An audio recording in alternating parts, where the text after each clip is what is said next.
rather, I myself, even as a guitarist, I would rather see a vocalist show because there's so much variety in that.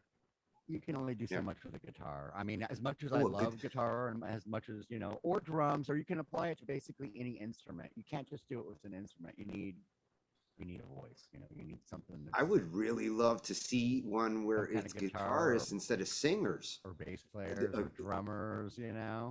There's the open market, but they kind of like they spoiled it as far as like popular culture goes because when people turn on a show like that, they want to see the format and they're kind of expecting it already. And when they don't get it, they're like, well, this sucks. I don't even want to give it a chance. There's gold. There's gold. There's money to be made, yeah. And And don't be you surprised could if like actually put different musicians into the same show because you could have a drummer showing off his skills in one part and a guitarist showing off his skills in another one. make it a multi-part, multi-format, It shouldn't just be singers. And I think that's what the talent shows were trying to do. But instead of going towards other musicians, the talent shows just kind of said, hey, they kind of went the show approach where it's like Yeah, you got people who variety. are swallowing swords in I a don't want to see music that. show. That is the Gong Show, and that's amateur hour. I can see that. I can go down to Venice Beach right now and watch some kids like juggle and like walk through fire and I don't need to turn on. I want to see something unique. I want to see something or I want to see the competition itself. I want to see the Yeah. I like the struggle, the music winning, and aspect. the losing. I To like me, the music aspect in the well shows that's is the thing that I like to see. I like to see the performances and that's the number one. That's what brings the people in the house. You gotta you want to see the music, but other than that, like yeah, I don't want to hear your sob story. I just I want to see you kick ass. yeah. I want to see I want to level the playing field so everybody that comes in doesn't have a story. They're just like there, and I know where they are and where they're from and their name and how old they are, and then go. Yeah. Because And they should have that never like yeah, when they they get should have never focused so much on they that want you to aspect because yeah American Idol the first year the whole reason why it got popular was because people like seeing the silly auditions, yeah they yeah they made a joke in some cases out of it and like William that Hung didn't and really yeah. help. I mean it brought in the viewers, but for me it was the Yeah, part that they would always lose me. It's like so you guys are kind of yeah, being mean here that's by that's kind of why people like Kelly showing Clarkson those won. who should Yeah, be told like, hey, you know what, you yeah, don't want to go audition for something like this. yeah. This singing is not your thing. In that situation, They the producers sabotaged the game from the start by putting people mhm, already that were never going to win. You put William Hung that in they knew there, wouldn't. Yeah, Yeah, yeah. I yeah. mean, they're never going to win. They're just, they're amateur hour. They're like you said, they're a novelty. They're a joke. You know, they're every once in a while there and is someone that goes and on there that's a it took joke, and away some of the seriousness in the yeah, early you days. want It to, took away some of the seriousness of it. Eventually they did kind of catch on to that, like, in yeah, later years. they had to push It Simon started really when the hard. judges started to change. Yep, You saw when Simon actually left. I think yep. his attitude was that, like, I am serious about this. Stop showing me all these jokers.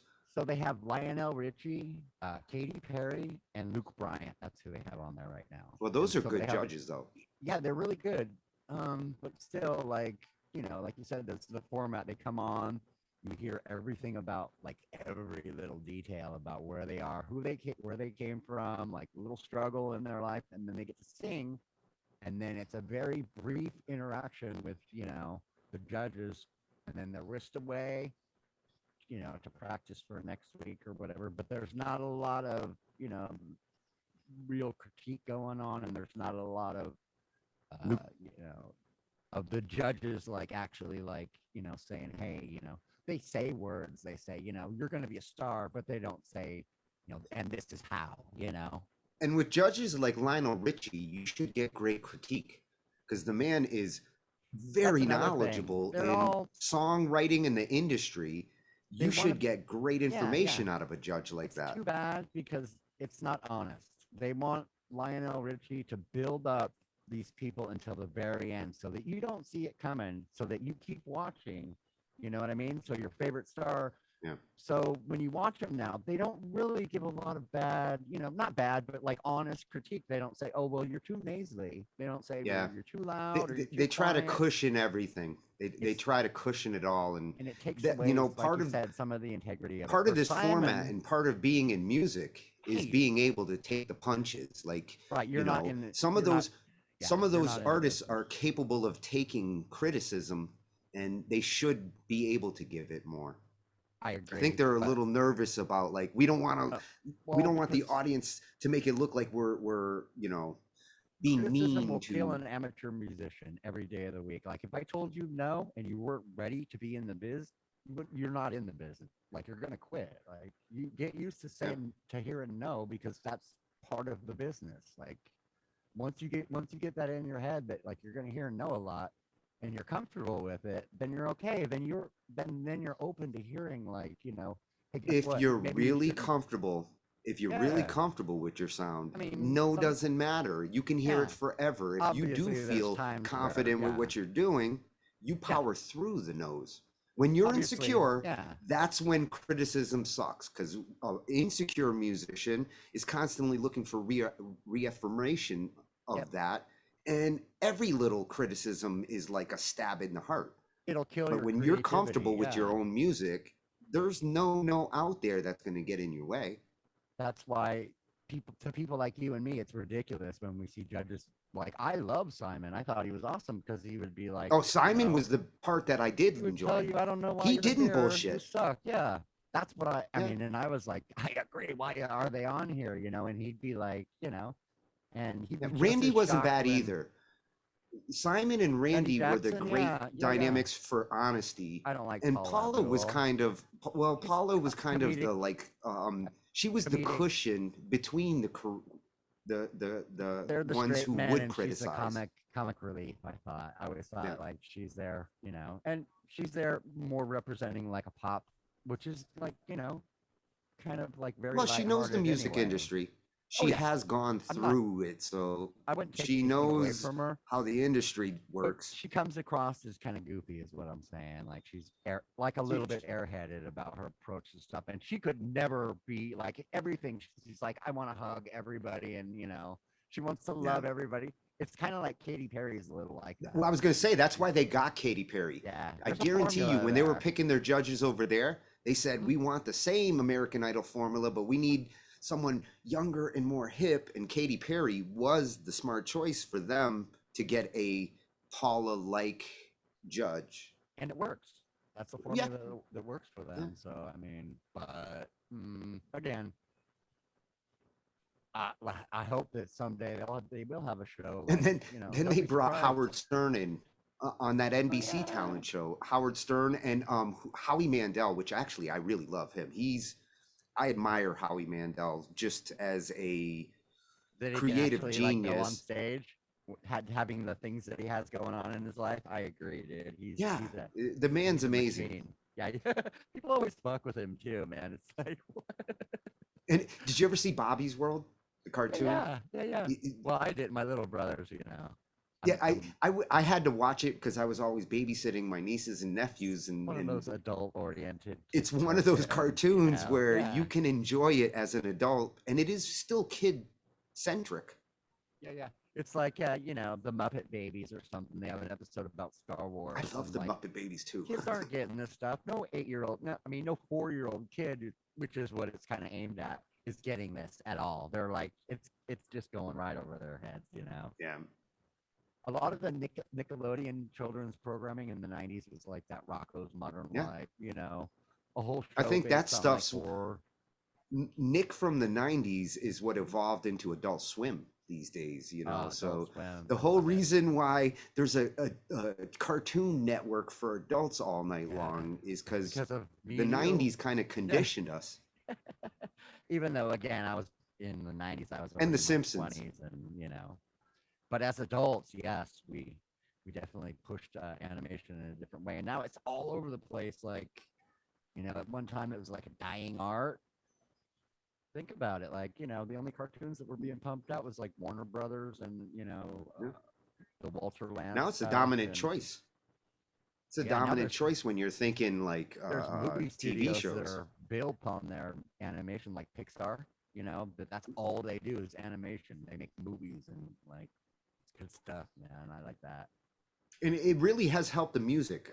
One thing that really has benefited from all this push for animation is you're seeing a higher level of music use throughout them, whether they're putting their own versions of songs into them or they're even using the other songs in the animations. Music has really become a key part of these kinds of movies because it's their soundtracks that I remember more than anything. Oh yeah, oh yeah, oh yeah. And Be there's a shows great like career to get into. Animaniacs. Think of that. There's a cartoon right there where there's whole episodes that are based on like a Queen album. And if you weren't a kid, if you were, if you're just a kid, you're like, oh, this is cool music. But if you're an adult, you're like, am I hearing this right? Is this, you're like, huh? Yeah, yeah. There's a whole bunch of those. Yeah, and before then, you were lucky to see music incorporated into cartoons. I mean, I remember a couple Looney Tunes Looney where, Tunes was it. Bugs That was and it. Like the Elmer whole name singing of it. opera, "Kill the Yeah. Rabbit," Yeah. or Love that. Fantasia. Here's an Like, interesting fact you I can had tell just you. little tidbits of music back So then in animation, and now it's yeah. become a formula. So the Warner Brothers studio in the 40s was basically built on their music. They had a live orchestra that they would play on the radio all the time, and they'd play for commercials, and they basically like sourced out their stuff. And they wanted to do cartoons, and they brought in this animation division, and they worked in the crappiest studio in the world. They called it like the Termite Hotel. They called it, right? And they did these cartoons, and they were like, something's missing, and they would hear the music from the orchestra all day long. They were in a small building in like New York. And they asked the owners or the producers or the network people, hey, can we add music to our animation, and like we'll make this a thing. And it was like, that's where Looney Tunes came from. So they used, Match it made was in like a heaven. double. They were like, well, we got these musicians here, and we're recording stuff already, and they got all this downtime. Let's bring them in, have them record the animation, stuff for the animation, and we get right back to work, and we'll make double the money. We'll have them do stuff they're already doing, like Blue Danube, just set it to Bugs Bunny, fighting with Donald Daffy Duck or whatever. Yeah, yeah. So that even their name, Looney Tunes, comes from that. Like it's Yeah. musical tunes. I always love the way they incorporated music with that, especially like Tom and Jerry was another one that I liked a lot, where Tom and Oh, Jerry's in the yeah. piano and hitting the hitting the with the hammer. Yeah, yeah. My favorite episode. That is my favorite Tom and Jerry episode when he's chasing Tom through the keys. Yep. That I like the stuck one with with me Daffy Duck forever. rigs the piano so that Bugs Bunny has to play it. And when he hits a certain note, it's gonna blow up, but he never hits it. And so, Daffy Duck knocks him out of the way, and he's all stupid, play it like this, and then blows himself up. Really was a great way to approach music, especially with kids content like that. That's how you get tomorrow's musicians. If you start putting that stuff in their head at 5 years old, and you're hearing the Sesame Street song like bouncing in your head right now, like sunny days, clouds. Hell, Mr. Rogers turned it into. Mr. Rogers took it and said, like, he introduced the opening song concept to me. Yeah, and you knew it was coming, and you were sad when it came at the end because you're like, oh no, don't start singing because the show's over. You're like, no more. And then I had the Electric Company after. And the Electric Company always had the like cool disco, had the 70s music. Spider-Man. They had a segment with Spider-Man. Nobody knows who you are. I loved Electric Company. I remember some very obscure TV shows from the 70s. The Big Blue Marble was one of them that I liked. It was an educational one that came on. There was one called That's Cat. It was themed about a cat. That rings a bell. And there was this whole song, That's Cat. It means that you like that. And it was all funky, dude. It was like, it was like for a kid, and you hear 70s music, yeah. Spider-Man. They had a segment with Nobody Spider-Man on knows who there. you are. But it was But rocking. It was like, you know, you were like, company. I remember some very obscure TV shows from the 70s. The Big Blue Marble was one of them that I like. It was an educational one that came on. There was one called Technical Glitch there. Looper. Looper. Yeah, BandLab dropped us. Ah, suckers. They couldn't handle it. You can't handle the truth. Oh, and just paying Hey attention. guys, for some reason the stream cut. Yep, just up. Yeah, we heard it. I just seen it. Yeah. Yeah, I'm cheating. I went to smoke a cigarette and had to tune in. It just now stopped. So it's cool. Can It's can all we get going to heck a without tone? you.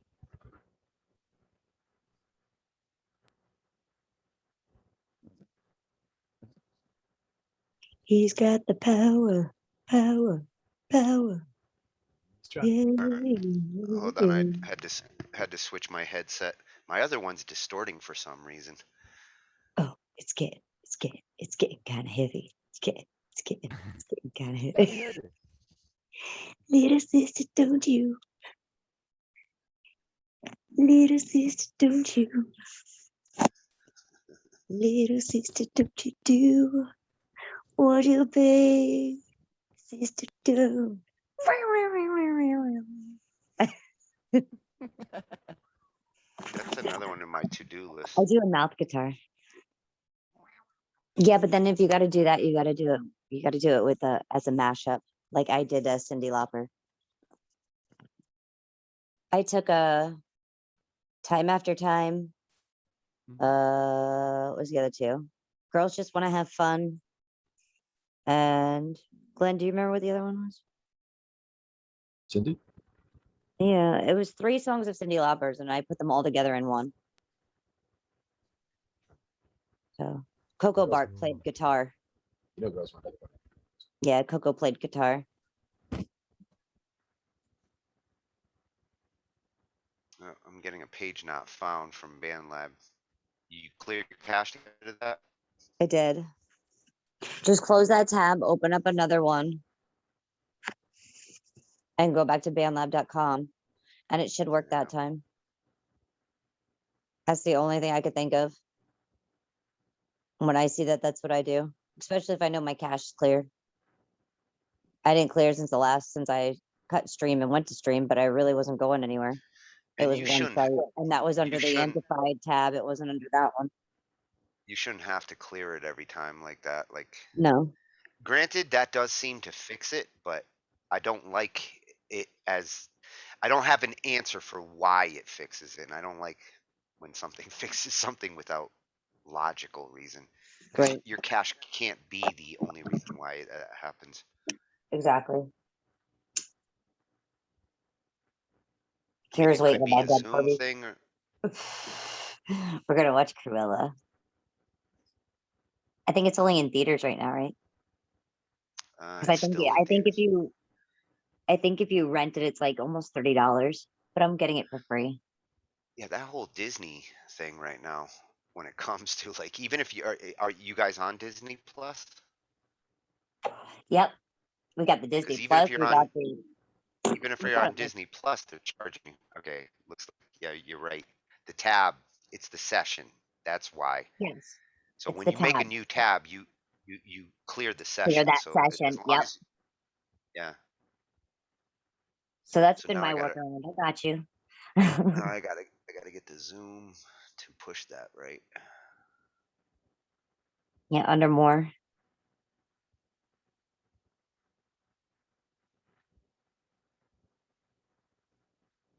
At least it's responding on my AT&T pretty good. Custom Good. right there. And I don't have anything loaded over there, so that's easy too. Yeah, it's pretty lightweight right now. It's not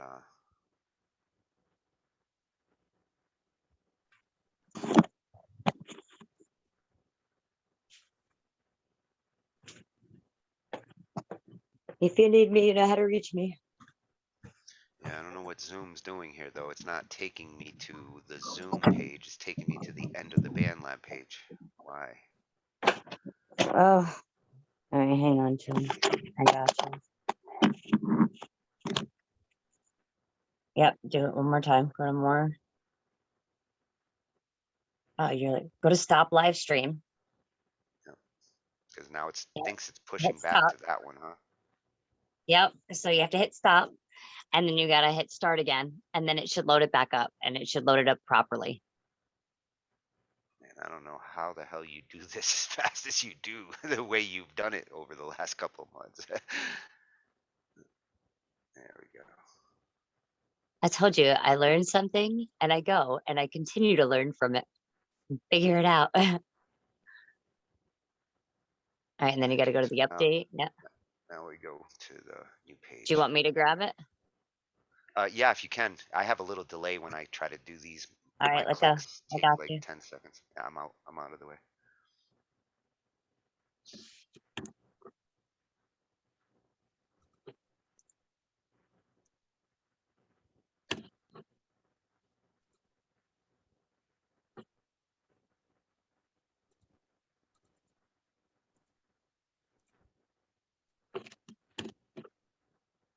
And you really have gotten good at that. Thank you. You should be live in a few. She's like a fucking ninja now. She's like, shoot, shoot, Chinese star to BandLab's face. That's right. Oh, watch what I have to do next because of loopers. I have to wait until this page says that we're live, right?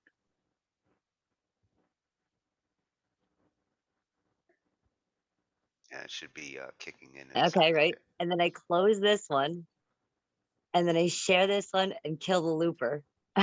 Oh, that's how you're doing it. I kill a looper right at the start so that way there's nothing.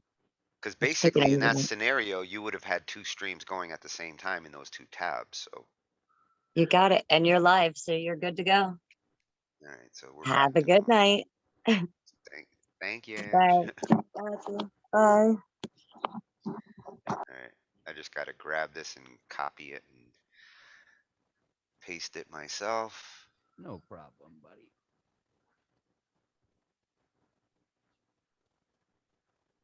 And Glenn, if you got that video fired up on the Morse code one. Yep. I do. I really love the concept on that one. Okay, I found her stream. Let me just get that copied over to my feed.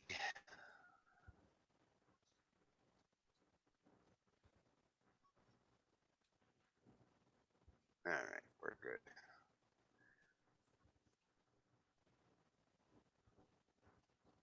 Okay, sorry about that, everyone who's probably not back in yet. BandLab sucks, kicks us off. We have to connect again. Hopefully they don't take that offensive what I just said and kick us off again. The one that we were talking about was the writing Morse code metal. It was Jake Lizzo. Yeah, what's cool about this is, and I used to think about this back in the day, like Morse code can be music. Uh, I love how they're approaching it to do it in metal. Yeah. So like I don't know if you guys did this when you get a tab book. One of the first things I ever did once I learned how to, read tablature was I thought like just take random numbers that you find every day in your life, lottery numbers, and play them as a tab on a guitar. And you'll be Turn like, them into random musical and construction. for the most Yeah. part, it's crap. But like, every once in a while, you Once in a just while, think though. yeah, Once you'll in a come up with while, some you'll crazy find that jazz like idea. chord. It's like, oh, I would Yeah. have never thought of that unless I took this approach. Yeah, yeah. It's another something fun to get you into music that makes Yeah, you. and that's what some of these things Glenn has been showing me, helping me to get my music mojo back on. These approaches towards like parallel chords and alternate scales, Yeah. has helped me to start to think of different progressions. Even when I am playing my common progressions, it's got me starting to think about where I can inject that new idea. Yeah. You eventually start to get bogged down with ideas and, the same thing. When you do the same thing, you get stagnate. Yeah. So Well, anything, that's part of the reason why I'm doing this. yeah. You know, it's been about 12 years since the last time I was seriously songwriting, and coming back into it now, I find myself going back to the same where I left off, Right. and I, I'm a different musician now. I'm reprogramming my fingers at this point. So if I'm gonna start to think of different ways to play now, this is the best time because I'm relearning, I'm reprogramming my hands. Uh, Glenn's showing me all these music theory approaches that You're into it back when I again. was taking theory, I Yeah. was ignoring them. I was trying to Yeah. break them. Like, I don't teach me theory. I want to break the rules. Now I can appreciate what some of these people are showing me because it's had time to settle in. I understand the purpose of theory now. Feels Help make good And connections too. that you were probably realizing before, but just didn't know the label to put on it, kind of thing.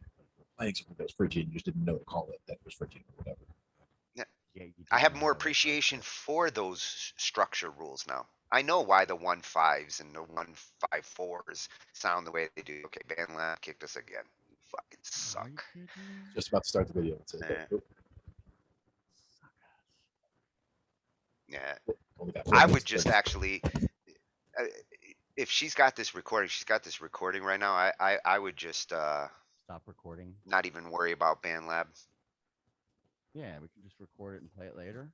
Yeah. I would just We don't even have to edit talk it. our shit. Yeah. Let's just BandLab keep can going. get it when BandLab goes back up. Yeah. Let me see if is that sharing feed there? See if the volume's good.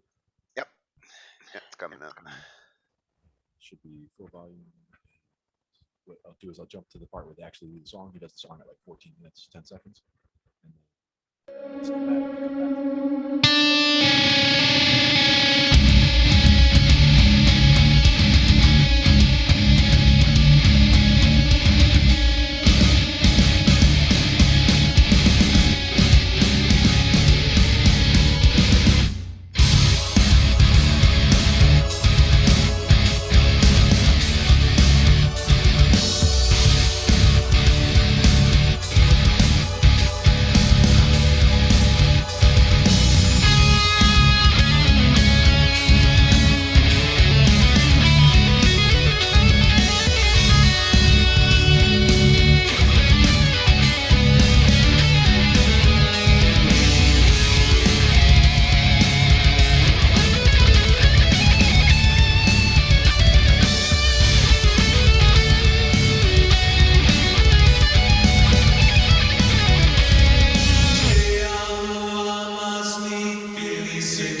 I think that's really fun stuff on a lot of different levels. There's a few things I want to talk about here, though, that are worth noting. First off, I'd like to talk about that monk chanting that I did. I saw a really cool video here recently by a YouTube channel called Early Music Sources. It was all about falso bordone, which I will never say as beautifully as this guy does. Falso bordone. Anyways, the video is really outside of my expertise or even in my sphere of interest, but I found it fascinating, and that concept, I was just kind of rattling around in my head, that psalm singing. It was something I really wasn't familiar with.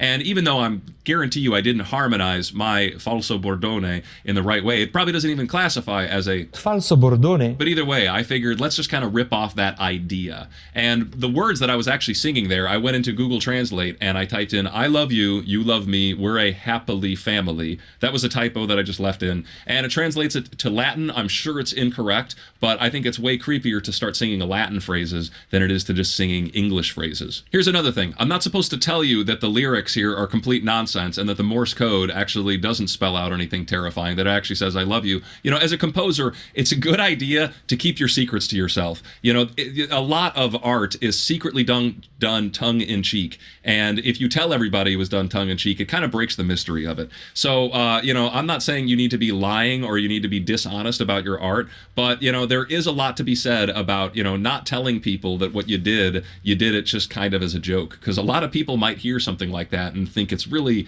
you know, insightful, or they might not ever look at the deeper level of it to ever think that it's Morse code or that you're singing Latin Barney songs. You know, might not always be the best idea to disclose the whole truth about all of your compositions all of the time. And lastly, I just want to stress the importance of, you know, efficiency and recycling of your parts. I got so much mileage out of that one idea, my one concept of let's take Morse code, I love you. And that rhythm, I mean, it shows up in so many different incarnations, and I don't think it ever gets boring in this context. And really, once I had that rhythm written, I only had to write one other guitar riff, or two other guitar riffs, the odd time signature one and that weird bendy one. And it's like, that's quite a bit of music for a very little amount of writing.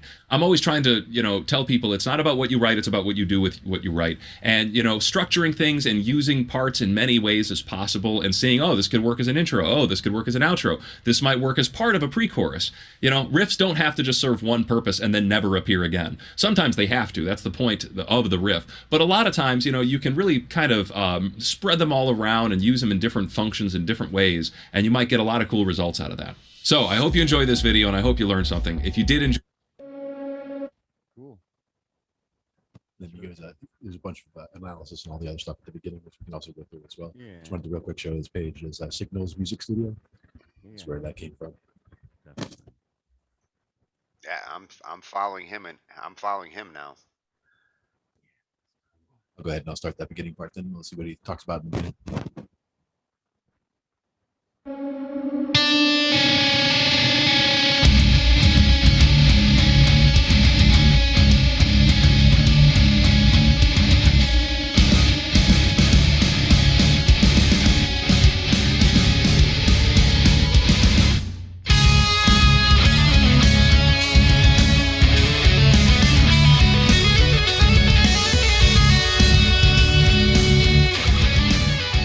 In the previous episodes of this series, we kept things pretty tame when it comes to time signatures. And what I'd like to do in this video as we explore the Phrygian mode is really expand our horizons when it comes to playing with time. So we're going to experiment with really abstract versions of 4/4, and we're also going to explore some actual odd time signature as well, all while revolving everything around the Phrygian mode. Before we get started writing, let's talk a little bit about Phrygian. Phrygian is just a minor scale with a flatted second instead of a natural second. And I chose the key of C sharp Phrygian. I have a 7-string guitar, and starting here on C sharp gives me these notes right here. And you can hear I've got a root, a flat 2, a flat 3, a 4, a 5, a flat 6, and a flat 7. And the reason I picked C sharp is that I can also play my flat 7 down on my low B string. So I figured it would be a nice option to come down to that low note. If I chose B Phrygian, well, I mean, that would be fine. I could play in B Phrygian, but then I wouldn't be able to go lower to my flat 7. And I like to be able to kind of hover around above my tonic and below my tonic. And something like C sharp Phrygian is going to give me a nice access to my flat 7 and my flat 2. Now, Phrygian is the third mode, and we're starting on the note C sharp.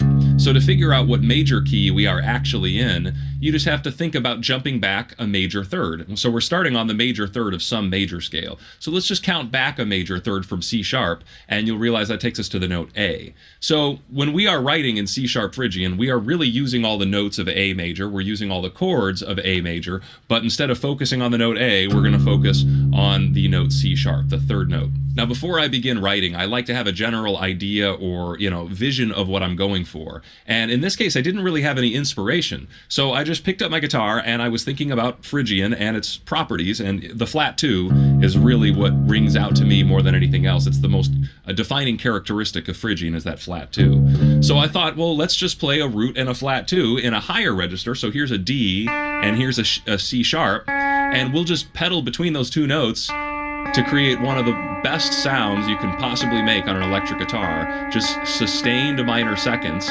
with distortion on them. And it's this completely haunting, horrible sounding, impending doom kind of sound. And I figured that would be a great way to start off this track. And that helped me start getting some inspiration, some ideas going. With that droning D and C sharp, I felt like we could easily insert some really chaotic, pulsating rhythms underneath that using just the notes C sharp and D. Now, I didn't seem to be getting anywhere just writing riffs on my guitar, so I decided to just go for some Morse code rhythms. That's a pretty popular thing to do. I'm certainly not the first one to do it. The most famous example is Rush's YYZ. That's all written as Morse code, just translated into music. And there's no one way you can do this. There's many ways we could take Morse code and translate it into music. So here's what I did. First, I needed a really terrifying message, something that's going to just instill fear into the hearts of people. So I chose the phrase, "I love you." Now, anytime we have a dot, I chose to just represent that with a single 16th note.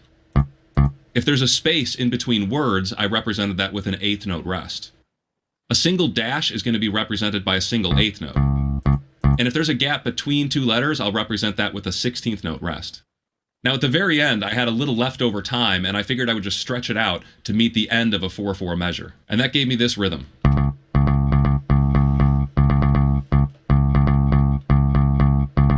Now, that was a little too fast for my liking, and it sounded a little too crazy, so I just slowed it down to 104 beats a minute. And then I decided to layer a steady half note or a steady quarter note underneath that on a kick drum, just so we could hear how that rhythm floats over a steady 4/4 pattern.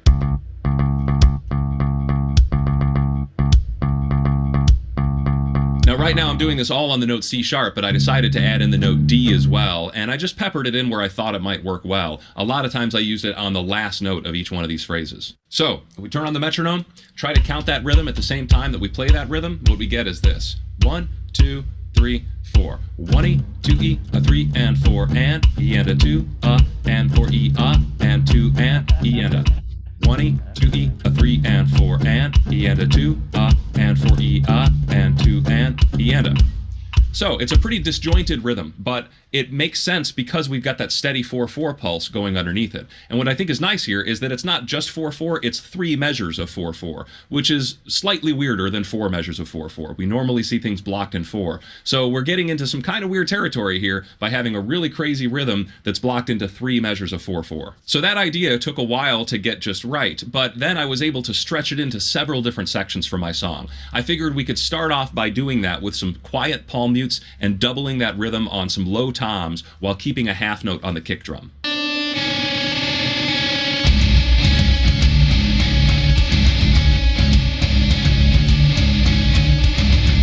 Then to really build up some tension, we could do that same rhythm on a loud snare drum and have the palm mutes release so we're playing the notes loud and they're actually ringing out.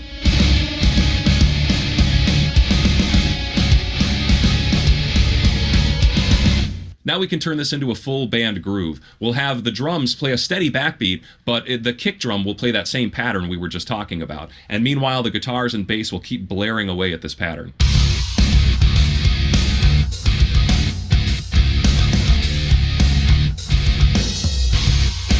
So I think that's a cool groove, but we really aren't getting the Phrygian flavor. This is just 2 notes. We're just using C sharp and D, and Phrygian is way more than just those 2 notes. So to start really introducing this Phrygian vibe, I figured we could start bringing in some actual chords. And I decided to lay a C sharp minor over the top of that groove just by using some synth pads, some fake choirs, and just different instrument layers to create a C sharp minor triad on top of our bass, which is just doing C sharp to D.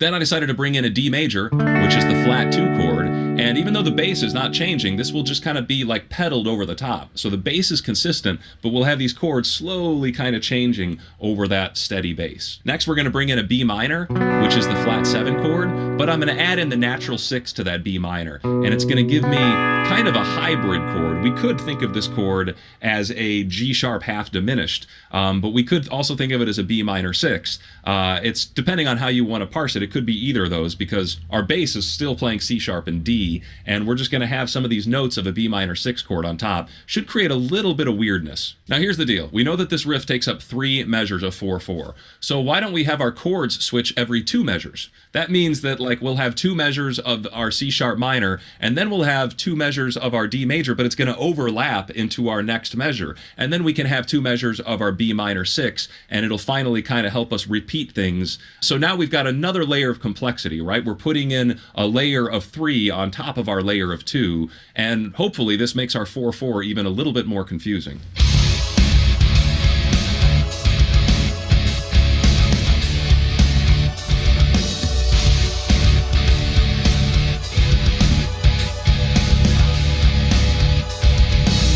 Now we will get into odd time signatures in this video, but I just want to stress that you can really make 4/4 confusing and chaotic and wild. I've noticed a lot of times people will post a question online or ask me the question, what time signature is this in? And the answer is just 4/4. It's just a very advanced and complicated variation of 4/4. So don't shy away from it just because it seems like a simple time signature. It's still a very, very rich and complex area to be writing complicated rhythms in. So we've got this nice groove section going on. We've got these interesting chords going on underneath, a little ambiguous. I figured bringing in a guitar solo would really help us develop more of this Phrygian flavor so you can really get a good idea of what it sounds and what it feels like. For the guitar solo, all I did was just pick the notes of C sharp Phrygian, a little bit of outlining each chord here and there. I'm not going to explain everything I did. I will post a video to my Patreon account on how I wrote this solo, and I'll post the tabs there as well. But really all you need to know is that it stays right in that scale. I didn't pick a single note outside of C sharp Phrygian.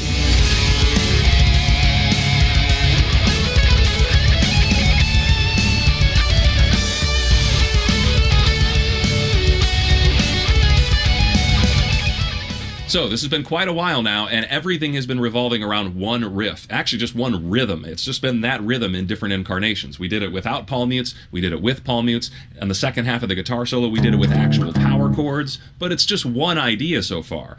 So I figured it would be a good time and a good welcome opportunity to do something different. And I really wanted to do something different here. I decided to do some singing, like a monk-style chanting kind of singing, and tried to harmonize it in a way that I thought would be kind of interesting. But I didn't want to stay in Phrygian. I wanted to actually kind of break it into just regular C minor. I thought it would be kind of a more monkish style key than Phrygian. And we don't have to stay in our key. We're allowed to do whatever we want. And even though I've been thinking about Phrygian this whole time, I thought, you know what? Let's go to C sharp minor for our monk part.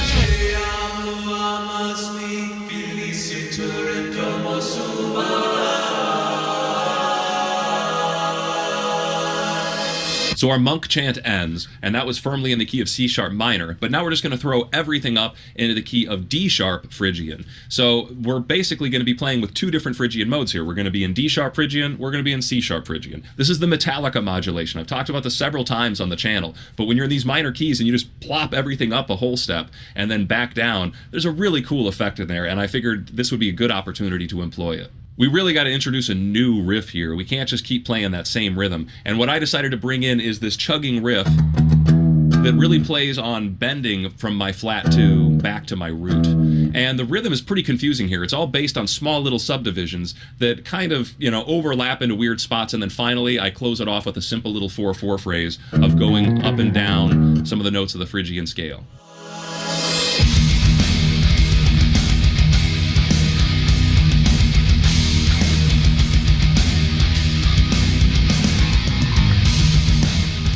So once again, 4/4 can sound really confusing. I think that's a pretty confusing sounding riff all on its own, but just keeping that steady 4/4 backbeat makes it groove pretty hard. Now from there, we get to crash back down to the key of C sharp Phrygian. That's going to be like this really atomic bomb release of energies coming back here. And I decided to amp things up finally with some actual odd time signatures. Instead of making 4/4 sound weird, let's do something a little abstract. The riff is basically 3 measures of 5 and then a measure of 3. And then it's 3 measures of 5 and then a measure of 6.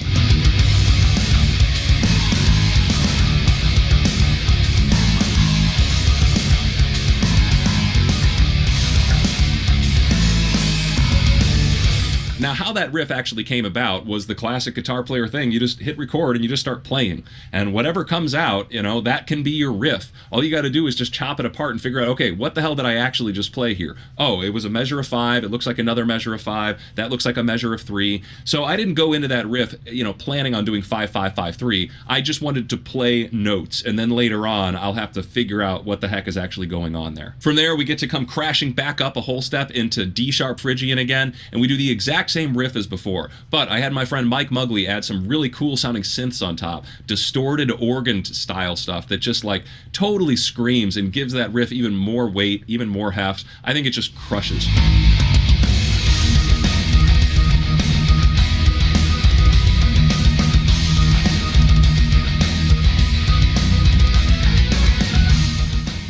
So we're up in D sharp, we can come crashing back down again to C sharp, and now we're going to bring back that old rhythm that we heard before, the Morse code rhythm. And we're going to bring back the chords that we heard before. But instead of the chords switching every 2 measures like we heard before, the chords are going to switch every 1 measure. And that's going to be just another different, you know, variety of what we've heard before. And over this, I decided to write a really simple arpeggio pattern. Over every single chord, we play this consistent arpeggio pattern, and then outlining the notes of a C sharp minor, outlining the notes of a D, outlining the notes of a B minor 6, and harmonizing that exact same thing just thirds below in a different voicing.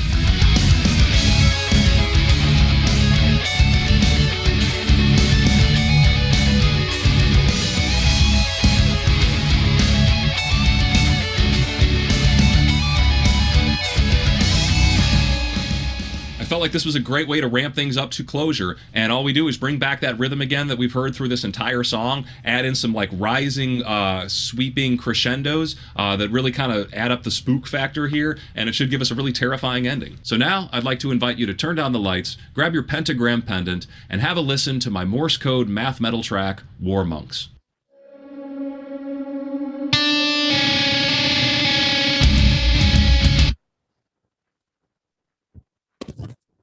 Good stuff, man. I use a lot of these scales already. I was gonna say, Yeah, like I do. for I you, this must have recognize. been like, And like, this is oh, fun, man. This is like I like this because when I'm writing, I can think of this and go, "Hey, you know what? Let's do something different, man. Just like add some well, it music and helps me then to see what understand some happens." of I didn't realize that the Phrygian scale was that simple. Really, just take the Yeah, it's second on like a minor, I'm pretty sure that's why change a the lot of second on people. a minor, and you're playing in Phrygian. That seems so simple. Why did I consider it? I considered it Because complicated because it sounds complicated. it's Oh, a yeah. mode, but you're really talking one difference, and his layering approach, his building block approach. When he mentioned Rush and YYZ, Yeah, yeah. a bunch of stuff started clicking in, especially when I was looking at the sheet music. Yeah, When yeah. you look at a Rush song, one thing you'll see with them is like they'll go 3-4-4-4, 3-4-4-4. You know, in one song, they will do all the kinds of experimenting he was talking about, where you're you're using that 4-4 building block, but you're putting in these random changes, especially 3-4 to 4-4, and doing 3 measures of 4-4 like that. I'm now understanding why Rush had such a progressive sound for their time, Mhm. and Yeah, it's a because lot it's of this. familiar. It's familiar. It Like you said, it's in 4/4, so you don't have to go far. Your mind doesn't go like, "Oh my God, I'm listening to like Dream Theater." No, it's like you're listening to something that sounds very pleasing and it's not off-putting, and you're like, "Why does this sound so good?" That's the thing with the Phrygian scale too. You hear it and you're like, man, this sounds so complex and it's like so deep. And like you said, it's not. It's not. It's It's that little flat uh-huh, second hook. couple That notes, but like, flatted second, it does give that opportunity for yeah, melodic shifts like that. yeah, there's a heavy emotional And when he was content talking in about that the double scale. Phrygian sliding back and forth, the Mhm. Metallica slide, Yeah, yeah. um, I never knew that's what it was called. Like I never knew Mhm. that was the technique, but I knew what he was talking about. Yeah, Sounds yeah. like, yeah, yeah. Yeah, I Yeah. knew what it sounded like. I just never knew the proper It's term. one of those little tricks that you learn and you're like, you try it with a lot of stuff because you're like, it works for everything, in that kind of music, you're like, you can just transpose it up one key or up to a different scale, a different note and have it be basically the same. You don't have to play it any different, but it sounds very different. It sounds, super progressive. You're like, oh man, just switch back and forth. It's the rock and roll And he thing and all he over A chose to and go E, back. He chose to go back to minor for Mm-hmm. the chants, Yeah, which yeah, was yeah. interesting also. So Yeah, and like it he fits wanted to have the perfect. chants actually have that pleasing sound That from the that ironically minor. actually that part of the song He was one of my chose to favorite do that parts. part in minor instead of Phrygian. Yeah, yeah. That I mean, that part of the song was I think it was my favorite part because it's so unexpected. It fits in there so good, and you're like, what? Oh, I like the guitar wow. bounce. I like the guitar bounce with the little off timeness in its crunch. That's the part that gets me when I hear metal like that. I'm always listening for that driving guitar crunch. Oh yeah, me too. Definitely, definitely. Another one of those simple replacements, Tony, like just in the same way that you took the minor and you just did the flat two and you wind up with the Phrygian. If you take a major and you just do a flat seven, you wind up with Mixolydian. Yeah. That's where you get that Jerry Yeah. Garcia sound. And again, it's just these little nuances that Uh-huh. open up your options to Yeah, a whole so much sound. more. Like this Usually, gives you a whole sound just by taking oh that yeah. approach. Usually musicians that use this kind of technique sound very proficient. They sound like they have a very wide range of what they do. None of their stuff sounds exactly the same, you know what I mean? And that's what I was gonna say. Uh-huh. Not only do they sound different for their own selves, they sound different across what you would hear from other musicians trying Sometimes to play the genres. same thing. Yeah, yeah, yeah, yeah. It's true. It'll Like you make a said, Jerry musician Garcia. I'm it'll like, make a yeah. musician stand out when they take those approaches. Oh yeah, I know. There are some guitarists that are really open to stuff and they'll apply it to anything. They'll apply it to pop, rock, they'll apply it to jazz. Oh, jazz, obviously. But yeah, you know what I mean? But jazz Stuff like that jazz fits is for the jazz one already. place That's that like, yes. Jazz is but the like one they could place take you that and can stick do it into whatever funk. the hell. They could take that Phrygian scale and make a funk thing out of it. That's probably a thing, you know what I'm saying? Yeah. That's pretty cool. Yeah, Like you're I saying, love Well, that. it's the application there. Like you're taking it and applying it to something different. That is definitely the key. It's like once you internalize the thing, it's like, okay, I've internalized it. I use it for this. Some people they'd stop there, but somebody else is like, oh well, what about funk? What about reggae? Like there's like take it and Yeah. apply that Man, into I a like totally that different stuff. style. Yeah, I love that well, you because know me. I want to hear metal everything. Every song I yeah. hear, I'm thinking in my head, can I metal this up? Hey Jason, So do can I. you do something with this? Yes. He started playing with some of the chords you showed him the other night, and like now I'm hearing like dead metal. The the blanket answer is always going to be like, yes, I can make the BG sound metal. I can do opera metal. I can do funk metal. You know what I mean? It can be done. Everything, Hmm. rap metal. Uh, Name a genre that you can't do metal with. Seriously, it cannot be done. Like, and this I, applies for every genre. It's not just metal. It's true. rock. It's reggae. Hmm. It's you know what I mean. Just Have think you about heard of what a are the band called? components. There's a band called Dread Zeppelin Yep. that played Oh played yeah, the Led Zeppelin songs, and they're totally know amazing. them. And they sound definitely reggae, but when you listen to them, you're like, that's fucking Zeppelin. That's Zeppelin, and Hmm. it's like it's not like a cheap knockoff of Zeppelin. It's like they actually play Zeppelin riffs over like reggae beats, and it works. It's like, wow. If it was what I was thinking of, It's a- they had the lead singer looked like It's a Elvis. creative No, they have a revisioning. big gimmick When, thing. when Yeah. when bands like that do that, it's a creative revisioning of a sound. Oh yeah, Glenn, you're right. He sings the songs in the style of Elvis too. Yep, So yep. it's like Reggae, Elvis, yeah. Zeppelin. You're like, wait, what? Your brain just breaks. And it works too. You Well, listen to it, hey, you're like, It does. hey, mama, can you-" pay tribute to all the sounds that you like. Yep. I mean, what would Led Zeppelin sound like if Elvis sang for them? I'm curious. Well, you guys like that Robert Plant stuff you did with the Alison Krauss? Or I heard her name was Alison Krauss. So, do you know about that? Robert I like all Plant the did stuff a I've bunch heard. of jazz stuff with. Do you know about that? Yeah. No, I'm not. Oh, wait a minute. You talking the country singer, Yeah. Alison Uh-huh. Krauss? Yeah. She worked with Robert Plant on what? Yeah, she did some great stuff, and like it's really outside of rock and roll. It's like, you know what I mean? It's like jazz and like traditional kind of folk music that's like doesn't lend to rock at all. And when you hear it, you're like, this is Plant, man. Like, no wonder he kind of never went back to rock because his voice lends itself to so much more, you know. And he enjoyed like he At was that really point, he had to have enjoying it. been getting bored. Yeah, he won a He did Grammy so in it. much of it So in that the early 2000s, he came out with his album with Alison Krauss, and I remember I listened to it because it was so fucking good, and they won a bunch of Grammys. Like that was the first Grammy he ever won, I'm pretty sure, or you know, the first one he had See, won in a long time. that blows my mind. Oh man, Yeah, you it gotta just goes listen to to show it. you like Grammys and where they go. Like you're telling me Robert He's Plant didn't get he an does some an country award stuff on there there. until He 2000? sings some country like esque folk songs on there, and you're like, this is Robert Plant, man. He's singing country. You're like, and it's working, and it works, you know. That's the key. I'm not Yeah. surprised country works good for him. Yeah, it's pretty amazing, dude.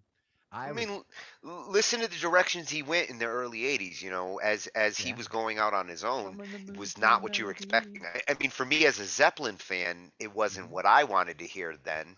I'm a But fan of him now in looking general. He's a back good on it, guy. Yeah, I, I I like him realize as a now, singer. like, He's the typical, prototypical rock and roll, heavy metal frontman. You know, the yeah, excess. You know, the front. So I've always loved Plant, and I've kind of followed his career, like you said, even through the '80s. You know, when he was doing the dance kind of techno, not techno, but electronic kind of stuff. I still loved it, man. I still thought his voice lent. what But I can see it on like you. I his see him in everything. I can see some people and some things in everything. You know, I'm like, no matter what they do. They could make that work. Yeah. But you know, and you you know, still see a lot of people trying to give it a Plant sound. remember the band Faith No More? Yep. The singer Mike Patton, he Oh sang yeah, for a you band kidding? called Mr. Bungle, and the name is kind of a joke name, but like the guy is very talented, and he sings anything from like lounge music to like rock, metal, jazz, funk, like. And you would never think this guy from this '90s like new metal band, you know, would ever do anything like this. Guy is like got his shit together. He's a good guy, man. Yeah. Nice. Well, the other Yeah. one, Sony, that we talked Yeah, the about the other two day was What's that, Glenn? Mr. the two Macchiato, Plant Summer. singers that I would think on BandLab, uh, Screamer Bob and Vegan Zombie are the two that I would say I think can pull off Plant like Multiple genres performances. like that. Yeah. Yeah. Well, performances that have that kind of raw, like male high vocals that nobody else seems to duplicate Plant as far as singers go. Axl Rose kind of did it, but in a much screechier, higher pitched way, had that kind of effect. But Plant I can really name is a one of couple. the few males that I David think has Coverdale. a female quality. Well, yes, yeah, of Let's course. I mean, still Coverdale would let's be. name some But Plant-like singers. Coverdale Yeah. was trying to be Plant. I Well, mean, no, he yeah, really was exactly. striving for that How sound. about Ian Gillan from Deep Purple? Has a really soulful, That's a good screamer one. kind Yeah. of voice. People like the singer from But he had a Foreigner. different What's his he name? had Lou a Graham? different sound I with love Deep Lou Purple. Graham, dude. He, Oh. he he had a different sound to sing on top of. Deep Purple didn't give Very him the heavy. same Blues kind of bar. Yeah, a blues Deep bar Purple was a sound. little more metalish in some cases than I love Zeppelin Deep at Purple. That's times when it why. came to Because their approach. Yeah, me yeah, too. They're like more like a melodic version of Sabbath. I've always thought, like, Yeah. Sabbath toned down the Yeah. guitars and added some keyboards. And in that respect, like Rainbow and other bands like that too. Oh, Rainbow. One of those But Deep hidden Purple is my gems of a band, dude. band back Like, then. oh, I love Rainbow too, but Rainbow like, was underrated. They was were that seriously underrated. I always thought Glenn they were Rogers? better than the Wasn't music there? industry gave them credit for. Yeah. Were you a fan of Glenn Rogers when he was singing with them? He was a pretty good singer, I thought. Was he the one who was on him with Stone Cold? I Kind think of so. bangs and Yeah, he's like an '80s kind of mullet looking dude. yeah, Yeah, yeah. I yeah, liked he his doesn't look the voice. I part, but liked yeah, his he's got a voice. great voice. He's one of those people Hmm. like I said, Lou Graham from Foreigner. You look at the dude and you're like, nah, he's some lover Yeah. boy. Lover Boy's another band that I freaking love. But like you look at him and you're like '80s Yeah. metal mullet dude, and the dude can belt like nobody's business. Like to this day, Lou Graham is my Well, favorite look at singer this because dude. he can This make me video like, we just watched. yeah. This video, this dude did not look like he could Could thrash the sing kind of metal or that he sing was either, dude. doing. My Dude, mind gets blown. I was really impressed with that monk chant because I heard all those harmonies in there and was like, well, first of all, okay, I could get him doing the harmonies on the guitar, but like when he started, even if he like just transposed his voice or whatever, man, it sounded really like Yeah. it got me. I was like, this is good. Yeah, solid. This is good. When you get that feeling and it's like you can't really like talk about how you feel. It's just like, it's good. You can growl how you feel. You kind of just growl or you And grunt, I guarantee you that dude had to have had hair. He had to have had hair at some point in his musical I would evolution say, because yeah, he he's proficient with plays like a knowing long-haired yeah, metalhead. the way that he dropped the Metallica reference and like was had a casual knowledge of it. I would say, yeah, for sure. Wouldn't shock me a bit. Yeah, I'm really liking his stuff. I've been checking different ones in his library to explore these variations, these changes. He talks about some of the cool music theory topics that I need to get back in my brain. One thing is that one that we just watched, the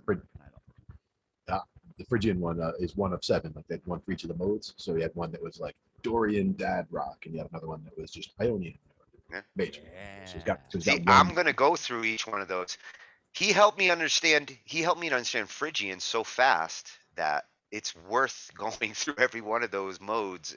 I want to understand those modes. Yeah. And he's actually bringing like a little more information to those modes than you would normally get. Like just learning the Phrygian scale is one thing, but learning how to use it, when to use it, what kinds of the things it can do technical, for you, how it differs from minor. Those are all key And things. how to mix it. How to mix it with other modes, like my the God, variations yeah. that he was giving there, and His the learning construction, scales can the be a song killer. construction. Like He if showed you're you where you can apply the mode. when you're learning how to play, learning scales can be really daunting and And boring. It can kill your attention span, make you not Boring want as to play. hell. But like Yeah. if you told me when I was 16, hey, go on YouTube, they didn't have it. But if I was learning today and you said go on YouTube and I'll show you this guy that can make it fun. Oh, I I'm there. wish I'm this already was there. available. I probably would have Yeah, already if this seen it. I'm like, I already saw that one. I know, dude. if this kind of learning had been available Yeah. when I was in my peak band writing and playing with bands and wanted to go Something seek different, this yeah. information, Mm-hmm. I Be wouldn't a have to lot wait further. 20 years to get Yeah. access to it. Who knows where we'd be right now? Things might be a lot different. That's the thing is it took society a long time to figure out that it doesn't take a long time to learn these things. It's just you have to get the right presentation in here. Yeah. Turn the right gears in your head to unlock it. Yeah. And like I said, a lot of people, music is like a locked door. It's a dark room Yeah. for them. It seems because it can be complex and it sounds complex. It feels like it. but it's not. It It's not. it Once certainly you can dive feel like deep, that. Definitely. I was talking That's to why somebody the other day. I think it's also good to concentrate on one genre of music that you really like.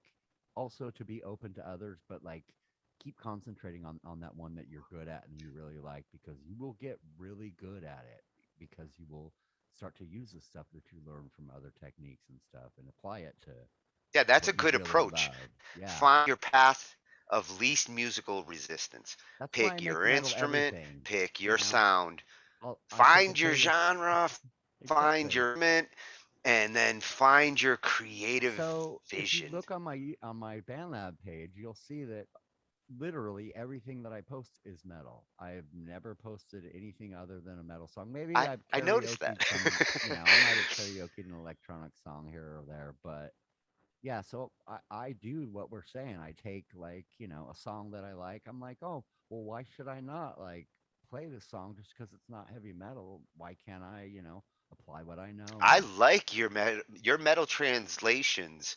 That Taylor Swift one that you did, I I'm doing what loved you're how saying. you I Yeah, loved yeah. how you heard that song. I Well, would Tony, rather you hear the say it, song and your I way. do the same thing. I'm just like you. I hear a song, and I'm like, but I just take it one step further because I'm like, well, I like it this much. I like it enough to play it. Yeah, let's do it. Mhm. I mean, like I I See, said, I think that's that's try one of the coolest things, dude. I love doing it. Every time I do it, it makes me more willing to start on something, of my own that's not even related to that. You know what I mean? yeah, that's what I was gonna say. Probably gives you some ideas on like some of the other things. Like, oh my Yeah. God, I could pop up this piece I was working on because Mhm. now I was just playing around with Taylor Swift and thought Mhm. of a chord progression that I could inject into this song. Mhm.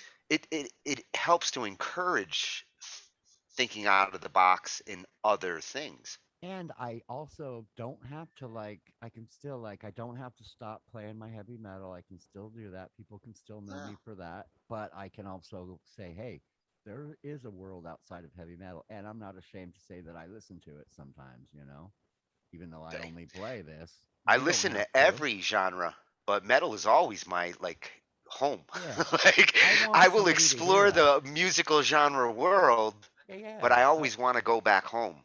I want someone to hear it and go, well, hey, I like Britney Spears. I like Taylor Swift. I like this song. This is heavy metal. I could listen to another heavy metal song, I guess. that's a great way to get people into it. And that's for me, it's I'm almost on the opposite side where instead of Uh-huh. having one genre and like having everything fit into the one genre, I kind of go chameleon and just suit my That's bass to what I'm hearing in whatever style it is. 'Cause I'm used to I going from think a jazz like a jazzier for band to a Latin band to a yeah. I think for a bass player, and I played bass for probably about 15 to 20 years, Glenn. So I know exactly what you're saying. When I played yeah, bass, I played in rock bands. I played, you know what I mean? I didn't yep, just yep. play heavy metal. I did because the bass lends itself to much more. It's more of a general. I could hit an E on the bass and you can hear it in any music. You know what Yep. I mean? And at the But I same hit an time, E on a guitar and you're like, that might not because, too much little distortion. too much distortion or what have you. But the other thing is with that same kind of thought is you can surprise people by taking a lick on the bass from a metal and drop it into a folk thing or from a reggae thing and drop it into a Latin thing. You can get a little cross genre Totally cool. pollination from there too. Yeah, that's like there's two different. Me and Glenn have two different distinct ways of looking at music, but we both meet together because we're both willing to also, take the different genres and apply them to what we know and what we like too. So Absolutely. And his yeah, go-to genre, that dead sound or that fish sound, yeah, is a the jam very rock. Hey, do you like Dave it Matthews? has a lot of room for all the same kinds of experimentation because Right. yeah, jam rock is kind Uh-huh. of like it is metal just hiding behind cleaner instruments in Do you most like cases. Dave Matthews Band, Glenn? I do. Oh yeah, yeah. Yeah, I I like figured you early would. They're Dave pretty fucking Matthews. good. I mean, I like. How about? Let me see. There's a couple. I can't think of them offhand right now, but I'm sure you probably listen to them Well, and like them all Satellite. already. I always liked Satellite. How Yeah. he approached that one. One thing I would say is musically, there's really one. I have like kind of one rule, and that's no Springsteen. But that's just a thing from when I was growing up. Yeah. You Springsteen's like. voice Well, just kills me. I mean, he's a great songwriter. The songs are great, but You when know. he tries to sing it and he's trying to he's hurting himself while he's doing it. It just that always There's a kills me. So there's a thing I and was talking to ironically, Andrew Glenn's a about. Jersey boy. Yeah, that yep. is. Well, no, this is the thing. It's Like called musical you're gonna fatigue. get dragged out of your house probably in the next 10 minutes. You My slandered Bruce. You can't my say little that bro- in New Jersey.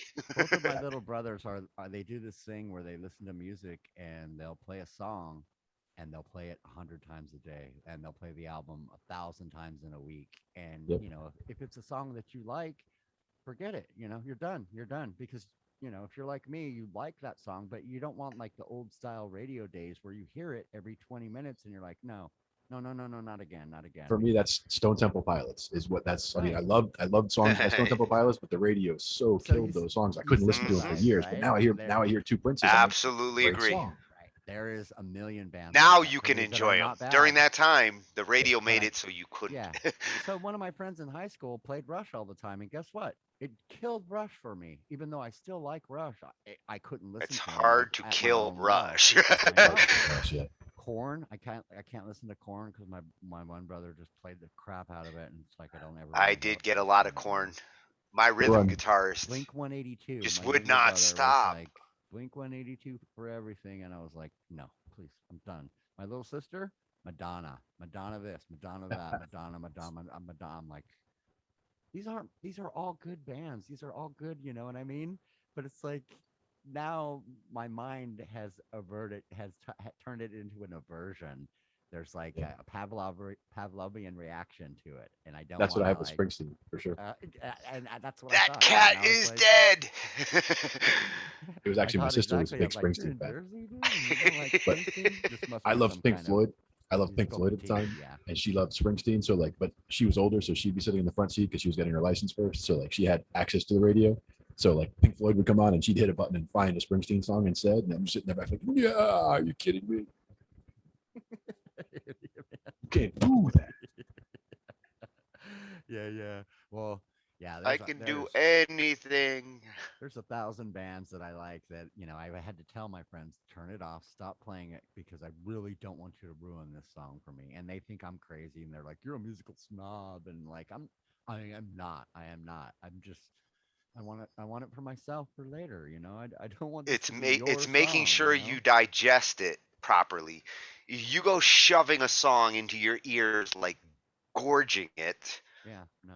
Yes, you At the get same time, sick. You get sick when you gorge, whether it's eating or I know what you're listening. gonna say, Glenn. At the same time, there's been songs that you warmed up to that you heard 100 times and you hated, and then you listen to it once and you're like, "Ah, I get it."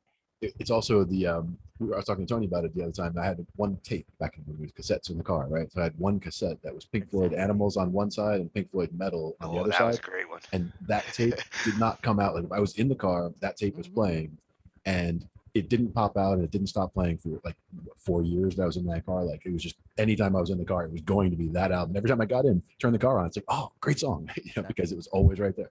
That's a product of our times. Kids today don't even have cassette players in their cars. Right. They don't understand the pain of a Actually, one of tape the- that wears out. Remember it getting stuck in there and you couldn't pull it out, and so that's why you had to listen to side 2 of Rain and Blood forever. You're like, man, I'm not in a Slayer mood tonight, man. No, that's when you had to sell. That's when you had to sell the car. That's like, I got. Fuck it, I need a new car. Which is get a new stereo, or the easy way, just get a new car. Yep. I'll take Because let's the face it, bed. I needed a new car anyway at that point. That's a good excuse too, man. I'd be like, I'm done with this one. I need a new. And then you're like weary. You're like, don't put a cassette in there because it'll get stuck. Or if you're going to put one in, make sure it's one that you really like Yeah, and you can yeah, listen to for the next 5 years. Yeah, my Monty ate several of my favorites. I remember Skid Row. The second big one that they came out with, Slave to the Grind, that was stuck in there in the 90s. And yeah, and it's not bad, but like, osmosis and music fatigue got to me, and I was like, oh, I don't want to hear Skid Row again, man. Please don't want no more Skid Row. Like, it was one of those accidental things. Like, if I had a choice, I wouldn't have chose that to put in there because, like you said, 5 years of listening to that. Yep. And the radio was broken too, so like it's either quiet or Skid Row. And with Skid Quiet Row or at the that. time, that was timely at the time. 5 years Yeah. after Skid Row was big, No. And like Skid Row was not big. thing is, It was like, that one of album's those good. pinpoint Yeah. hits. There's so many things to this. Like, that album is a good album, but the second side is all ballads, almost all ballads. So like, not only are you like, yeah, you're not cool with listening to this again and again, but like, you got to hear these sappy ballads. All Now, one thing I saw from one of the music teachers online was talking about, it might have been Rick Beato, was talking about how, back in the day, when students would come, they'd be like, hey, this is the song that I like, and I want to learn how to play this.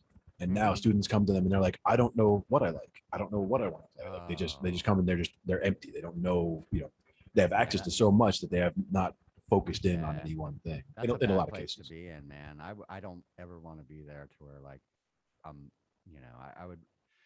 But you're right. When I was a kid, I was that way too. I was like, there were songs that I wanted to learn, but like, the guy that taught me some stuff was like, oh no, you can't be learning this stuff, right? You need to learn like basics, chords and like, harmony and melody and stuff like that before you start jumping into like, Iron Maiden.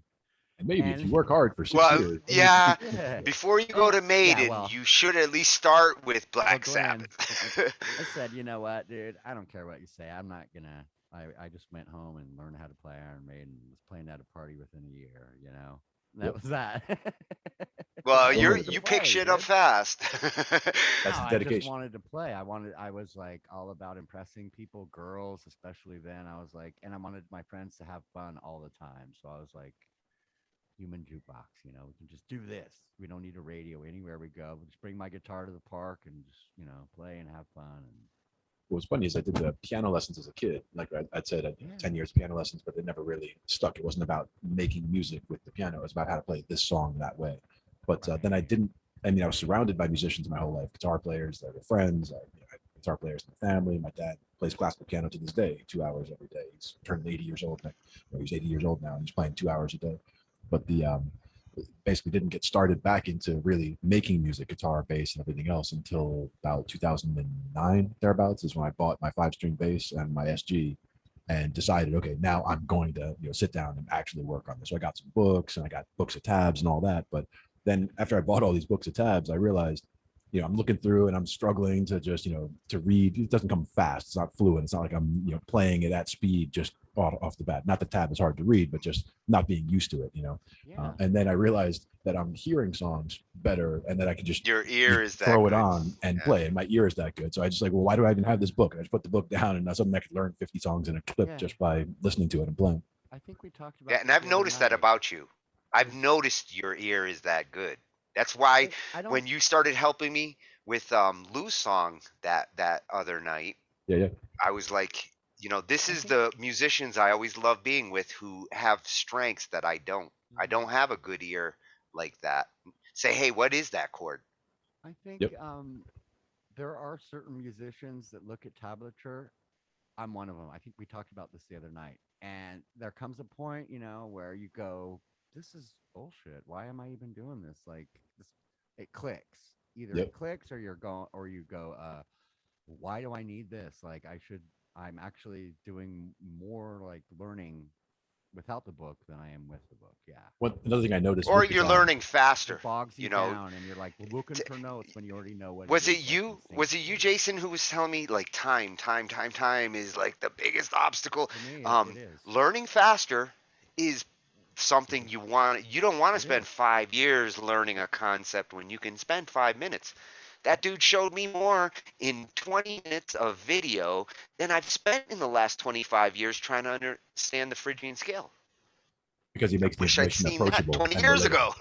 Yeah, exactly. He did a good job of explaining everything that he did in a quick, concise manner without going down rabbit holes of why, or you don't need to know everything. You only need to know what you see and what you hear. And or you need to find the learning method that we were talking about educators the other night, music educators and their approach and what are good approaches and which musicians learn this way versus that way. It's as important for you to know your groove and how you like to learn something as to have a teacher to teach it. That's actually why some people have asked me for advice on how to get better at guitar or whatever. And I'm like, the important thing is, you don't just say, oh, go to YouTube and you'll learn, but say like, go to YouTube, check out some of, this guy, and this guy, and see if any of them fit your style of learning. See these Because different finding, techniques. yeah, and different They're teachers all will apply things educating in a differently. slightly different way. Yep. You know, they're all taking a slightly different approach. The guitarists tend to do a tab approach, or I like with this guy, he was actually showing the notation and things. Mhm. Each has slightly different variations, but you know, a guitar teacher tends to teach a certain way. Yep. Piano teacher, certain way. But as you said, by having both types of notation as well as hearing the song, you're basically not leaving anyone out. Like if somebody's, oh, I'm a tab guy, I'm not a notes guy. Well, there's the tab. Oh, I'm a notes guy, I'm not a tab guy. Well, there's the notes. Oh, I play by ear, not by notes. Well, here's the song. So it's like Yeah, nobody's Right. getting left out by his approach. Yeah. You're one of those ear guys. You're the Yep. ones that I'm the most jealous of. The ones with the ears and the pitch are. Yeah, but we didn't just go into it going, it's something you had to learn and you had to realize that you had, and like you had to disregard all this other stuff that other people learn a certain way and they're like, why can't you learn this way? And you're like, Because it's not they're the way like, I learn. yeah. There's a whole like, oh my God, there's like as many different musicians as there are personality types. You know what I mean? Sure. And like think of a way to learn, and that's the way there is. And there are people out there that like get infuriated by the fact that you don't learn it the way that they do. One thing They about you were can't talking teach you the way that they learn. we were talking the other day about finding the right notes, and we are talking about the ear.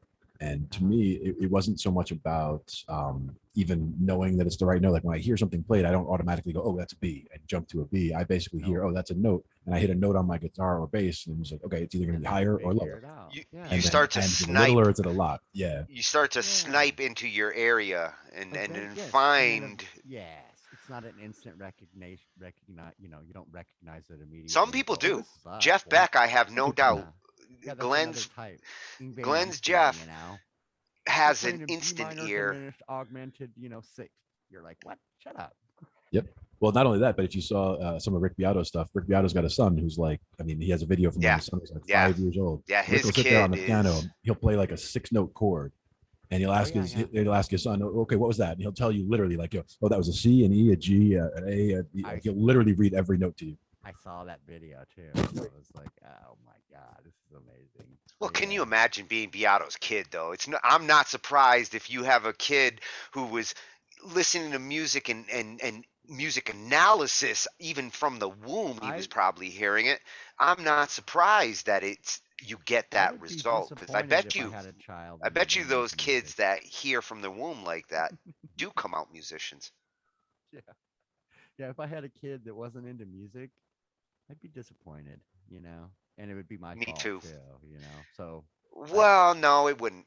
You music. so Much it as doesn't I stick think for there are everybody. You're parts of right. music that are inheritable or No, but I'm influential, saying like like, there are things that can transcend a generation in music and yeah, generations. yeah.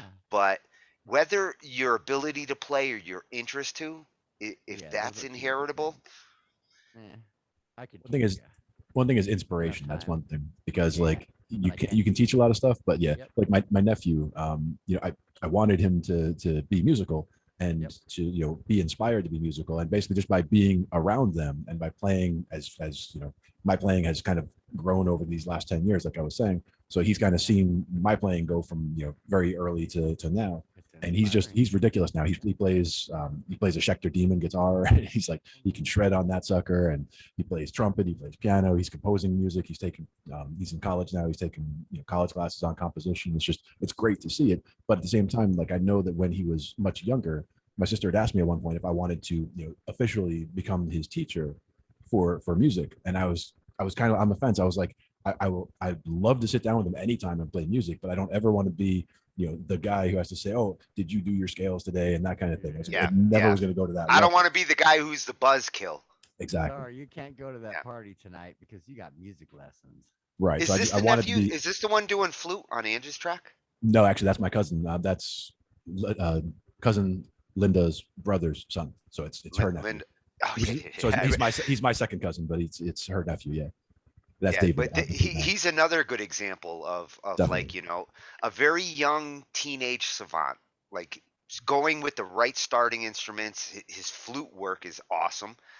I can just imagine his keys and everything else have got to be right up there with the And he same picked it, and he skill. picked it all up himself as well. Same kind of thing. Self-taught on the flute, just picked it up and started playing. For violin, he just picked it up Yeah. and started playing. And it's just certain things are translatable. And I've noticed that the more I look at different instruments, the more everything translates together. Like I always reference everything back to C major and A minor on the piano, just because all the white Yeah. notes keeps it all easy. So whenever I'm Mhm. thinking about scales, I relate back to that and then work out from there. But like harmonica, when I started teaching myself harmonica, just driving around, I was like, it's kind of like piano in terms of here and then up here and then down here and like figuring it out. And once you get the how it works, it's like, I mean, I could never just pick up a harmonica and play in a gig setting, but I could pick up a harmonica and figure out a harmonica part from a song if I had time to work on it, just from understanding how the mechanics work and from what I know of other instruments and of music theory in general.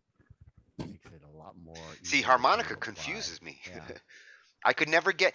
I Well, can that pick ha- up a that- lot but- of it, different instruments, and use them. Yeah. But harmonica, flute, those can't see wooden it, but ones could always weirded happen. me out. It could happen. You pick it, like you said, you pick it up and then you start playing it. Next thing you know, you relate it to the keyboard. You're like, oh, hey, these are all sharp notes and these are all major notes. Hey, and then next thing you know, you're not jamming on the radio or anything, but like, Well, have you ever tried you a flute? pick it up. I've Did you tried ever just many try? harmonicas. I've tried it a Yeah. couple times. I played a Well, recorder. flute is the one that I would have liked to in the I old played days. a recorder in When, elementary school. yeah, So I Yep. kind of have And the that. flutophone. and the Something. flutophone. Oh, see, now if I had a flutophone, I probably would have gotten more See interested. what I'm saying? You apply it to something that you know, like Glenn said. You apply something that you know, and yeah, you're not going to be jamming like on the fly on the street corner, but like go home and give you some time to figure it out, and you could do it. One thing about a harmonica is if you just blow and not pull, like you can get different notes All when you major blow through notes. and pull. If you just blow and go from the lowest to the highest, you're literally just doing if it's a C harmonica, you're doing C major, just Yep. 1 3 5 1 3 5 1 3 5 1. All So major. it's Uh-huh. all major the whole way up. So you can just go up and down blowing through a harmonica, and you can't hit a wrong note because it's only ones, threes, fives, and ones. Yeah. So if you're playing to like, But you have to blow Chuck Berry it. song or something, yeah. That's also Oh, part come of on. that. Breath control, yeah. Seriously, wind. All of them. The reason why I could never get my groove was because that process, just like with guitar, Well, my finger picking and my breathing. plucking could never get good enough that I would have been happy with them.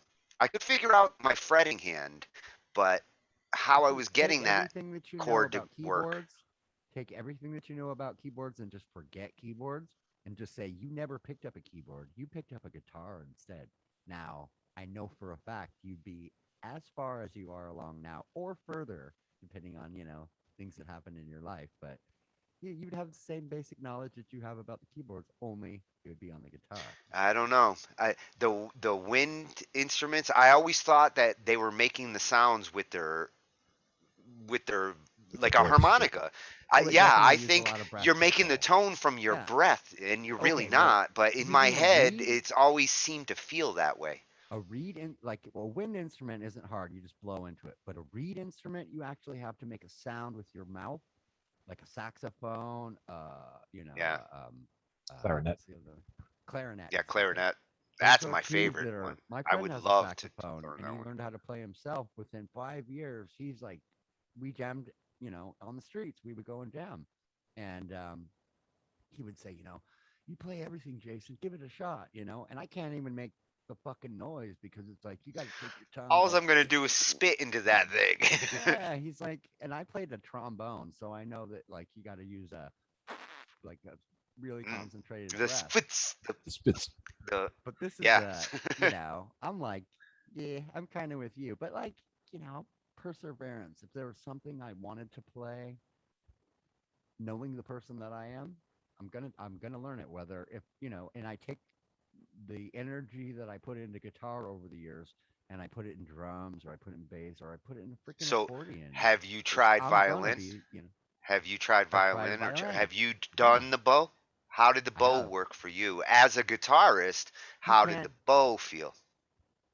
Not bad. Once you get used to it, like at first, you will not make noise. You will not make any good sounds. Oh, at I've all. tried. You'll just I be couldn't. making.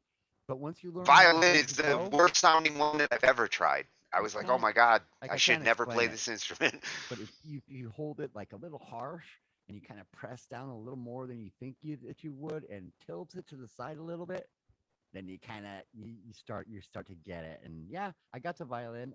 My brother's girlfriend's kid plays the violin. She's learning it, and I was like, "Oh, let me check it out." Anytime there's an instrument you wanna. And I sat there for I think like 2 hours, just like messing with it and like trying to make noise and See, and you even have the advantage on a violin because, you're already some. used to fretting and Yeah, all that. So it's really just getting used to the difference between like a strum or you'd think so, fingers but and getting the bow technique. Me, I'm lost that on both it's a lot sides there. easier. It's You'd tuned think differently so, as but well. it's like me playing piano. Like, yeah, the right hand, the hand that I pluck with, I have better, a better time with than my fretting hand when it comes to like, yeah, Really, like so when I'm playing a piano, it's hard for me to get my left hand moving. That's the hand that I fret with. But on my right hand, because I'm which so on a so used to piano it'd be moving your all the time, bass. yeah, my like So well, you it's on lose the your opposite bass end. because your right Yes. hand's like in solo mode. Yeah, Yep, that exactly. happens a lot actually. So yeah, is that a common thing? I would think it would be, Actually, it's especially a It if I'm seems common. like playing. It's my problem. My bass is very Yeah. simple. Now, if I played bass, then maybe my lower hand would be on the bass notes already, and I would think of fretting the bass like that. But I don't know, for some reason, I want to make the noise with my right hand like I'm hitting the strings with my Yeah. fretting hand, like a pick is in my hand, and I'm like ding ding ding ding Your ding, and brain my is left programmed hand to is like, which your brain is yeah. programmed And to which if we side could, is doing that sound. so if we could take a piano and reverse the whole keyboard backwards and have it go from high to low, then Oh I would my god. probably have a I better would totally time be like up learning for that. experimenting with that. The other thing you I do would just be to I put a bet you I keyboard could like, play that way, Jason. you know, That's you a have one great keyboard up on idea. top, one keyboard on top, and one keyboard down below. You can have the keyboard on top set to a much lower register so that your right hand playing up there is playing a lower sound I than hear your what left you're hand saying. playing over here. You know, two different keyboards just Yeah, set up for a different range so that, you know, that's because I mean, a lot of keyboardists or piano players, they'll have multiple keyboards at a gig. So, you that's know, you have this true. one I've low and this I've one's always high. thought about that too, man. That's pretty interesting. It wouldn't be And hard to people playing actually violin, remap a wow. keyboard. If I wanted to remap my keyboard and reverse it, it's not hard to do that. MIDI will let you like reverse the keyboard. Yeah, I've thought about I that like before. that idea. I told my friend's kid, I was like, if piano was backwards, I'd probably, because it'd be more like a guitar. And I always think about that. I always think like, oh, and when I was younger, I'd write parts on the guitar, and I'd be like, I'm gonna write a part for the piano, and I'd be starting to write and just come out like trash because I'm like, I keep thinking in the strike, there has to be a strike, and that's Have you seen the easy Chapman stick? discovering. Yeah, I have. Chapman stick. And Chapman What I is stick. was, It's that? yeah, I basically, was interested. I'm gonna say I was gonna buy one, but I was looking at yeah, it for sure. they're Yeah, expensive for sure. But yeah, it that's basically what I imagine mean. look those basses we saw the other night. What was it, Gent, where he had the you know, Yeah, it's a this 12 24 string. string basses or whatever they were. Well, a Chapman stick essentially is take a 12 string guitar, but it's just 12 real strings. The Oh, lowest notes are in the center, and you play with your hands crossed over. So they say it actually is more conducive for a piano player to Yeah, jump over, or it's as easy for a piano player to jump to a Chapman stick as it is for a guitar player. But the thing he's that's good actually about it is this you don't guy's ever, actually playing it like an acoustic bass. yeah. I mean, that's the thing is the way they play it is you're never plucking or picking anything. Everything you hit is a tap, so it's all tapping. So you don't have to worry about the coordination of both hands hitting at the same time. Because both hands are doing what they would do on a piano, where they're just fretting notes. Who was it that showed me that dueling was it you, Jason? The video with the two guys with that crazy like five guitars that's in what one? he's talking about. The gent The gent, guitars, the Is gent guitars, yeah. it 25 string is this guitar. not like for Yeah, the that tap. particular Uh-huh. guitar, Yep. this would be the best approach so that you could actually Um, get your hand you know, across that whole there's a lot of bass because players that that's a use lot of just strings. tapping techniques, oh, we were just talking about what's his name from Primus. Uses a 10 to lot of 12 almost strings. exclusively tap techniques when he plays. And actually, that's one of the ones my nephew loves. He loves to play. Jerry was a race car driver. It's one Yeah, of the yeah, songs that he loves to play. Like he plays that on my fretless bass. It's over at his house. yeah. What's his name? I'm having a brain fart right now. I'm with you on that. I can see his face. I can hear his name. Claypool, Les Claypool. Les Claypool. There we go.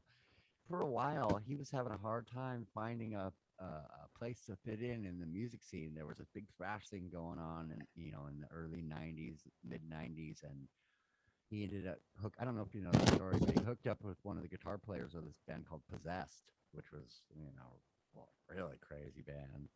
And he It was formed one of Matt Primus out of Cracker's that. songs last week. Right. He formed Primus, and like the stuff that he was outside of the industry with before suddenly became very, very popular for him because he was doing something that nobody else was doing. And before then, it was like he was just like kind of a novelty. People knew who he was, and he opened for some big bands and stuff. He had his own band. And what it did was it allowed him to go back to being his crazy, eccentric self, and he could still play with Primus, but now he can do all these crazy side projects where he's like a fucking circus man, ringleader, doing all this. He's a really wild, wild dude. Not as far as like partying goes, but as far as like Frank Zappa style, like every genre of music in one, and wild and fun. And that's him, man. He wants to just have fun on stage. And I don't necessarily like Primus that much, but I love that the dude is just nuts and will go for it, I found one of the good Chapman Stick videos. If you want to check it out, it's there's a guy named Greg Howard. Yeah. And he's I'd really like good to on hear that. how it's. I have seen this in pictures, but I'd like to hear how it sounds. Yep. I'm gonna share it up right now. And from the looks of it, like they have done some crazy electric variations of this, huh? Definitely, and it's just such an interesting sound, the way you're essentially getting bass and guitar at the same time. Let's see how we do here. I get ads. David? And I can see how this would lend to a keyboardist. I shopped for one of these. Just looking at it. Buy one, and then I saw the price and was like, Oh yeah, I'm looking at two grand here.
Hell yeah, man. Now that there was a mind fuck moment there in the middle, and I'm wondering how the hell he was doing it. The part where he was doing when he came in with that first guitar distorted guitar solo. How was he getting the I high notes to be distorted while he was still getting that? Was he looping there, or Nope. No loop. did Just he route it has different two strings outputs. to different? Oh, that's what I was gonna ask. yeah. Is can you route more You than one noticed that it was signal out of taking him that a thing, little and while. where do Yeah. those two See how outputs? it How took do him a how long do they time to break up? switch?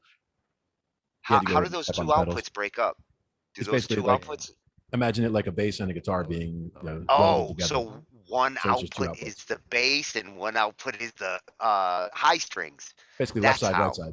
But actually they both meet in the middle. Like the lowest string is in the very middle. So like Yeah, I on see the, that on the, middle the guitar side, dynamics. the guitar side You, coming to the middle, and then from the the bass side coming to the middle. It's still going from high to low, where the I low is all in the middle. I noticed in the middle there was a unique string pattern there versus the way everything lays out from the bottom to the top in strings. You see in the middle there's this double line. Yeah, I noticed that too. I was like, oh, I these was things are thinking, I was closer. wondering, like, why They're is closer that like together, that? I think. And with the two output explanation, it all makes sense. This And I is a think that great fucking instrument. I love its concept. they actually have the grand stick is the 12 string, and they also have smaller ones. They have one that's an 8 string bass, so it's basically the same concept, but it's all bass and it's only 8 strings. That's But going to be the next metalhead's like bass to go to. They're all on 5 strings and 6 strings now. All today's fucking metal that I've been getting shown, yep, every fucking bassist there is wanting to be a guitarist, except they want the low strings. right, and that's where That like six even string. in that the Jake video we were watching before with the Morse code metal, he was playing a 7 string guitar to get that low B as well. Yeah, that it's like a very desirable sound in metal right now is to go very low and See, and that's how they're finding their new sound. but They're there's adding a trick. strings. You don't need a you don't need to buy an 8 string guitar. You just No, need no, no. to It's all know. in how you're producing the music. Yeah, yeah. But I do like I like that there's more of a musical choice there, that people For Yeah, can yeah. performance. yeah, This kind of especially shit yeah. is for performance. Yes, especially for performance because you can do whatever you want when you're recording in the studio. I can make, you can do anything. You can make it sound great, but like, can you do it live? That's the Yeah. question. Well, do And you I want have to to see do it it. live? No. The real No, question you is, do don't you have to. have to? Because I never have to do it live. I was never one who wanted to You just be a don't want to live get performer yourself into a position where you're, doing a symphony in the middle of a song, And if you do, you're doing it for effects, so you with can one look instrument. great. Yeah, unless like we said, unless you're a Les Claypool or you're an Ingve Malmsteen or Yeah. a Geddy Lee or something, then you It's can like part kind of it's part of your shtick at that point. yeah. But I don't want to be Stevie Ray Vaughan. I don't want to be that guy that's like everyone else in the band is taking a break and you're up there, you're still up Yeah, there and I on don't want to be the stage. guy who Like plays a perfect 5-minute performance. I'm not I would that love it, good of a musician. but I'm I realistic, I can play Yeah, 5-minute performances when if I I really do, practice. When my there bands we practice, I could yes. do what I needed to do for the If time I I needed do, to. I hope to God I'm gonna ask you, did you record that, dude? I hope you recorded that. You know what I mean? I want to be like, because I just played. Yes. You ever do this thing where you're like, you think you just played the greatest, and you're like, I didn't miss a note, and then you listen back to the recording, and you're like, what the hell am I listening? This isn't the same thing. Like, what is going on here? Because you Well, were that's why you enjoying want it Glenn in so the room. much. Yeah. Glenn fucking records everything. He's got That's the what I right mean, kind of though. mentality. I try to. Like when I'm playing live, I try to record it all because I love, like you were saying the other night, Glenn, you want to listen to your band practice and then you go and jump in the car and listen to the recording on the way home because then you're like happily doing that. You're like And you're excited still to in the hear. mood. The Yep. sound Sorry, is still Tony. in your head. You Yeah, can you're still like, relate it. and you're excited to hear like how good it sounded on the recording. Yeah, and then you're very crushed and disappointed when like someone stood in front of the microphone, or there's a sound disturbance because someone didn't stand where they were supposed to stand, or they moved their amp, or they Or shit, turned it something up or wasn't on. down, or the number Didn't one turn is on a mic. nobody recorded that song. So you got so into playing and you played your epic 10-minute song perfectly for the first time, or for the 100th time, and then you race over to the fucking recording machine and you realize that it wasn't on, and you're asking everybody, "Did you turn it off?" you know? I love that even Eric Clapton Or in did the tape run Unplugged, out? Because Yeah. I still was dealing with Uh-huh. tape. Go ahead, yeah. Go ahead. on Eric Clapton Unplugged at one point at the end of the song, like gets to the end of, I can't remember which song it was, but he gets to the end of it and he goes, "Did you get that?" So Yeah. just to make sure that they actually got it recorded. Yes. That's the thing. Even the Beatles were like, trying to record every take, but doesn't matter how diligent you are about it, a lot still gets lost because you get so into recording. You're like, "Oh, next take," and someone turned it off in between takes, and you didn't. It's gotten a realize lot that. easier. It's gotten a lot Well, but better. it's just Thanks. me. Digital has helped with a lot of that. Like if you Oh are, yeah. I want to record all the time. Glenn has Oh all his yeah. shit because he's been doing it all on a digital Zoom, Me too. and a I got lot of everything that I has need, and solved if you some of do it those yourself, scenarios. if you do it yourself and you do it all the time, then you don't forget. If it's like your equipment, but Yeah. back then it was like, tape recorder in the studio, or you brought your tape recorder that you would never think of leaving at the studio that time, because just would never do that. I started with one of those tabletop recorders, the little That's tape exactly what recorders I'm with the uh-huh. built-in mic. Then you move to like a ghetto blaster, and eventually you get like a A plug-in boombox, yeah. mic, plug-in, or you get a Tascam. Like we had a Tascam switched out That at the was the studio. action. That was the total evolution. You get 4 microphones and plug Tabletop them in. to a Uh-huh. boombox to a Tascam. Uh-huh. I had for myself. I had the I got Porter them all. Studios, and for the band, we got the reels. I was lucky enough to get to play with Tascam and Fostec reels for 8 years, and My dad was a DJ, so for a period of time he did, and so he had a little 4-track reel-to-reel recorder, and I would fucking use it all the time. And he would always tell me, "You're not allowed to use that." And I would tell him, "Dad, I'm recording my music. This isn't like bullshit. I'm not well, you fucking could wear the making shit out of noises."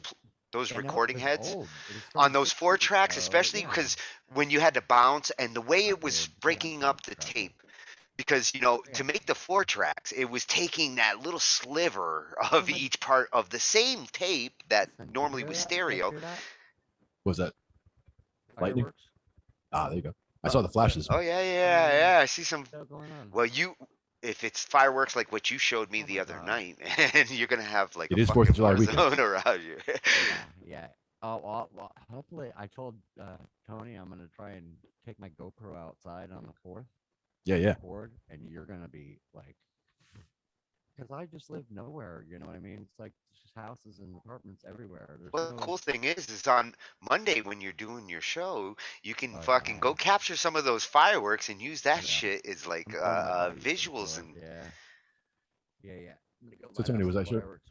Hey when I man. was showing you the Mummies last night, I found another one of their songs. I don't know if were you there, Jason, when we were playing the Mummy song? We had a couple of Yeah, Yeah, I have them. you took off ever right when you guys started, but I listened to the have night you before. ever I heard listened of to the a couple Mummies? hours of them. So you have heard them.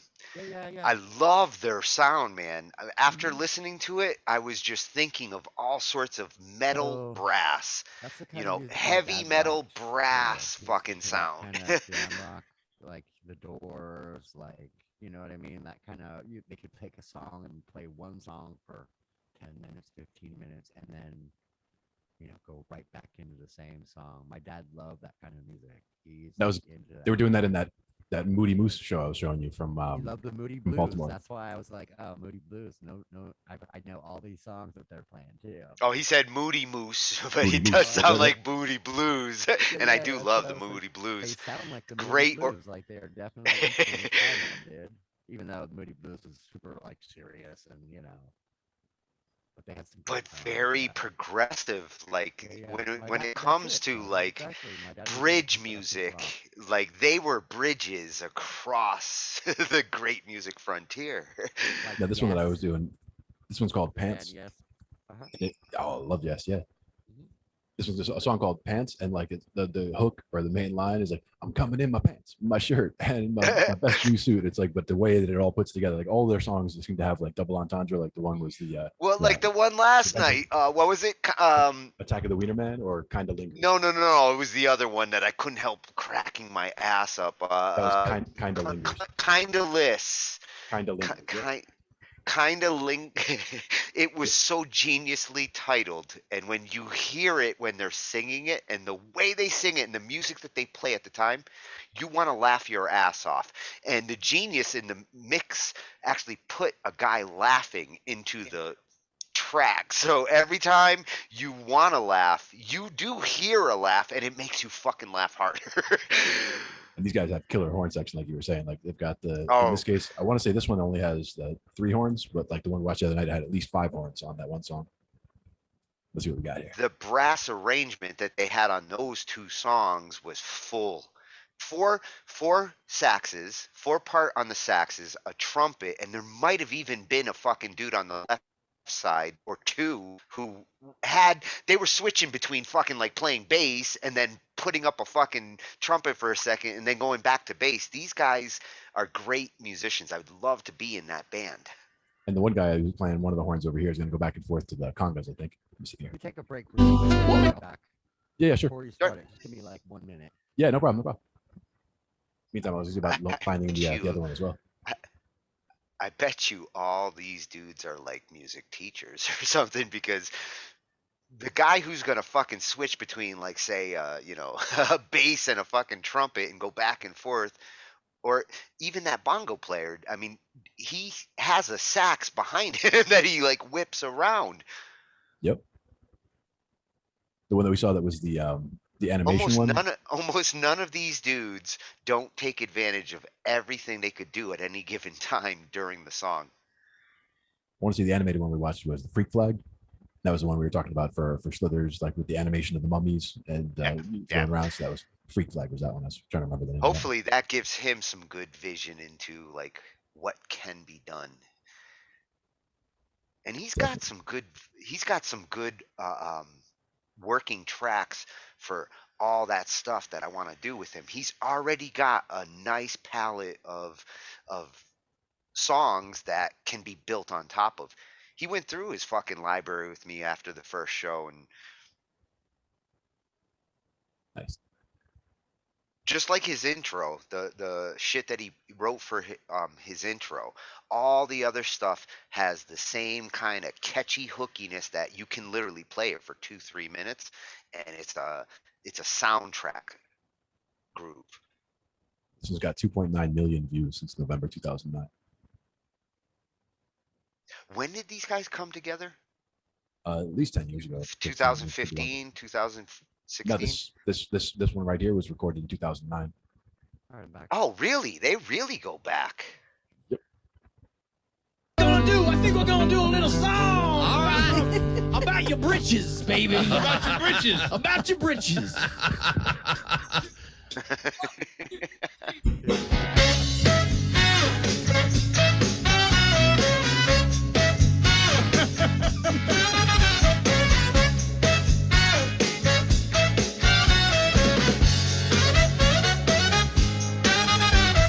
Monday, Tuesday, hump day is halfway.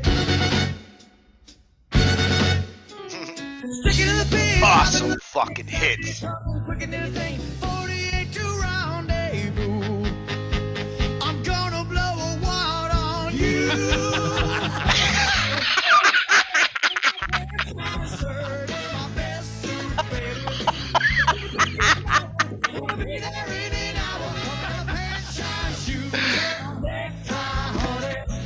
I'm so excited. I hope that I don't come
God, man. that's even better than last night's. I was gonna say we almost killed That Justin. I is saw him definitely the dying best over one there. so He far. cracked up like halfway through. He started cracking up because they were That- cracking up. He was like, "Oh man, let me sing this. Let me finish singing." It That is was a good singer. such a Good that's what I'm singer. saying. It is so good musically, Uh-huh. and it's so fucking funny comedically. I have never And you know, seen such a good blend of serious music and really fucking raw comedy blended so perfectly like that. let's take that. You have to respect that sound. Oh, That yeah. sound is of like the highest caliber of funk, disco, band swing, everything that's serious music they are doing, but yet he's singing I'm coming in my pants, shirt, shoes, tie, and it's in context, but it is so dirty that everybody with a dirty mind just can't believe that somebody did that. Exactly. Very creative on that part. Oh my god. That's in like I said, I'm inspired from that. I want to write some funny shit. I just don't have the balls or the voice to sing that stuff, but I think I could write it. I You the know people. writing the word play was like so genius. It's like when comedians try to find, a way around the FCC loopholes. You Yep. could say things in certain ways if you were a good writer in a show without stepping on the FCC. They're doing that with like the most extreme of with music.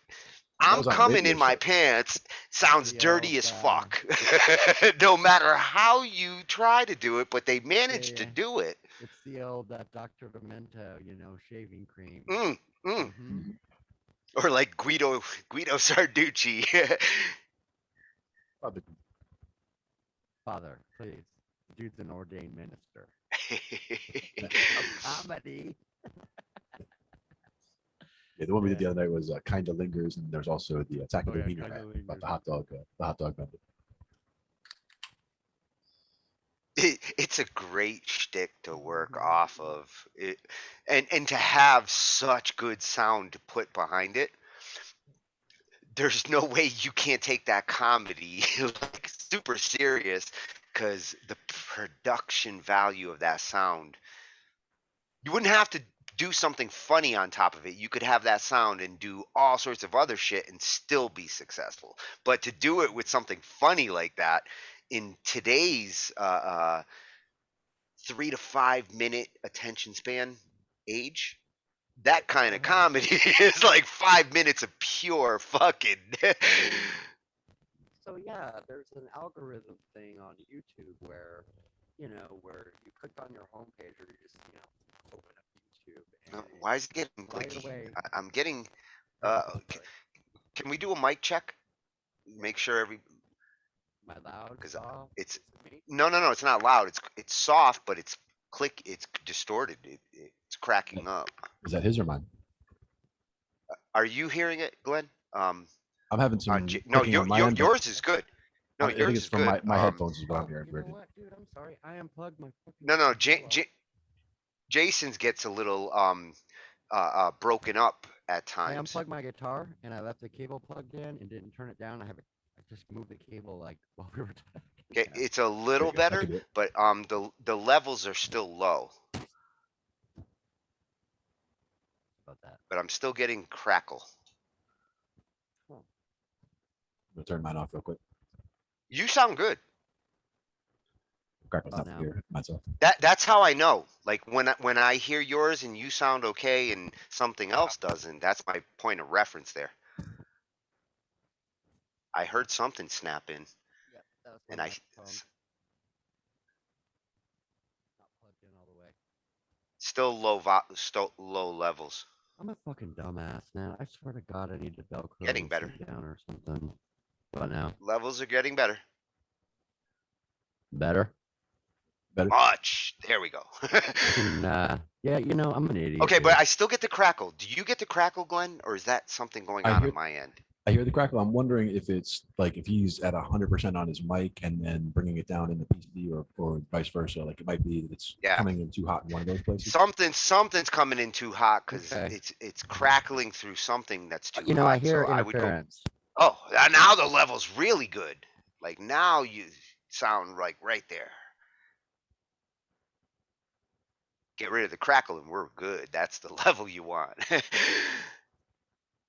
Oh, and have you gone through your Zoom audio settings and made sure, like in the Zoom audio settings, make sure you turn off anything that looks like it's garbage. Noise reduction, put it all the way to the low end, and in the advanced, there's a option to use the raw Windows sound. No Windows fucking mic shifting and shit.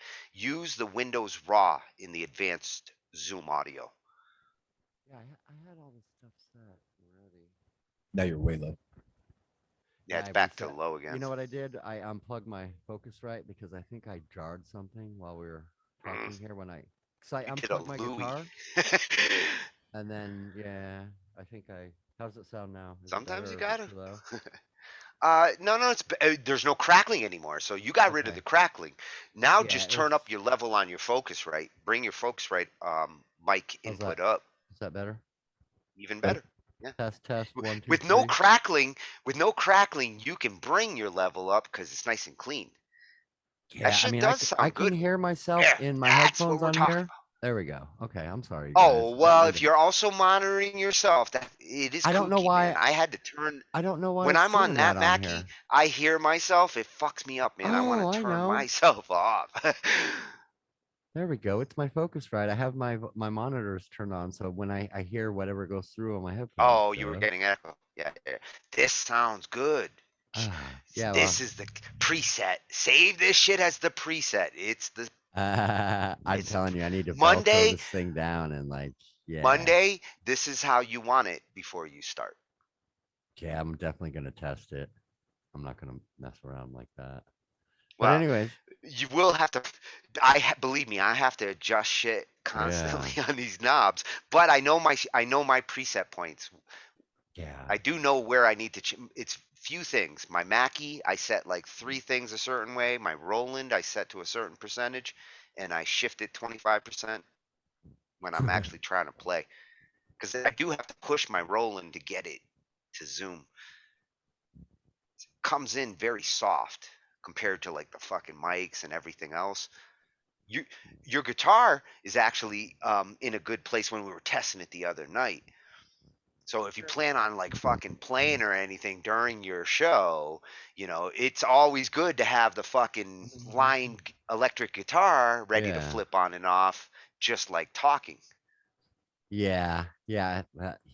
See, I needed to stop messing with everything all the time. Unplugging and plugging in, and just get used Here's the to it. question: do you need to mess with things all the time? No, I if don't. you It's do, just I want it out okay. of my way. I Then could it's get around then it, it's Yeah. then it's I could why you mess with them.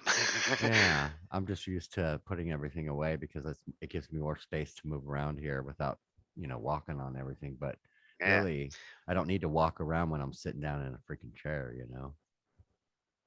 See, and Glenn was telling me this the other night too. Like, I need this. I don't need wireless headset because this is my setup. Oh, yeah. I I was getting understand that. I was getting Yeah. I bought an semi-expensive wireless setup for my guitars, and I never fucking use it ever. Never. I mean, Well, I don't anticipate performance. that I Why would would you either. use a wireless setup if you weren't Even in performing? performance, Like, you're not going to I do it don't. when you record for sure. I maybe would use it, but I'm thinking For that recording?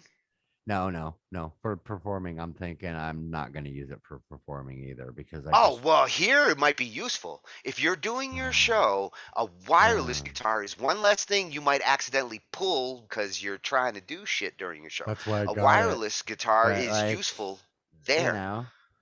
I got the wireless guitar, but Use I it got there. wired headphones. There's a lot of I got a Yeah, yeah. Cooper. Like, For me, the wireless for the bass is something that I would do because like some of the bands I work with, they have wireless for the bass and the guitar. They'll during sound check, they'll like go walk to the back of the thing and see how it sounds from way back then. Oh, That'd be yeah. cool. that's I could see But- How that. many guitars and basses have I seen go out into the like Mhm. crowd area to do their sound check? Yep. So they Fuck can see yeah. what it hears like from out there. But It's for a me, it's thing, like yeah. once I'm on stage and once I'm playing, I mean, I'm bass. Yeah. I'm hanging out. Like if I'm more than 2 feet from this spot, there's a problem. So Well, it's how do like, you I don't need monitor? anything more than How 2 do I'm feet. you with you, monitor? Glenn.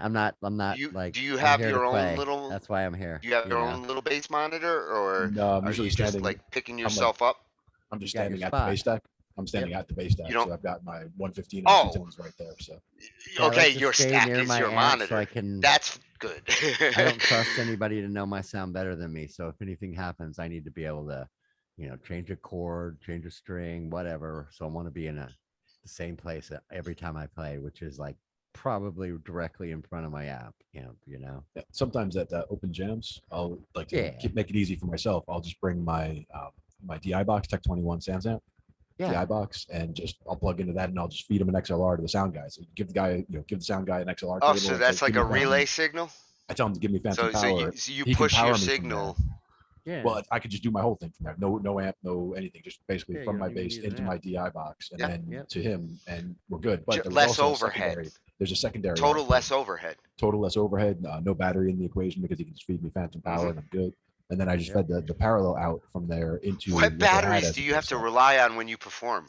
None. Like what? Like Zero. 9 volts, double A's? Because any it's no batteries battery- during no batteries at performance, all. you better have a fucking pack of them That's why I all have the time. No, Yeah. no batteries at all in my setup. Like even my bass is passive, so there's no battery there. The Tech 21 Sans amp box does run off a 9 volt, but as soon as you feed me phantom power, it straight bypasses the 9 volt. Yeah. Most Yeah, of yeah, them. yeah. So I could also go AC power. Which with that, but means that's another the battery never gets really sucked up when there's always something taking Right. over as soon as those don't- it's like a computer battery. Like fucking same battery's been in there for 20 years and it's still working to keep the Yeah, clock. yeah. Yep, because it doesn't have much to Yeah. do. I'm not into For a very little amount of time. active. Although my EMGs on this are active, this is the first active guitar pickups that I've had in 20 years or so. I'm not up on that either. I would rather have a passive setup, less to worry about. Yeah. I don't want to have to change my battery every time I play, which is what I'm gonna do if I play this on stage. I'm just gonna Yeah. have to. Weren't you bitching about batteries too, Glenn? They're During that not cheap. wireless, like I'm not gonna do this. They're Batteries not was cheap actually one of the anymore. things They're Batteries is one of the expensive, things I so mentioned. it if was I one of start his playing, arguments. it's like $5 And it was the every ones show just that for like I did. batteries. Yeah. I One thing mean, is I'm when not I- only coming I out hate- of the pocket for strings and for extras that I need for every show. I also got to put out like $5 to $10 for batteries for every fucking show too. Man. Fuck Yeah, that. some of the bands I work with, they use the in-ear monitors, so like they Yep, have their own monitors, battery yeah. packs for those. Yep. And they're also doing wireless for the guitar. So like you got 4 guys, and Wireless, you have to be Wireless taking devices. batteries. Hopefully, Especially like guitars, wireless and shit. Those Yeah. need to be charged up like fucking phones Yep. before Hopefully the you show. get one that has charging capabilities. If not, you're relying on outside third-party batteries. And hopefully you're a responsible fucking dude setting shit up and you charge that shit the night before. So like you make sure I'm all sure that shit. there's some Because bad horror. if you start thinking about it like the stories, hour before the show, that's not the time to about start it. charging your Some shit. Spinal Tap shit going on, like your roadie forgets And it goes to charge on. it up, and like you have to go the whole show with like playing a clean guitar with no amplification or something. Yeah, Or can you imagine that? Even Or worse, not even you like, forget to. yeah, or you can't even when play. So it's you're your stuck with responsibility and Oh you my forget to God. charge. Or you just have to pull out the cable in that case. Well, this past Sunday we had that gig with 5 different bands. One of the bands was a 9-piece Steely Dan cover band that had a bunch of horns and everything else. So we were dealing with they had four or five vocals, they had 4 or 5 horns. We just had like ridiculous amounts. That's of pretty much like things to that set was up. like the Mummies. Like setup. it was just like setting up for the Mummies. And Yeah. the thing is that like we were running this thing for 5, 6, 7 hours throughout the day, and he's doing all the mixing from the iPad. So he usually has like a power brick with him, so he's charging the Yeah, he iPad has while he's to. out there. Yeah. But he still Yeah. he got throughout the day he still managed to kill the pad several times. He got down to 0%. I was gonna say, Yeah. actually, you need So to be my pad is there charging as a like backup. all the time because you're Yeah. using this one for the hour it gives you, and then you're swapping it, which is another Yeah. process. Yeah, you're Like you need talking to make multiple sure batteries that at this that point. process gets Yeah. done. In that's what sucks is if everything could stay charged long enough and you had enough storage, you could set that shit up at the beginning and literally kick back the whole show, and Yep. at the end, hit stop. If you weren't dealing with limitations in batteries and occasional burps, That's why it's digital. like I get the wireless stuff and I get where it's useful, but it's also to me the drawbacks of the having it go bad at the wrong time is one big one, and just Yeah. the having to replace Well, or yeah. charge or worry about the Yeah. batteries But is another. I'm So talking wireless to is you better. about. We're being I'm talking to you realistic about because this now with us. If this dropped, my battery died here. The worst that's Yeah. going to happen is you guys stop hearing me. Right. For Yeah. that decision, it's not a good argument if you say, I don't want to use it because I don't want it to die at the wrong time as a conferencing headset. What I do This find funny- wireless technology isn't something you have to battle with. Get a wireless headset so you don't pull shit out when you accidentally go to make the coffee. Yeah. Well, 25 Tony, bucks. That's what he keeps saying, but I It's have a I have good extension cord. solution. My headphones get me all the way to my coffee, all the way to my bathroom. My I can go next all over my purchase- apartment. Yeah. Wireless. My next purchase is a wireless headset because I've been using this Corsair one for about a year or two now. It's great, but Corsairs are not I'm like bad. you. No, it's I great. It works considered that great. one. I considered one of them actually last month. I can actually wear it without it hurting my ears, and that's a huge, Yeah, that huge same thing, here. like, The it last ones starts I to had. kill. Yeah. Yes, the last ones I had were fucking making me feel like my ears were getting reformed, like sticking to my head. These are awesome. These new ones So are so lightweight. I forget that they're on. yeah, me too. And I After, go like, and an pull the hour. cable out every time. I'll walk to the kitchen and need Boink. some water. Yep. No, Yeah, for that I reason, was it would gonna be good. say, it's funny that you say, a lot of musicians would be that don't have never performed or aren't used to being in a realistic performing situation that would say, hey, I would rather have that wireless setup. Let me set up because one less thing to worry about. But me and For you a and guitarist or a Tony, bassist. no, but me and you and Tony have been there before, and we know realistically it's actually one more thing to worry about because Oh yeah. now you got to worry about batteries. Now you got to worry about. I'd actually be more. Are I'd you be gonna more pick up anti-wireless interference or, on stage. I'd be That's more what I mean. anti-wireless on That's what I mean. stage. That's what I mean. I don't, you can. I use don't need anything to be record anti. with. I don't need to use wireless as a keyboardist. Yeah. Wireless was never my issue. But if I was you guys, Yeah, fuck nah. no, I don't want to be fucking running around with my instrument in this clusterfuck of I wires just and don't shit. want to. I don't want to worry That's about. how you break shit, especially That's how performing. you break shit. Yeah. I don't want to worry about losing the signal, picking up interference, stuff that And I've never had to latency. deal with. Yeah, Latency. Latency Oh, God. is the ultimate. Like pisses Yeah. me off. If I've I hit never- it and it's not there worst- until a millisecond later, right. fucks The up worst how I can problems hit that it. I have ever had with cables are like there's one that's fucked up. It sounds bad. I unplugged it and put in a new one, and wow, it was fixed. The problem was solved. Very quick. Or I made an ass out of myself by tripping over my own cable and unplugging How many myself. times have or, you solved how many that's a times have you thing. solved a buzz or a hum from an adapter? How many times have you had an Oh, God, adapter a billion solve a sound times. problem? Oh, Wow, this that too. one fucking adapter, I Yeah. replace it and all of a sudden that hum that I've been Yep. hearing for the last week is Oh gone. God, I've had Adapters equipment that blow yeah. out like candy. yeah. Simplify yeah. the chain. Yeah, definitely. Yeah, important. simplify the chain. Don't add something extra that you don't need. Like I'm of that mind.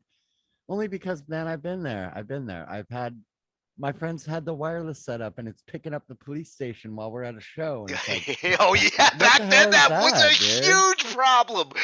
I can't tell you. Because the club It's is right funny down you the say street, that. I dude. can't It's tell you like, how many what? times No, there why, was who said that? Who made police that up? radio It was like over a thing. concert. Yeah. It might have been the fire department or like an ambulance, but it was like, When- in when the we middle would of a play out- song, yeah, you hear this and you're like, what the fuck was that, dude? That is not An emergency. not cool. It's like Spinal That does Tap not come out of shit. my guitar.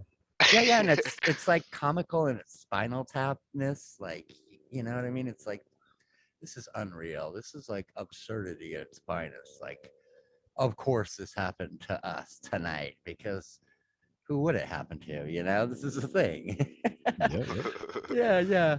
But yeah. So that's don't We want all know wireless. Tony's main reason for wireless is because he's a smoker and he has to get outside to have cigarettes. Oh fuck yeah. So he goes For to my Yeah. headset that I'm talking to you with, Necessity, yes. I But I'm don't telling you, use this telling you, for me- technology where I don't need to use it. I use it where it serves best. And for Video me, I literally- conferencing, yeah, awesome. I literally can't get 20 Music feet away from making, here. no fucking way. I have to sit here. I'm not. I'm.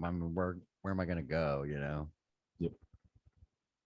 But yeah, my whole apartment revolves around this chair in this spot. So it's like everything I need is right here. My guitar's right there. My bass is right there. Everything's right there. Exactly. All my guitars are here. I have a bass too. I have a Yamaha. Nice. Right here. Yeah. That's funny. I'm a But- bass player. I've been a bass player for so long. I have one bass in the house, but I've got like 6 guitars. Oh yeah, dude. Well, you just like to make music, you know. Yep. Well, Got one. he has the bass he needs. Yeah, that's it. He's Five still string searching for the guitar. Yeah, that's it. I got the SG. exactly. Actually, on that note, I have. I think I was telling you the other night. Nice, I have a dude. Les Paul right down the hall. That is gorgeous. It's a Dylan. Is the Whose company. is it? Yeah, you it- told me about that. That's. I was talking about it the other night. Whoa, I have a picture of it yeah. actually on my phone. But it's a Dylan. Wait a minute, down the Les hall Paul. that you own? No, it's No, down the Or hall. My down neighbor the has it. hall like a friend. My he my wants to friend buy it. has this right down the street. The person I bought my acoustic from, the acoustic is beautiful also, but he lives right down the hall and he's got like 12 guitars or whatever. He was talking about he was selling a Les Paul. Consolidating. He was selling a Les Paul and he was selling a something else, but the Les Paul is the one that caught my ear. I was like, oh, Les Paul. And my buddy Joey is Did you a get to lead play guitar it? player. Yeah, Oh, I'm imagining like Actually, you must have picked it up as soon as he mentioned the possibility. As soon as he mentioned it, I grabbed it because I was going to bring it to my buddy Joey to see if he wanted to grab it because I know he's got just Oh, ridiculous he'll let you guitars. borrow it? He's let you borrow it so you can really play. You can Yeah, yeah. fucking feel We've, it out. we've known each other for 25 years, so yeah, What's he asking for it? 300. For a I Les would've Paul. bought it. I would've bought it. I already did. I already I told him. I already told him know. I'm taking it. I just didn't have. I just haven't Yeah, handed him the please go cash yet. sell but he's this. Like got I it. don't Yeah, even need to it's look about at making it now. the But it's- cash. I say, I'll Yeah, buy it making the because, cash. Because that's a good investment. That's feels not solid something as that hell. goes down. Intonation's perfect. And It's it's not beautiful. something that goes down. They don't go down in value. Treat them well, they are always valuable. Yep. That is collectible, even if you didn't play it. something thing like was a funny Les is- Paul, More yeah. so. More When I so took if it- you didn't play it. When I took it down to my buddy Joey's As house long to have as you him check it out, maintained it, because again, you he's treat been it right. he's been a It lead is guitar player worth for it more. over 50 years, so he's got just ridiculous amounts of equipment. He had an apartment fire years ago where he lost a 68 Les Paul and a 69, but he had 2 gorgeous Les Pauls. He had Marshall Plexes. He just had ridiculous amounts of Anything equipment from that he back lost in that then. fire. But then he's rebuilt it all since then. So like I bring this Les Paul to his house to check it out. Now I know he has Right. he has a 72 Les Paul custom shop. That's his main baby. Man, he had to But he remake also- that collection. He had to remake that collection, and he's got the Charvels. he's got ridiculous strat. He's got everything over there. But when I bring this Les And the Paul real over, Charvels. the- The real Charvels. yeah, the real ones, and he has he's got the real 72 custom shop, Gibson Les Paul. Then he reaches over and That's he's got back when they were. then he reaches over and he's got an Epiphone Les Paul. Then he reaches over in the back and he's got one from another company like Axe or something. Then he reaches around and he's got a Dylan himself, like the exact one that I brought over, just a different page up. But he literally took out 5 Les Pauls that day, and I'm like, why did I bring this here?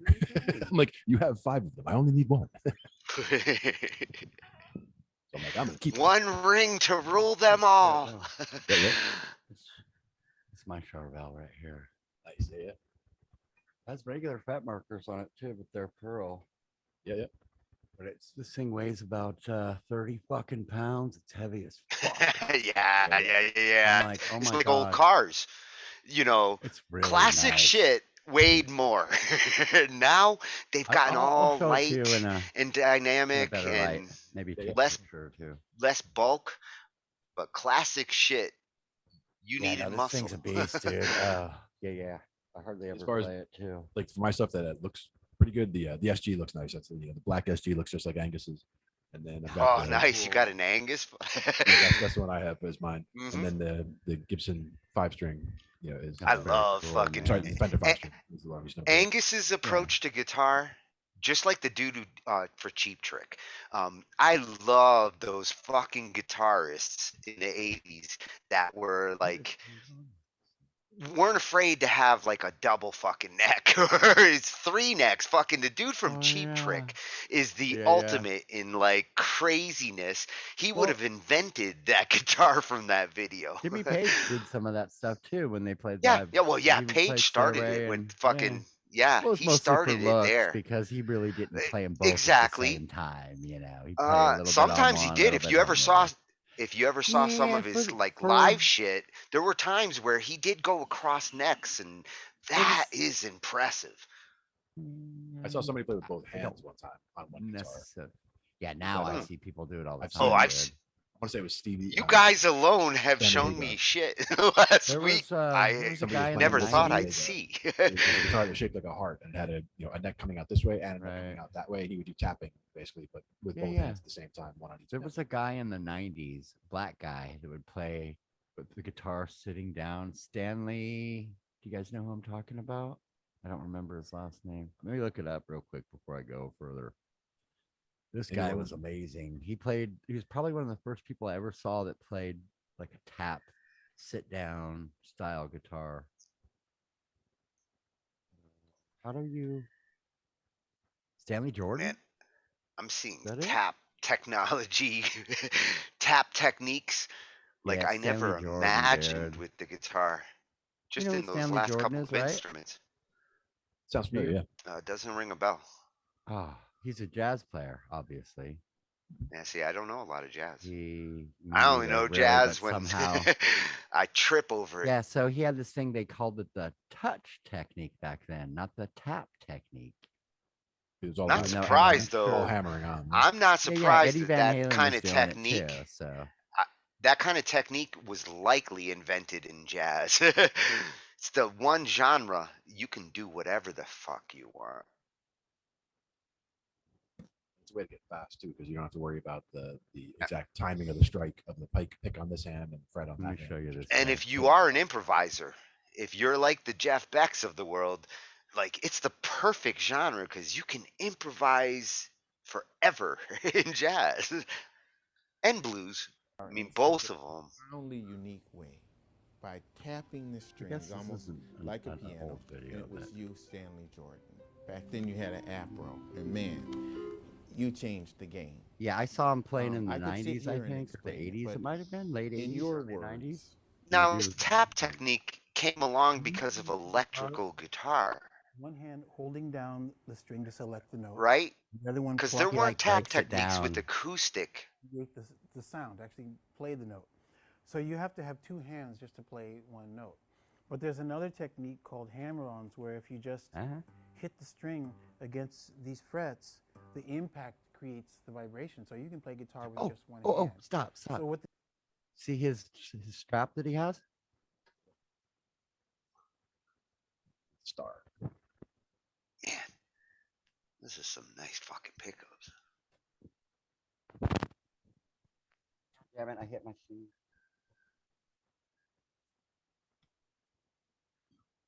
Where is it? Awesome wood too on that fucking guitar. That is a nice fucking natural. Can you see that? You can't see it. I can see it, yeah. Oh, you got Nice. yeah. Holy shit. Oh my god, you guys, this is fucking insane. Like, One thing shit, I is haven't thought about Stanley Jordan in years, and he has the same fucking strap as me. looking at the nut where the strings come up to the headstock. It looks like they're Uh-huh. locked in, so it looks like a locking nut, and it looks like Yeah. the tuning adjusters for fine tuning down at the bottom. Uh-huh. Possible. So you Plus- use those to micro tune? That's At the that's bottom. what you use those for? Yeah. Basically, what, an Allen wrench where you just fucking take the master is tuning, tightened down just here? This is It's the tightened box down top. here, Tony, completely. This is just flat, completely flat right here. Tightened down, and then you tune with here. So you get a tuning before you tighten these, and then Man, you, that's a lot hopefully of you're locked versatile- in. And then yeah, to Yeah. change these is a bitch, And man, it looks locked in. Like with look that how he fucking wound up is build, and instead of cutting them off. Yeah, Some it people do looks that. locked in. It is. The It is. touch technique is really I've never about seen this is video, so I don't know taking what he's gonna do. hammer-ons and some other related I just looked techniques him up and right now. I'm like, elevating this that is into a thing, right? full Stanley Jordan approach is a in its own person, right? So using this technique, I can play with just my left hand or with just my right hand. Now you couldn't Look, really do this with an Both together. acoustic instrument. This You is a electric instrument technique. can do it on acoustic. It's just not as loud. Yeah, which means you have to amplify it some way. Or hit really hard. yeah. But like he said, you know, the technique, you can still hear it without. He's barely turned up at all. I can't Yeah, help but think because that technique there is has to be about somebody resonance. that It's about can echo feel and resonance. playing this way. That is Something- natural. Yeah, this But dude's electric amazing. helped it. when Electric he- helped it to make it Eddie Van Halen shit. when he starts playing, you'll be like, "Oh my god, this guy's a fucking genius!" Because yeah, even to Well, me, he like just I fucking played Bach there, dude. yeah, Like and he's just messing around. better dude. than When I can play it on a keyboard. when he plays his own stuff, you'll be like, "Wow, where did he?" Because he uses a lot of jazz, like rock, like different, you know, different somewhere, kind of some stuff you wouldn't purist that necessarily told you, go to. And No, kind of very that's not how the creative. instrument is played. You'll never make it playing that way. Did that happen? Yeah, I was told. I had one guy said, That guy's angry. "Don't He saw do that this. video. You have Glenn, yeah, you know, just want to see him play. An outstanding musician. So this was from Let's see Jazz Fest. Recording artist. 1987. There we go. So I did. I'm not tripping. I did see him that long ago. And he was a kid, and I was like, "Oh my god, this fucking kid's amazing, dude." He's like, "What is he doing?" I saw him on. He played on Saturday Night Live in the '80s. Also, I want to say, and like, he doesn't have a hit song or anything. So what? You know what? You don't need a hit song if you can fucking make a living playing. People pay you to play. He put that Doesn't shit on matter his if lap anyone and started owns it. playing like with it. He put it down in front of him, and it was like, "What are you doing?"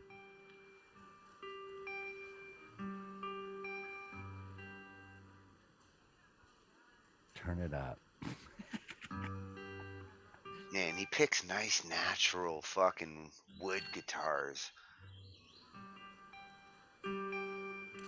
What is that? Good that wood. Is that a hollow headstock that I see there? Yeah, there's a hollow headstock on that.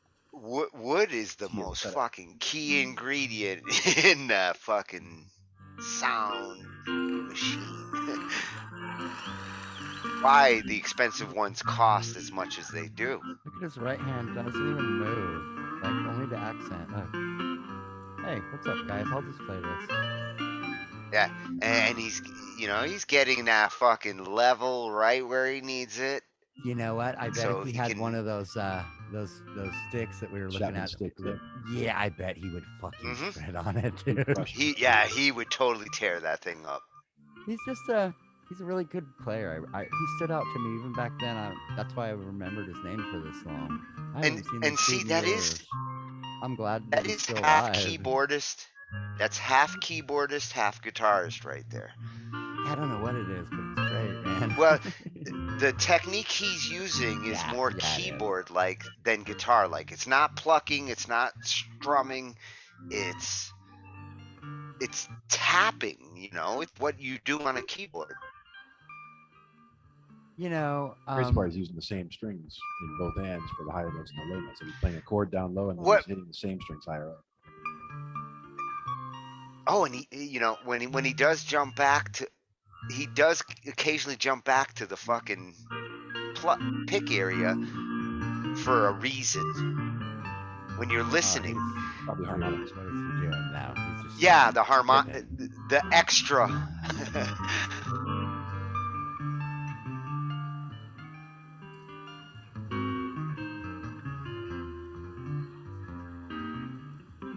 Wow.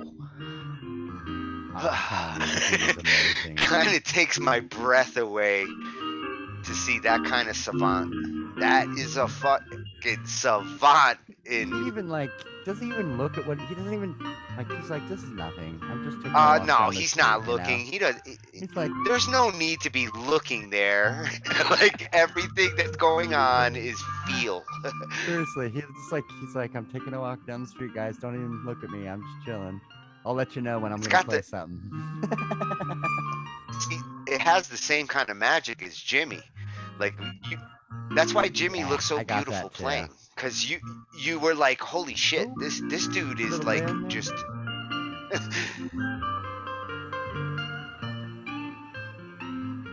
Yeah, I enjoy seeing like musicians have a good time. Definitely, that's the thing. And he picks it. It's kind of very I don't know focused. though. As much as I like him, like I think about could I like sit through a whole 2-hour concert with Stanley Jordan and go, this is the Oh, I greatest, you wouldn't know? have a It problem. would. I don't I know. wouldn't have a I'm the kind of problem with person 2 where after a hours. while I'd be like, you need to do something else, buddy. Show me something else. Well, I'm sure he's Depends gonna on what go he in showed other me. chords. Yeah. Yeah. In this case, like, I'm this just is saying, yeah. this is a 5 to 10 minute jammable You know, fucking that's riff, I and think that's he's what not I'm just. He hasn't just set up the groove. He is putting in the fucking leads. Yeah, That's I like keep the waiting Dead for a playing band for to come 10 in. minutes I don't know if a band ever does come in on this song in or one not. guitarist. There's I no know need there's for a this band there. particular song. It's There got might a not be a band this whole. simple. Oh no, it looks like no. Well, you know what? I don't think Can he has you a do? band play Can with him you at do all. that for? Can you do that for 2 hours? Yeah, That's no, a but tough I'm not challenge. him. He's like it says, he's a virtuoso, dude. Well, I'm saying even him. If he does that for 2 hours, is he gonna get you to stay there I would doing because just it's this jazz. for 2 hours? Yeah, yes. I can honestly say, yeah, I want them because it's jazz and my expectations are different. You know, when it comes to Holy jazz, shit! there's Look at his fingers. They're even sicker than that other dude. he's only got 6 These fingers. dudes with like. Well, look at his fingers though. His fingers are like fucking.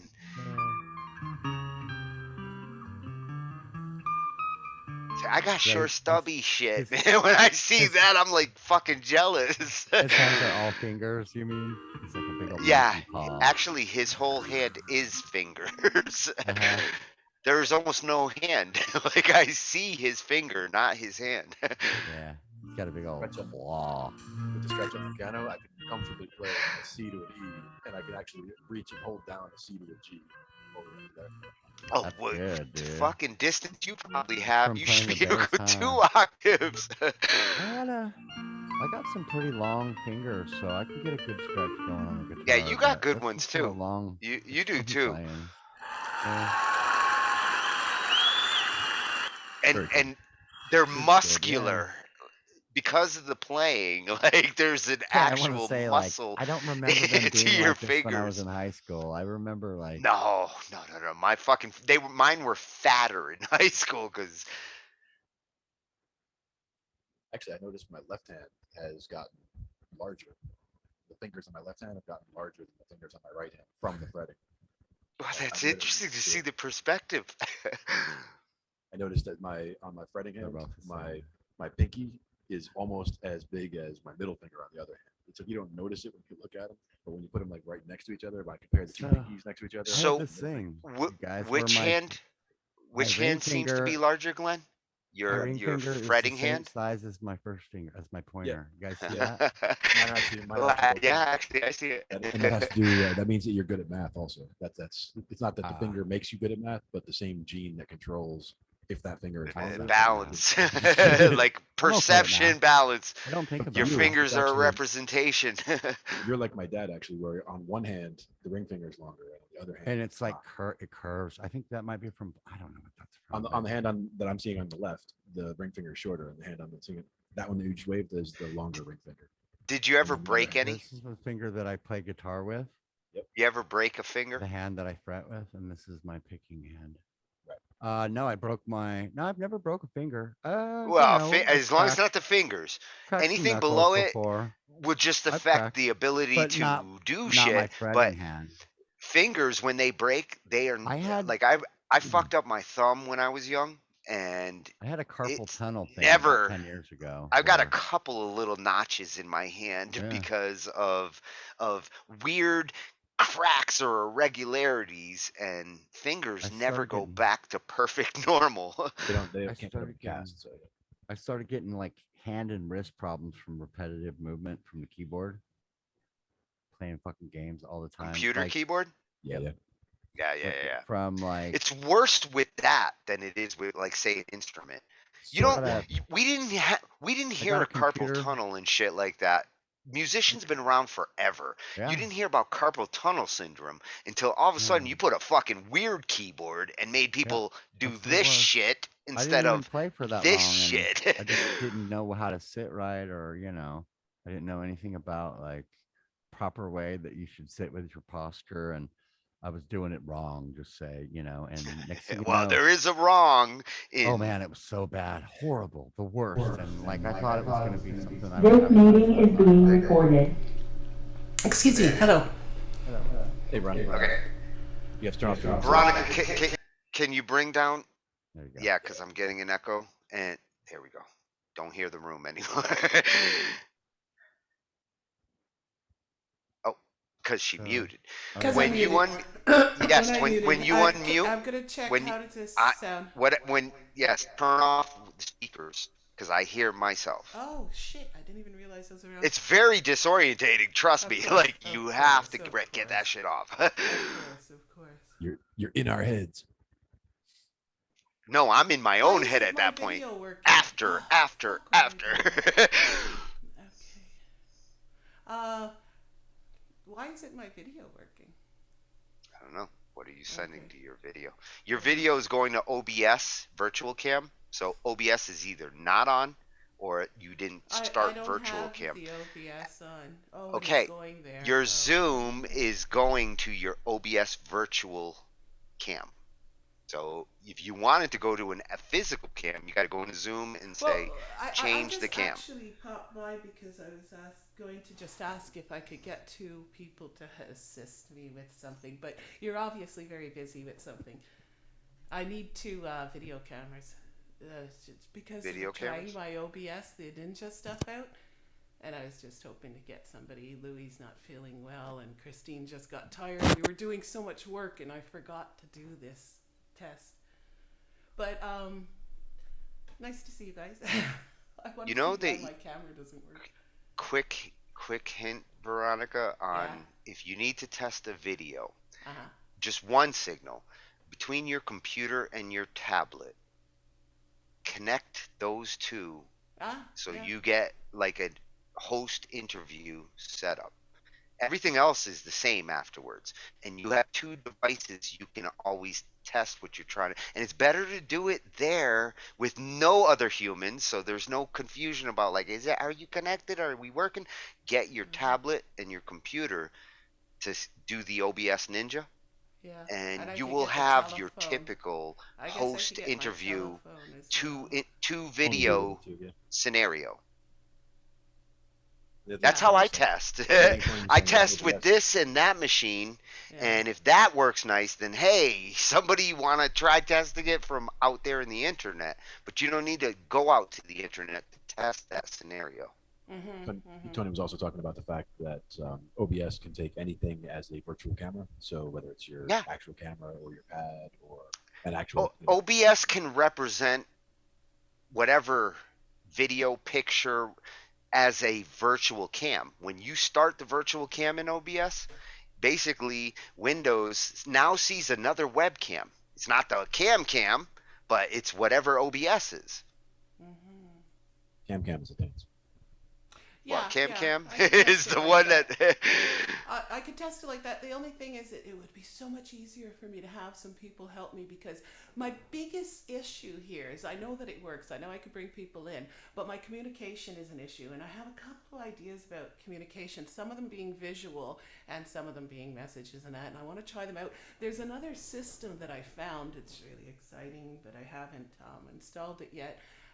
is where I can control my OBS remotely. So if I can have somebody else install the OBS, teach them how to do it for them online with them. You Then can make I a can- living off of I- this. oh, But people have to want and to then I can- do it, and the way you know is if they're willing to pay you to help them do that. Yeah, right now But it's just it's a learning experience. I want to learn. But yes, I'm retiring in a couple of years and probably will become as part of my income doing this. But for now, of course, it's just free services that I'm offering to people, and I have a couple of artists that I'm working for or with, and I'm just trying to iron all this out, trying to make it as smooth as possible, as easy as possible for them to be able to just host and have fun interviewing people while I take care of all the production needs. okay, you want to make the whole hosting, somebody who wants to do a show and needs a structure to start making a show. OBS is part of that. Learning to have different messaging systems and communications, video streams. Yeah. OBS And makes that's you where learn all I that. am. That's my problem right now. You want to be able to have we'll help you start up your own stream or show or whatever idea you have. But that's why I needed know some bodies. I needed some real and Veronica, that's also something that, trust me, that's been my mission all along. So I'm assuming that your mission for that coincides with the fact that that's been my mission too. Some of what you're trying to take on right now, you don't need to if you're just in the OBS learning process. And don't worry about the control messaging and the things that comes with the first time you do a show. You'll start thinking, I need a control messaging system. Is it a chat message? Because that's Yeah, I don't know what means of communication Yeah. to use yet, but I am thinking that I need to have some people to, and I should have did it with Well, Christine. I've told you the I just ones hung that up with you're her gonna. because she got I t- tired, and that's when I said, "Oh fuck, I did all the we did a lot of great things, but we didn't get to the testing, and I really wanted to do the testing tonight. I work tomorrow. I don't have The time. only way you get to testing is to actually write down the testing you're going to do and the reason why you're going to do it, because what you want to figure Oh, out. yeah, And you don't have to I write know, it down. I know what I yeah, have I tested know what I want. in my head. Yeah, I know. Yeah. You I really just wanna don't know see if what they you work. want I until wanna- you test it, and No. testing helps you to. Figure In it this case, you're still feeling at the bottom of your exploration. You won't know what you want until you do some testing, and then it will tell you what you want. You will know what kind of control mess. It would be so convenient if I could text this in the situation on my first stream, or maybe it would be convenient if I could say this. Whether you need to send a text control message, which is built in to OBS Ninja, Zoom, and everything else, or whether you need a second channel to speak to the newscaster in the other ear to say, hey, you're my on Ninja air right works- now. my Ninja Stop works a picking lot. your nose. Mhm. The The purpose Ninja- of You audio remind me of, control, well, the purpose of the audio control message is for those kinds of messages you can't send in text. Text will cover everything right now for you. When well, you what we feel talked like about you need tonight is I thought that we would take things in 30-second increments, and that she could actually something we could try is that my host can actually hold up two fingers, which I would know would be 2 minute time that she visual needs before the signals se- though. News, if you ever watch like live television, But I don't they wanna don't tend to distract you. use visual signals Yeah, I know. to speak to their producers. I The host does understand what not you're do talking- something I to know. let the producer I'm- know there's it something. might be very A unique. host might hit a button to say there's a problem, red light, and the control room says the host wants our attention. Well, in my Ninja, I have a way. Control of messages come from the back. Control messages is the back telling the front, like, you're live. Exactly. You're So good.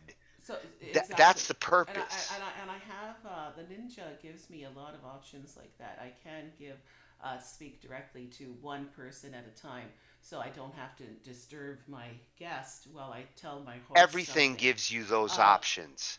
If you're in a Zoom conference with some okay. people that you're about Well, to but interview, yeah. and you want to be able to talk to them off camera, then you're not just going to connect with the Zoom conference. You're going to connect on the phone or with Skype.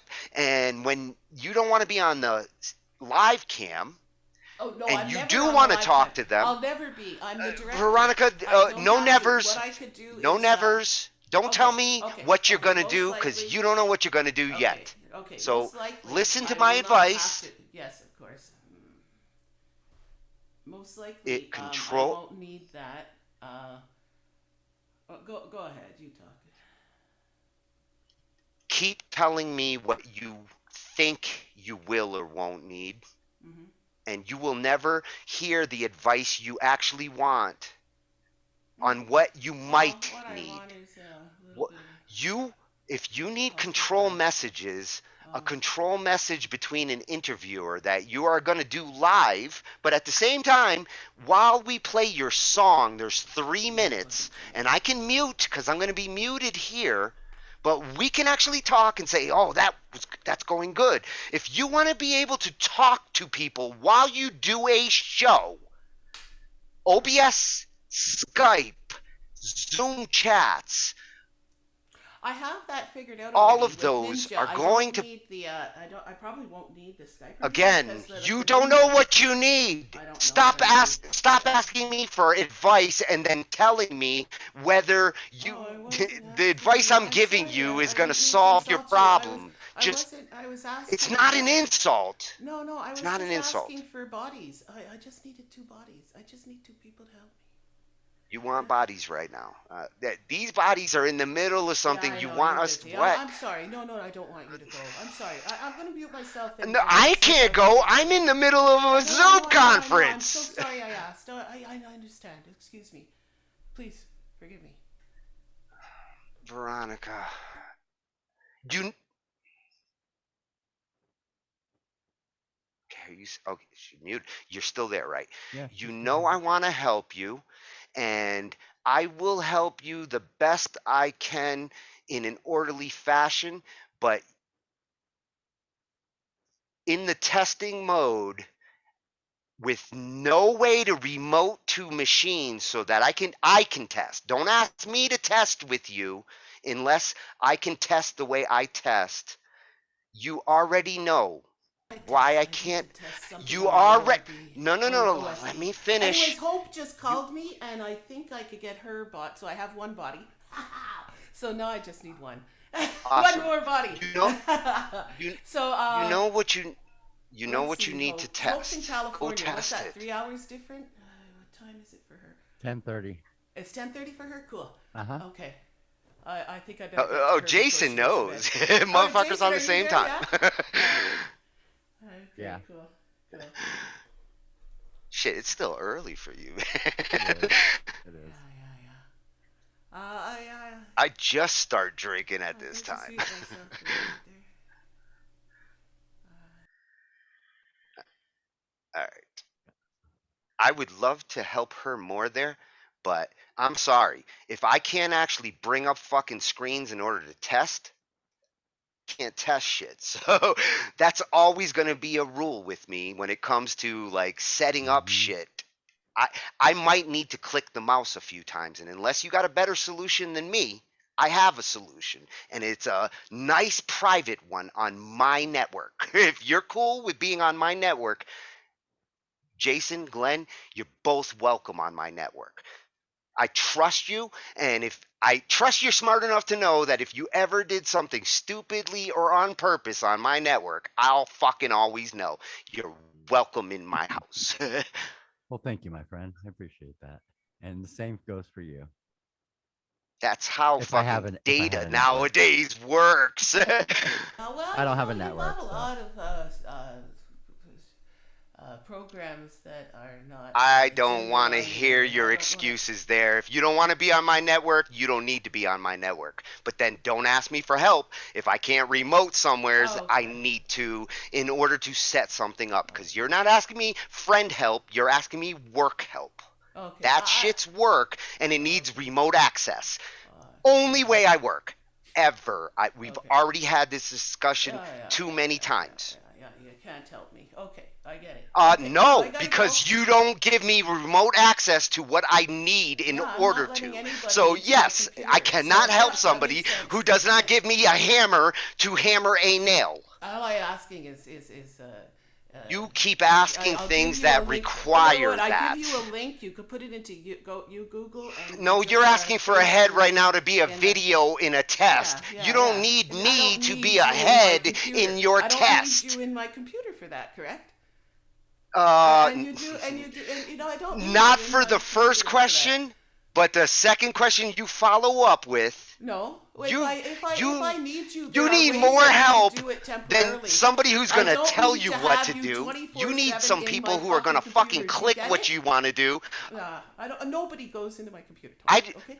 I don't need to be in your computer 24/7. You also have an Okay, answer for your Veronica, for- this discussion is done. These guys actually know what I'm fucking saying. I know, And if they're they smart want to men. fucking work together, I I know, guarantee I know. you, they will connect to my VPN and not have the issue you have. But does it really Your matter? Why issue do you have to yell at me? has- I'm not doing anything wrong, am I? Am I doing something Because wrong? Because I don't this- want you in my computer. I'm sorry. all I wanted to do is interject just to say for the number having the heads for your testing on your end, Veronica, when we were talking about the OBS and Yeah. being able to do the virtual camera thing, is Yeah. you can have a YouTube video of a person's face, and that is your anything. No, You could because bring I up two want of to those talk and to make that those. person and ask them, can you hear Yeah, me? you want Can somebody to we practice communicate? with you. I'm Yeah, sorry, I'm not going to sorry. fucking recite your homework with you. Why are No. you so mad at me? Did I do so? Okay, thank you. Because I'm in the middle of shit and you don't seem to get that. I am. I'm sorry. I'm sorry. Are you I'll kidding? Leave. I'll leave. Why are you yelling at me? I didn't do anything wrong, man. I just said wouldn't have been hello. yelling. I'm sorry. I'm sorry. Fuck, man. I'm sorry. God damn it. It's just one of his trigger points. If you can't understand what the fuck triggered me there, like, I'm sorry. I'm human. And when somebody completely doesn't understand, like, I'm in the middle of shit. If she wants to jump in the Zoom, I'm fucking cool with that, but not to do that typical shit when there has already been the discussion that was going here. I'm sorry, both of you had to watch that. Tony. But this discussion Tony. here has gone on over and over. Hey, look, watch. Hey, Tony, can you help me with some OBS shit? Watch the screen. What? Illegal fireworks blast. Oh, that was the bomb squad going is to this in the last 24 hours? This was today. Look, this is the I was gonna LAPD say. bomb squad. There's a guy inside of here right here, and he's moving this mechanical fucking thing up to these. It's illegal fireworks. Actually, they already pulled it into this trailer park, and the guy's getting ready to get out. And yeah, catastrophic failure.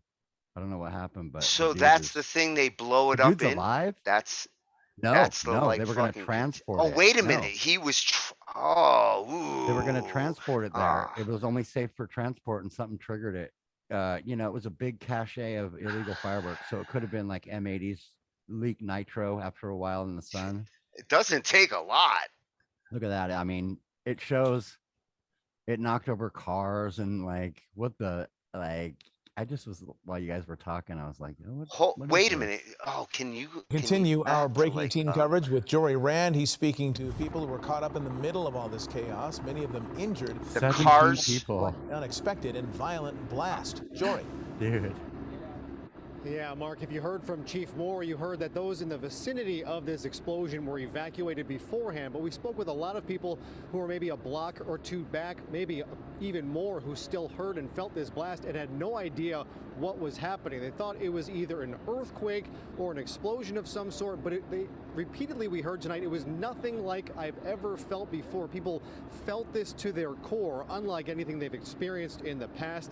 And it was a very scary thing to go through. Take a listen. Your whole body starts to hurt, and then your chest pain, and then all of that stuff, and you feel dizzy. 14-year-old mounting 3 serious injuries to come of this. All 3 of them civilians. There were 6 civilian injuries in all, 17 injuries in total, including 1 ATF agent and 9 LAPD officers. And of course, the interesting part about this is the fact that the LAPD is now investigating child endangerment charges because the 27-year-old man who was arrested for having that cache of fireworks had a 10-year-old brother living inside with him. And so Chief Moore just said moments ago, injuries to come of this. Like ready for a mass. See, you know what I suspect here is somebody who was selling illegal fireworks. Yeah, that's what it is. Yeah, That's where yeah. all these are coming from. Like, Most logical reason there is it's like moving a lot of drugs, yeah, that's why I'm saying on the 4th, I'll and record literally, and we'll see like how bad the it night- is, dude. Everybody has to have them. Like, it's bad. 2 nights before the 4th in your area this, where man. what you showed me last night. What you showed me last night was all local people fucking doing their own fireworks, not state-based fucking fireworks. That shit gets moved around by like firework pushers, and that was one of them right there. Yep, this is it. Otherwise, you don't have a good reason for having that much. Yeah. Did you see this, Glenn? Dude. Did you see his helicopter footage? Yep. Yeah. It's great.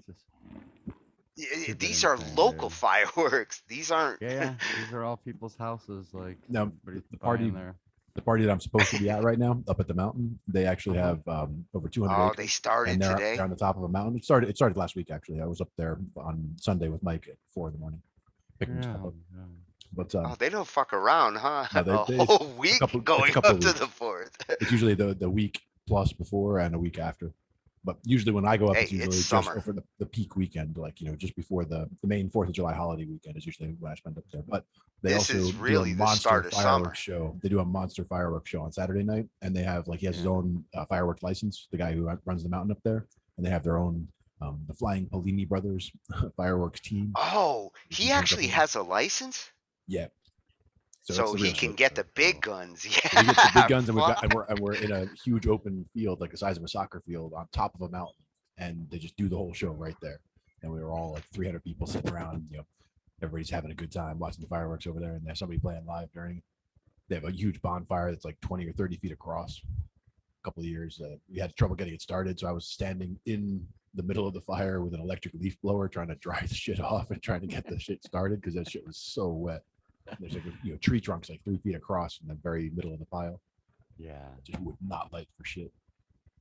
It's nuts, man. It's a fun party though.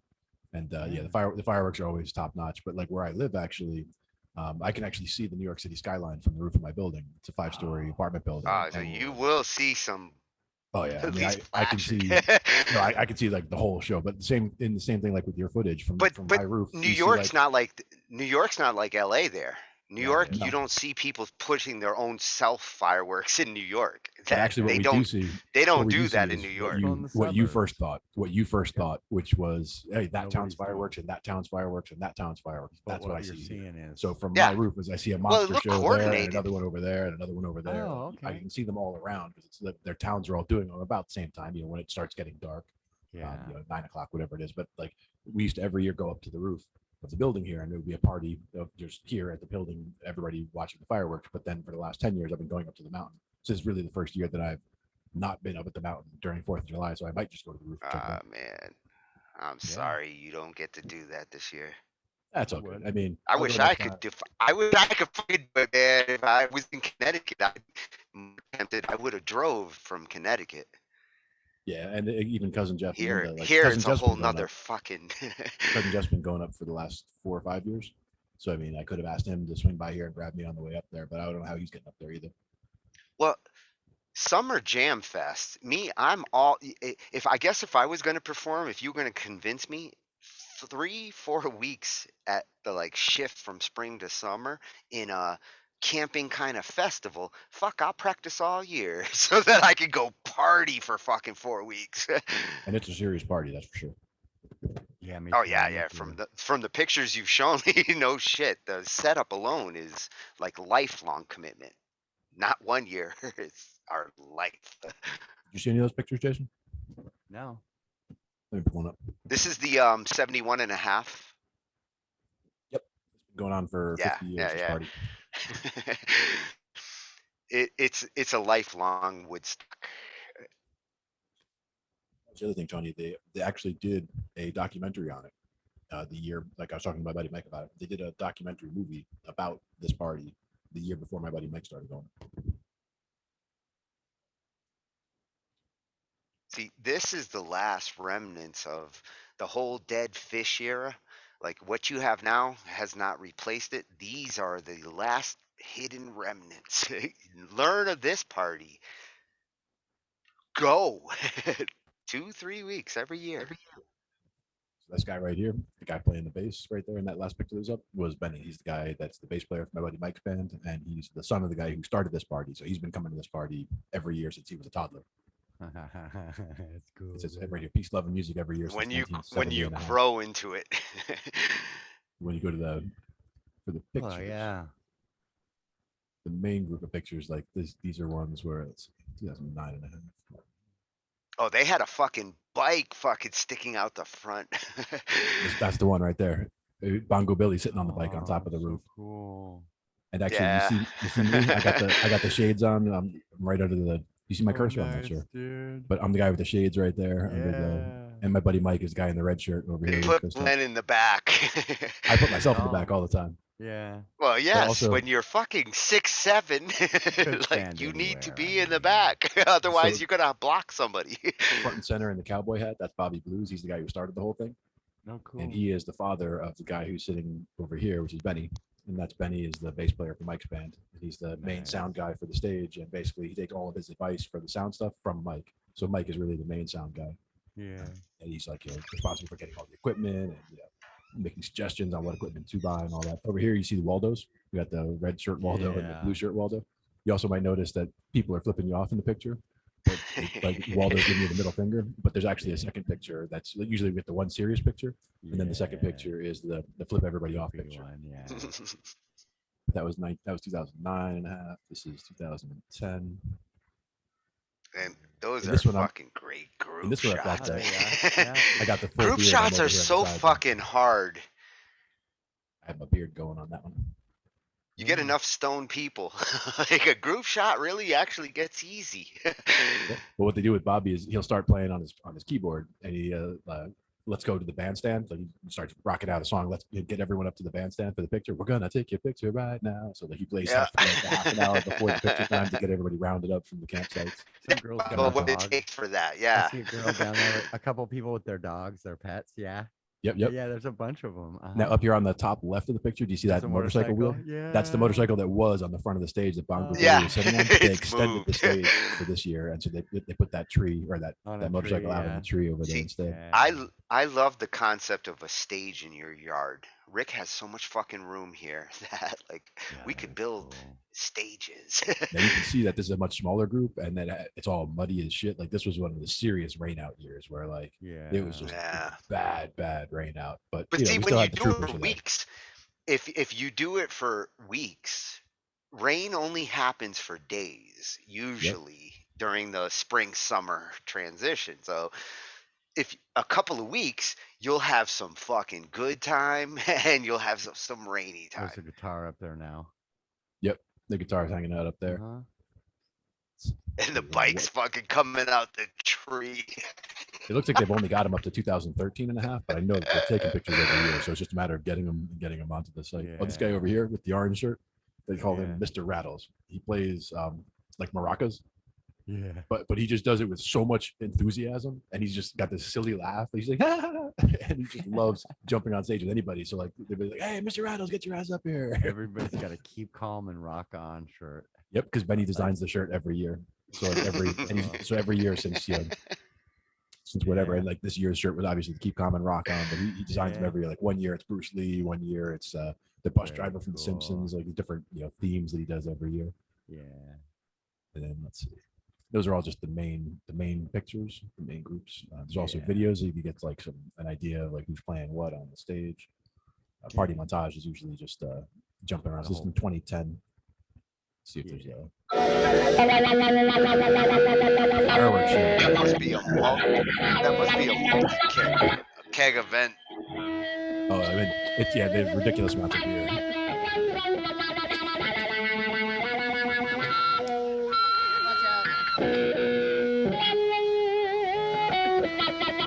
That bit of fireworks is not terribly impressive, but it probably gets better.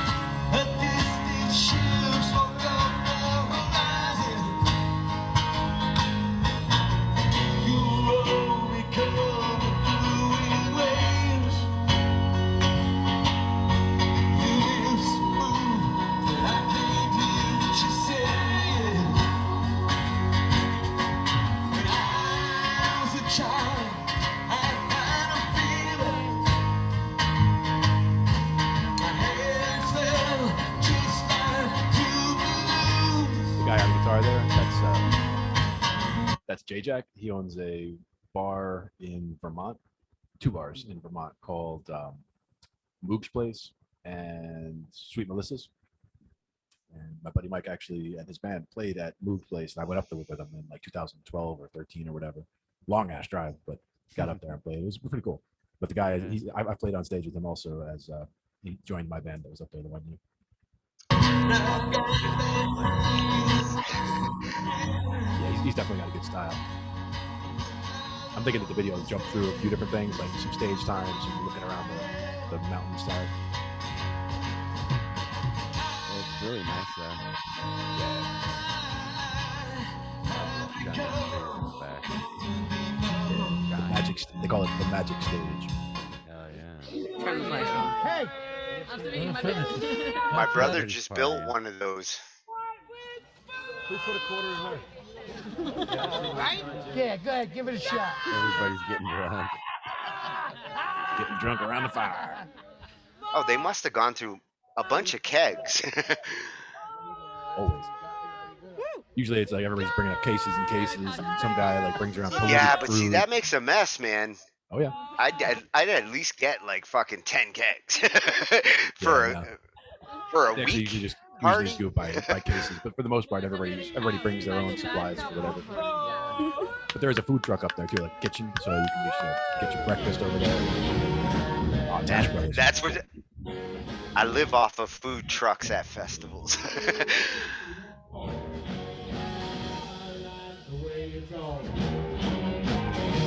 The guitar player and the baseball hat's the other guy who joined our band.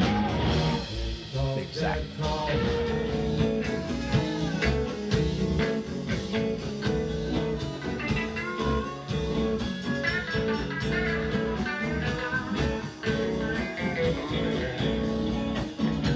Actually behind the stage, like behind the drummer, is called the Longhouse, but that's basically where I spend the entire party. I'm in the building behind the stage. That's where the soundboard is, and that's where like the inner circle of the party is.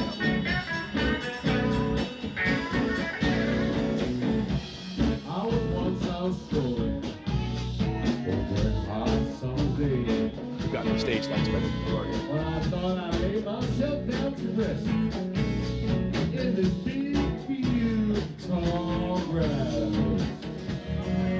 I saw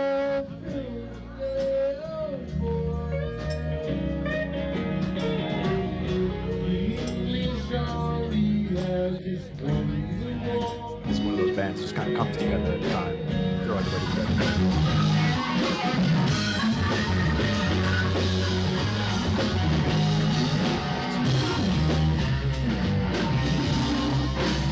Sissy Strut.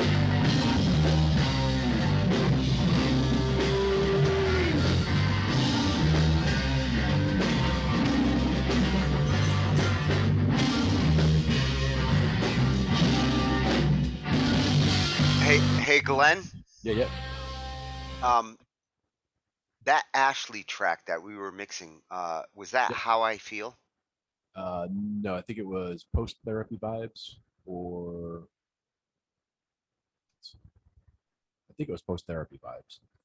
It could have been Better Boat. That's a Kenny Chesney song. All right, I'm trying to find it on. What was the title you mentioned? Because How I Feel. How I Feel. That doesn't ring a bell. Which might be one of hers. Yeah, Might be one of hers. it does to me, but I think it's one of hers. Definitely possible. See what else we got.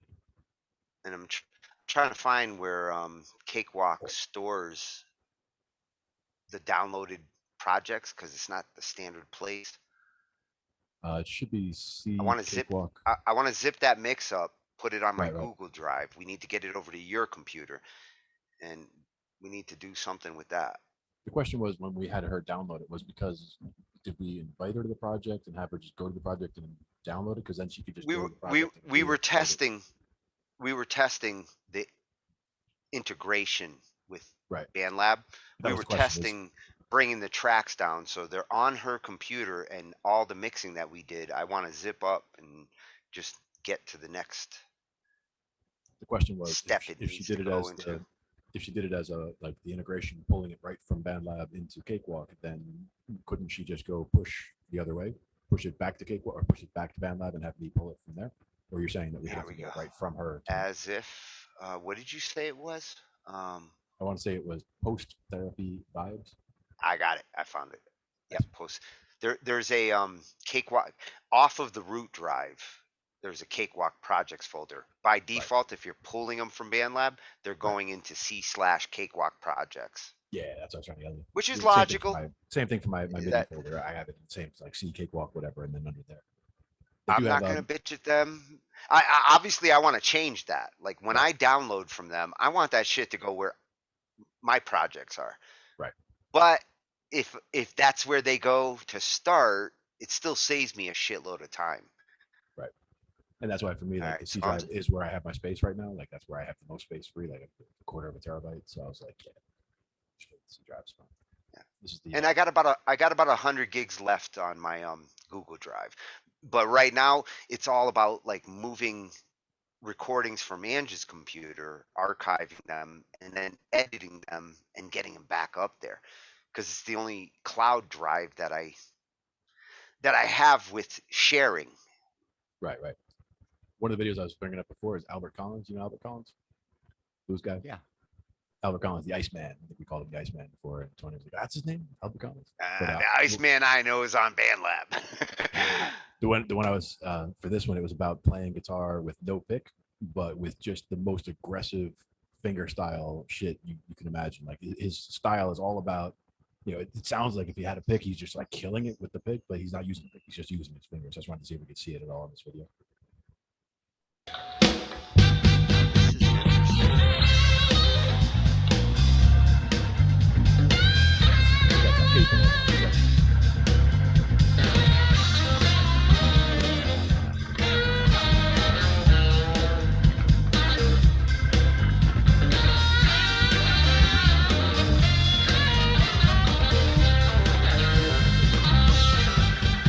I'm your wise man, lady.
that the style is all about the being able to play it that aggressively with just fingers. And I was like, how in the fuck do you get shit that loud with just fingers?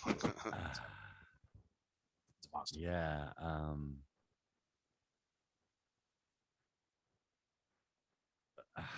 Well, I was gonna say, here's what I was gonna say.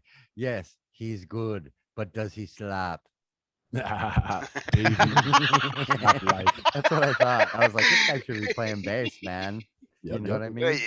Absolutely.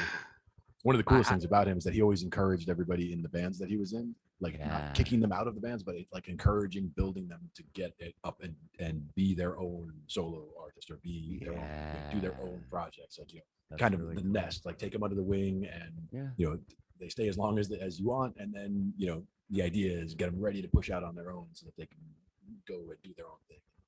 That's really cool. I thought that was very cool about him. Yeah, that is really cool. He's a good player. All right. Yeah. Mr. Cummins. Another weird thing I just noticed, when BandLab pulls them down, at least in the early versions, because her Cakewalk's not up to date for almost 2 months and they've done a shitload. In the old ones, they pulled the whole project down into a single file. And I don't know what it is, but the size isn't right. This whole project is 87 kilobytes. There's audio in this, and I don't know what it should this be in the megs at least. Yeah. Even an MP3 it would seems be a like couple in the megs. early versions they're actually utilizing the cloud tracks, which means that like if I save this project right now and I put it You'll on have to my download G those drive, tracks. it's not actually storing the audio, it's referencing the audio over on BandLab, still depending on the cloud. But I'm now saving as what's the name of the something vibes? Post therapy vibes. Post therapy. The thing is, though, like I said, if it's 87 kilobytes, then if I were to put that on my machine, I don't think I would get the whole project anyway. Like I think you wouldn't. All you would get is a bunch of shortcuts saying go grab the audio from our servers and I want the Cakewalk mix we did, because the Cakewalk mix we did has Cakewalk information in it. That's what I was thinking, is that 87 kilobytes could just be the deltas, could just be the change. Okay, it is moving waves though, so this is going to be a different size. Yeah. It could also just be I had to see a different spot.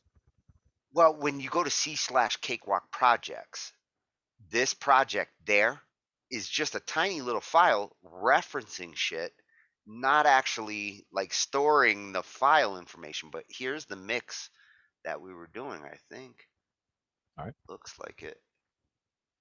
I gotta say it's an original of hers, and it's really powerful, emotional song. I actually was tearing up when I was recording it. I was like, "Holy shit! How is this affecting me like this?" Well, here the cool thing is I can share it from Angie's computer right now because but before I do, I'm zipping it up and moving it to my Google Drive, so that way you can go get it. And I want to make sure you get it and that this flow works. Said it may be a version thing, because they definitely did change a lot, especially with the integration, the being able to publish right from Cakewalk. So they've made some. The last 3 versions in the last month and a half have drastically changed their integration. Each one has changed how they download the tracks, how they upload them back. Clearly, they're smoothing out like the wave migration process, but they're getting there.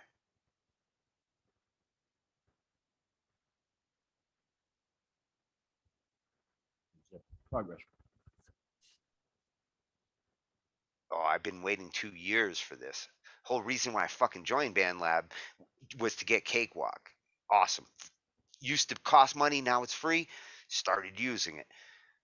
The integration is like, wow, now the platform and these people who can lay a track up there that I can bring to my Cakewalk, now that's actually becoming useful.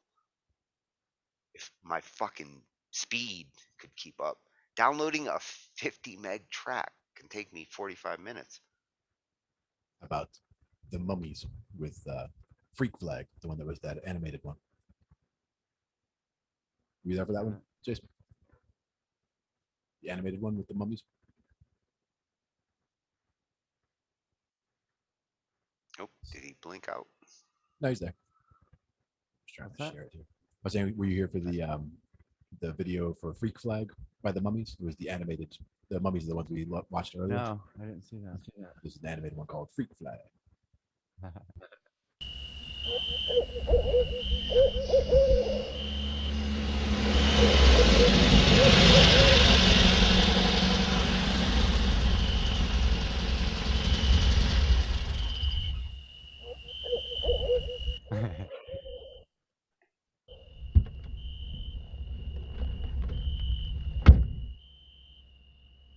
See, this is the kind of animation I want to be doing.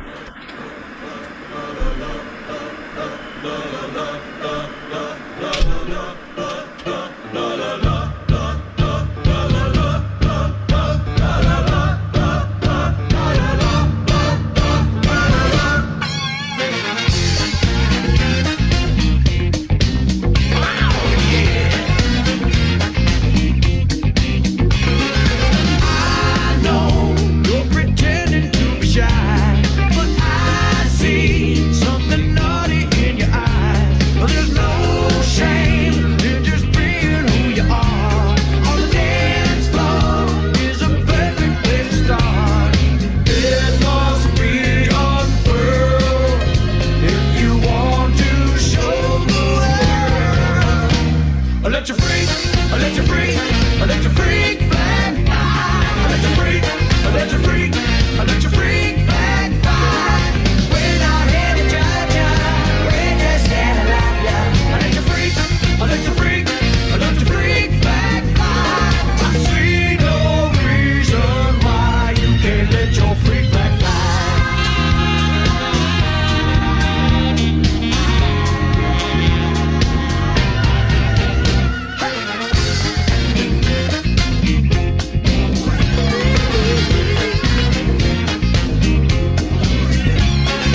Running straight up the pole, gotta show your colors before you get too old. You be Velma, I'm Scooby-Doo.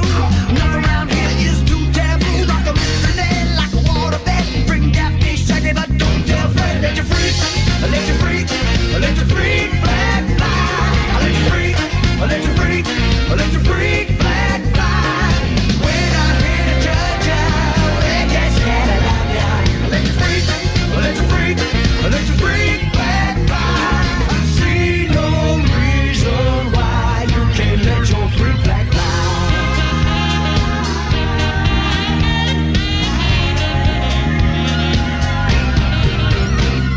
Crack it like the Liberty Bell, smack it with the rebel yell, shake it like a salad toss, stitch it like Betsy Ross.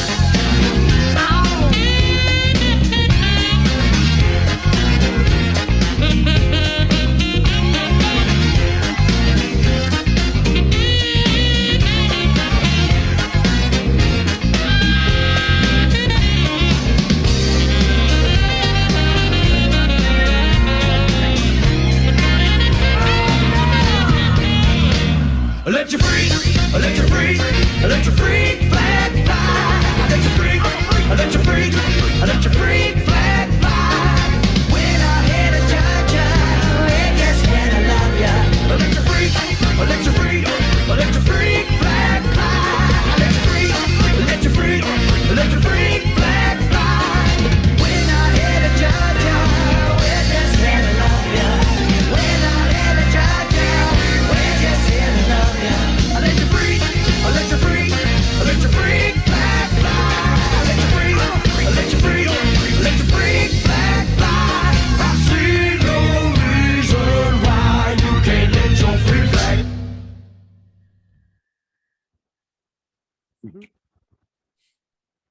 That's good, man.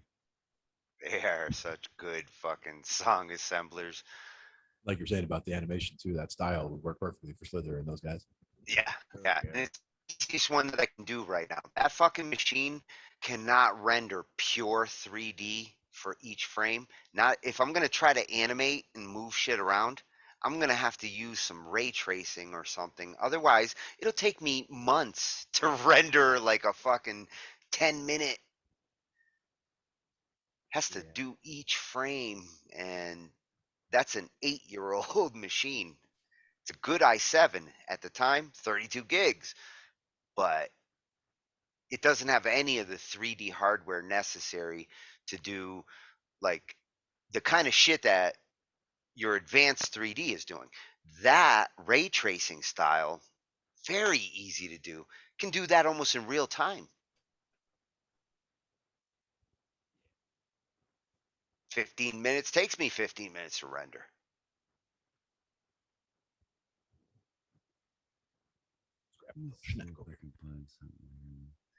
All right. It's taking me all this time just to get this fucking file up to the Google Drive because her account, you know how she's got multiple Google accounts? The one that she had loaded that everything was going off of wasn't permission for my drive, but they should all be. So I had to actually send the permission or prove it. And I'm about to drop that file. And it's only like 174 megs, so it's not a big file for you. It's still going to take me like 15 minutes to download.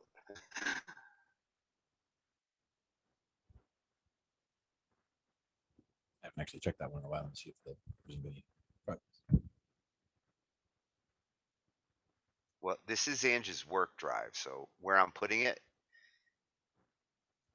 there we go. Now she's good.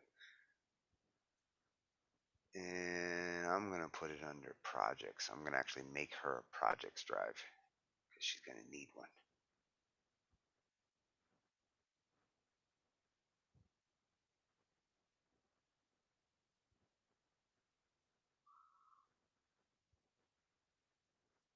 So if you bring up that,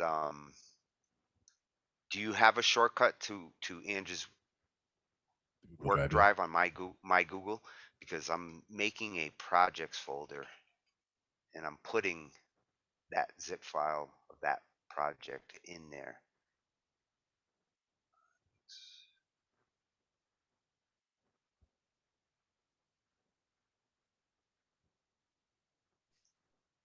And this will be a good place, like for any cakewalk files that we need to move across each other, because we're gonna, trust me. This is where her projects folder will be where the moving zip files are.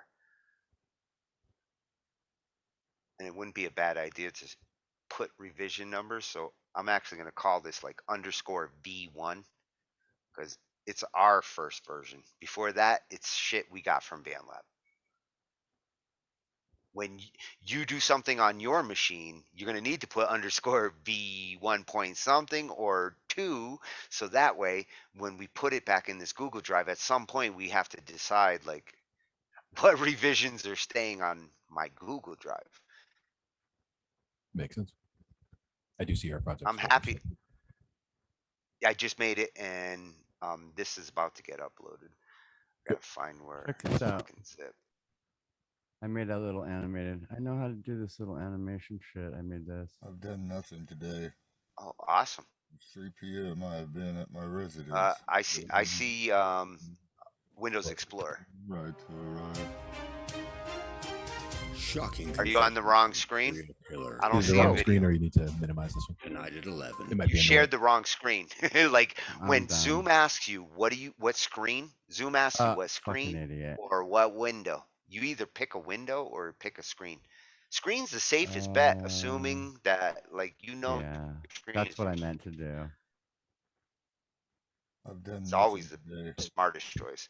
It's 3 That's p.m. Jeremy. I've been at my residence waiting. Nice. You got a animated Jeremy? I made that. Man, that works good too. Confessions from a serial killer. And more. Tonight at 11. He was like, make a little video, dude. And that's not Joe's doing the same thing with Paul when it comes to like he has Paul doing a weather report. And Right. I told him like let's turn it into a newscast with the little You can do an animated thing as long as mallet there's like coming not in a lot and of movements. It's not really hard to do, but It does take time. Well, Even I have a super fast animation, computer and rendering takes I'm forever. always interested in everybody's ideas on how to animate and make clips. I can produce multimedia content, but you need That to figure out like how you want to capture shit or whether you want to draw yeah, it, but that's make hard. content and That's I a can big help make process with that that, dude. content into Yeah. animation. Yeah, that's a huge process. Along with that, you have to take the regular video file, make a chroma file for it in a video editor, and then key it, and then you have to What take another for program. doing that like What I voice just did. animation? What I Oh, I just can did. show you an easier way. I'll show you a much easier way to do that kind of voice Oh, animation. I can, Once but the way that I'm you doing it, have though, your that's what I was saying earlier. It's all about it's how like, you capture yeah, the recording, mix it yeah, in, and post produce it. So then you use a Is how separate you program to simplify. animate it and render it. Yeah, Well, there's another I want to program. make. I want reusable characters. I want characters who can always Yeah, talk, this and is you can yeah. put voice tracks into, and boom, there's a Ange who looks this way. Yeah, this is all like key based. Basically, you have to film everything that you want animated. You can't have a lot of face movements or quick sudden Well, movements, or what else are it you won't using? animate. What are It's you like 4 using or to do it? 5 programs. Use one to capture, and then you separate it into still frames, and each still frame has to go through this one called EB synth, and then it keys each frame to whatever you have preset, And then you that's have just to make the mouth movement, because all that's a that's lot of work just for the in order to do video. that. I'm not doing any of that shit. I'm not doing that again. There are people that do that. Oh, you're talking about all the stuff going. I'm actually Yeah. focused on the one part that you were doing, Jeremy's animation, and how Yeah. you do that with Yeah, there's moving a mouth. Yeah. That's actually a real. Well, there's good software to do that. That's very easy to Yeah, this implement is into probably the one of the animation easiest ways process. to do. Yeah, there's easier ways to do different animation, but this way, I don't know. I like this style of animation the guy does, and I kind of was like, oh, I want to. It's like South Park animation. That it's forever. Yeah. So it's like, you know, he takes real video and animates it. Anyways. Oh, hey Glenn, guys, check that folder. Joel here. Refresh You might know me the as the projects RPG folder. guy, It's up there. or the mafia guy. So basically, this you green draw I whatever. could do this. I could do this all But day. most of the time, I'm With just Joel. shit, and I Today did I'm in coming to you Flash. as an Like animator, this just is what Joel, Flash would in do order in to its show sleep. you how I make my animations, because a lot of people have been asking, and I want to get that information out there because I think the more creative tools people have, the better. So, But obviously, without you want further to get ado, more advanced. I I will want show you fucking how to animations that this can video. play instruments. I want a fucking Yeah. snake who can play a keyboard. And I do have a Yeah. Python script you that wanna will do is actually shoot the make my video. I character already shot the video, so let's play take a look the at that. MIDI So the first I thing you feed wanna in. do is shoot the video. See, And these I are all already shot video the based, video, so you let's actually take a have look to at use that. the All right, video. perfect. So now you just edit it. He's We're got not a little doing that. OBS. Edit it. Yeah. He's got a little OBS Yeah. animation. So the thing that's important about this is like you're actually not animating anything at all. The computer's doing everything. Like So you're once not- you have the whole you're not thing drawing or, edited, you export it as a PNG sequence, and what that's going to do is it's going to give you a Oh, I frame guess you by do draw frame one frame. breakdown of You your draw whole one Yeah, video. yeah. Well, Then you take those he's frames. running a keyframe. video. into He's running his separate videos folders through for a like individual shots. Then once you have it's them no in their own different than folders, using a then you can Photoshop plugin, So I'm to just gonna cartoon No, it's one different. frame. Well, Yeah. it's show the you same one shot. concept. If It you just do does one, it to you do every them frame. all. To make But something look like a let's cartoon, choose just a I can random turn a shot. video into a cartoon I'm just going to show with you an one After shot Effects from plugin. So you're going to want to choose a frame. Just like from I the could in shot Photoshop that has for the a most single face picture. action. And by that, I mean you One want picture? the eyes open, you want the mouth open. Right. Because your Easy. biggest enemies during this Many is frames, Yeah. hours to mouth for syllables, 'cause process. as soon as that See how happens, his the face That's eye the blanks only out. obstacle, though.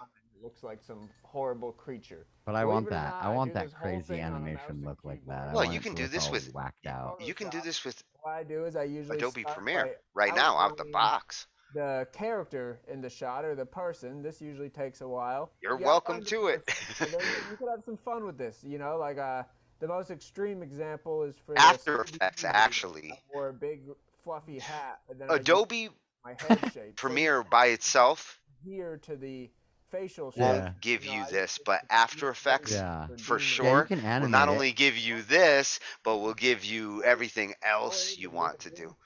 Between those two, choose that That's as the your program that I keyframe, use. So I choose did the basically all footer the of stuff that he shot did, you're I doing did. for the shot. The only thing that is automated is the rest of it. You still have to do one frame, and anytime there's a big movement, you have to do that frame to key, and then you have to what's the kind name of of the put them all program? together. It's What's the name called of the program? it's on my desktop. EB Synth. EB Synth. Uh-huh. It Is it a works good. video People- editor? Is it a No, video editor? Is it an mo- effects it's processor? it's Like like a very small like GUI, like almost like no interface to it. It only does one thing, and like and that's translates it. this Yeah, video into this is it. cartoon Basically, video. what he's But showing this you. is like an After Effects plugin. You could run a Kind of, video yeah. through a After Effects filter, and boom. This Matter of makes fact, it. you don't have to do it in After Effects. You can do this in Premiere. I wouldn't do it in Premiere most The likely difference because is, the rendering and the faster processing you yeah. get to See what he's do doing? Like you that could do this on your conversion. computer. The plug-in way that you're talking about, you would need like a really powerful computer to render that. Like this, It's what not he's doing, powerful. it only If it I only had a does small. 2-hour video, if First I had a couple 2-hour videos, movie and I wanted to Right. turn it into what was that movie that Robert Downey did with it was one of those fucking dick fucking Yeah, stories. I Philip K. think Dick. It was do you know the movie? Yeah, I know what It you're was talking done in about. this ray tracing style. It Yeah. was really fucking trippy. Yeah. And Substance D. if I had a yeah, I yeah, remember that. Yeah. if I had a 2-hour movie and I needed to turn it Fucking into Woody Harrelson was to like render that, fucking I can render always that fucking on with him. here. Yeah, exactly. Yes, I could render that 2-hour movie Perhaps they stole with the machine I extra have. bolts. With that technique, would take me about 2.5, 3 hours. Not a long time. Yeah. That's not a hard Oh, I'm sorry, process guys. to because it Sorry. simply takes each frame and runs a Photoshop filter on them. One of those like paint filters that just turns I've regular tried them. video No, I've into a had paint. problems with them, and I Well, kind with of like After that thing, but it's Effects, just a lot of work. with After Effects, not only do you pick like the painting style, but then you Mhm. just slide the amount of quality in it, depending on whether you're looking for choppy, blocky South Park shit or you're looking for fucking Final Fantasy sharpness. That's the difference between 2.5 hours and 10 hours, because one filter does sharpening, blurring, some shit can actually still take a lot of processing power. Did you get it, Glenn? Awesome. Yep. Good man. Let's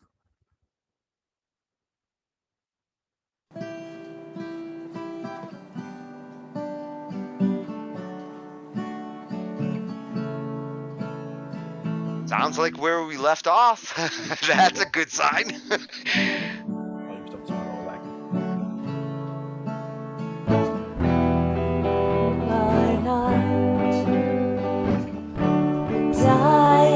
Diagnosis. Don't get caught up in little boxes, 'cause you mean the world to me, and you have all the strength you need, and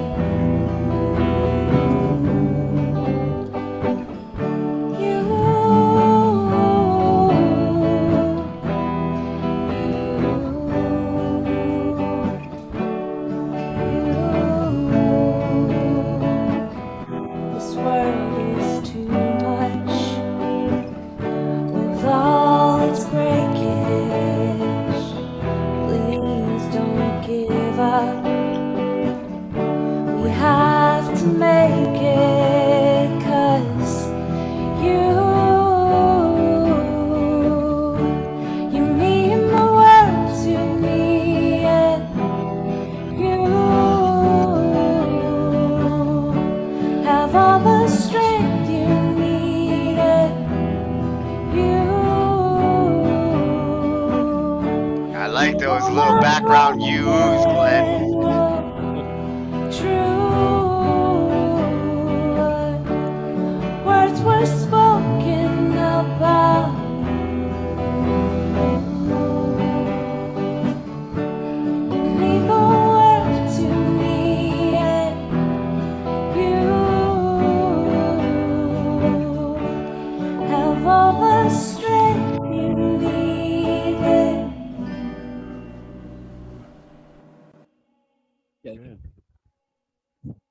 Good Looks like stuff, the speakers man.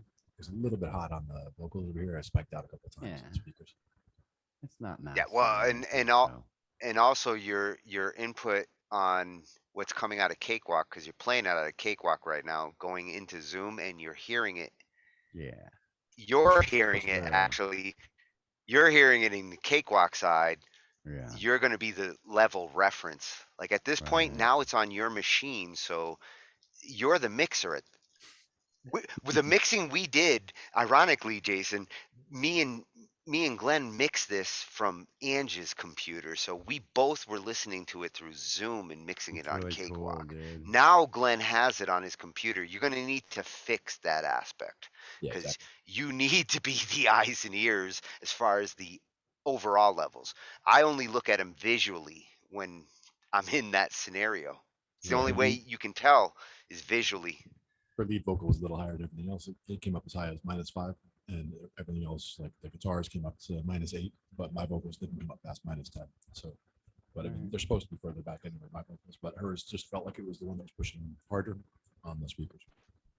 Yeah, and some of that you can pull back on the bus because we do have at least 2 buses going right now. So Right. you should pull back on the reverb bus and the airy bus. The reverb bus more likely is where you're more likely to pull back there because all the airy is doing is giving an effect and an echo. But the reverb bus is where you're going to get some hotness or rumble that you have to pull back a little here and there. Depends on what's rumbling.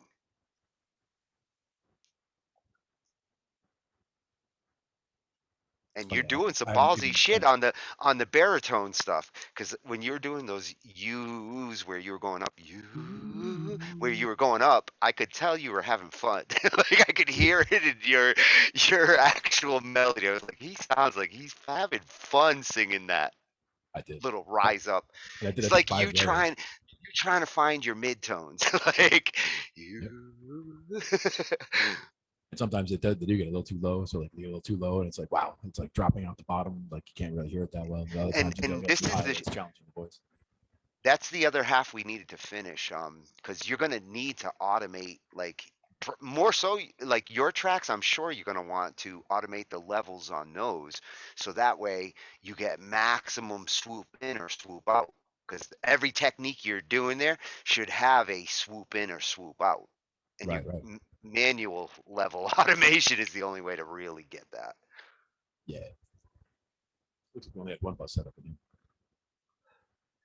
Well, it's the same as you would have on BandLab, the same shit you're doing over on BandLab to fucking move that volume up and down.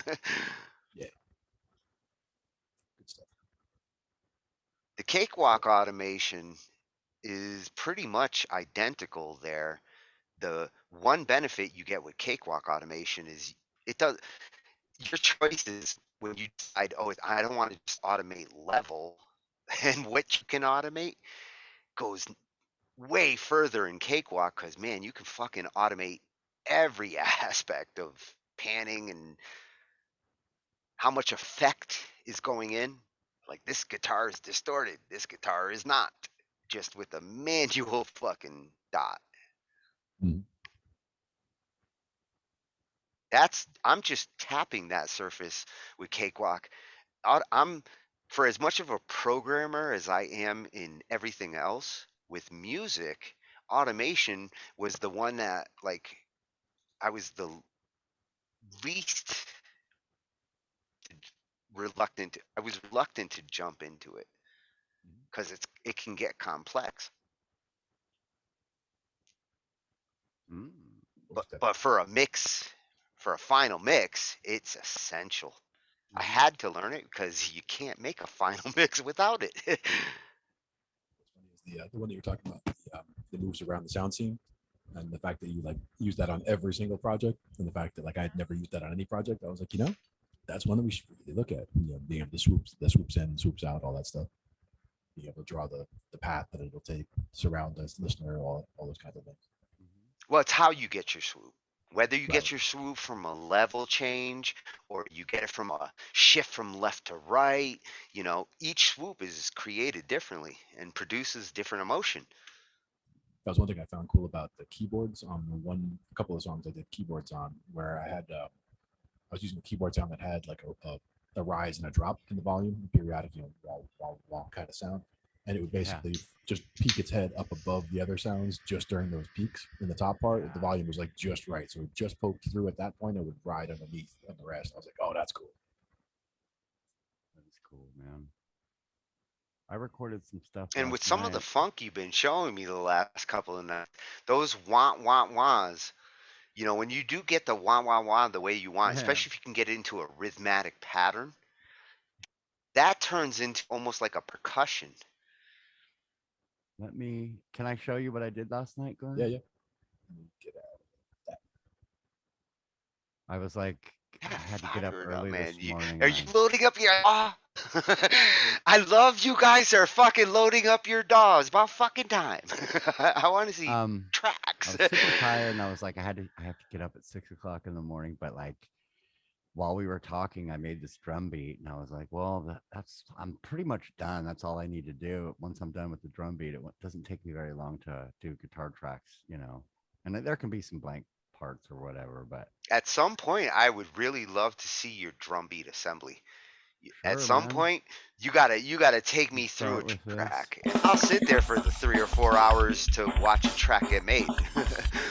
And when I make them, I don't start at this beat at this BPM. I'm starting at like 140, a little bit slower, so that I can work with it, and then I bring it up, and then feeling I out where it should.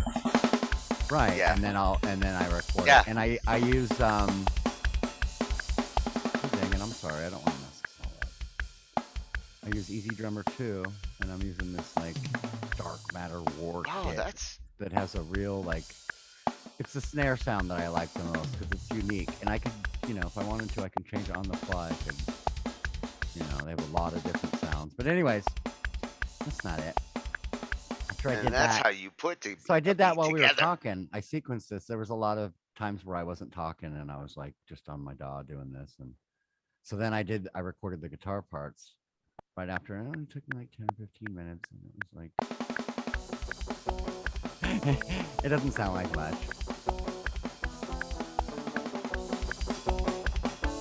But I record it dry like that, and then I add the effects on. Yeah. This is the best process. Listen to that after.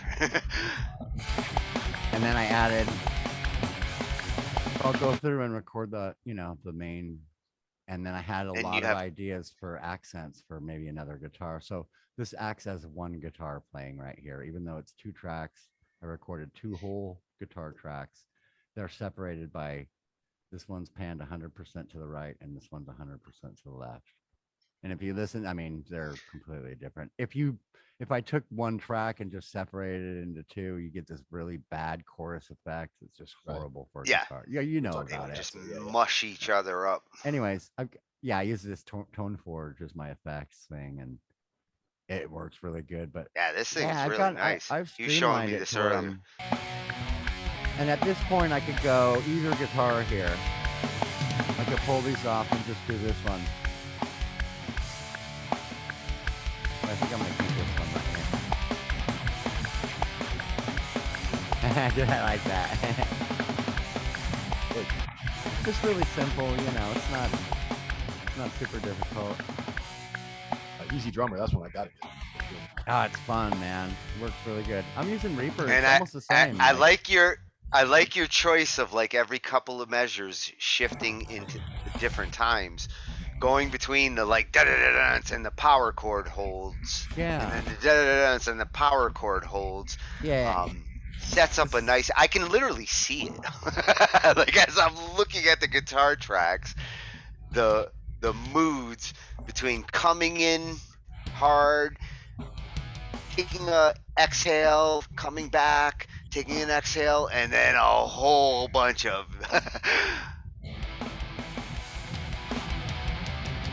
It's all for me. It's all about getting a good. Once I record the volume at a good, as long as it's not too loud or too soft, then I've got like pretty much the whole thing's done. These are maybe a little bit too hot, but I'm cool as long as I'm not Oh, going no, no, like no. Nothing super looks quick hot now. there. Are you kidding? That's a beautiful waveform. Yeah. There And is these not are a a little single low. thing there that is These look saying low I'm a because bad it's signal. It's just dynamics though. yeah, this is a part where I'm doing the chugging and stuff, so it's like, And all Oh, of okay, these no. are your clean guitar signal, correct? Except for the drum track. Yeah, I Which always is use beautifully just still MIDI. Like if I want to change that kit right now, I can change that kit. Oh yeah, it's just a MIDI track right here. It's just clicks, Yeah, I love it. I can't turn it off if I do. It's just nothing, 'cause there's no effects on it. But yeah.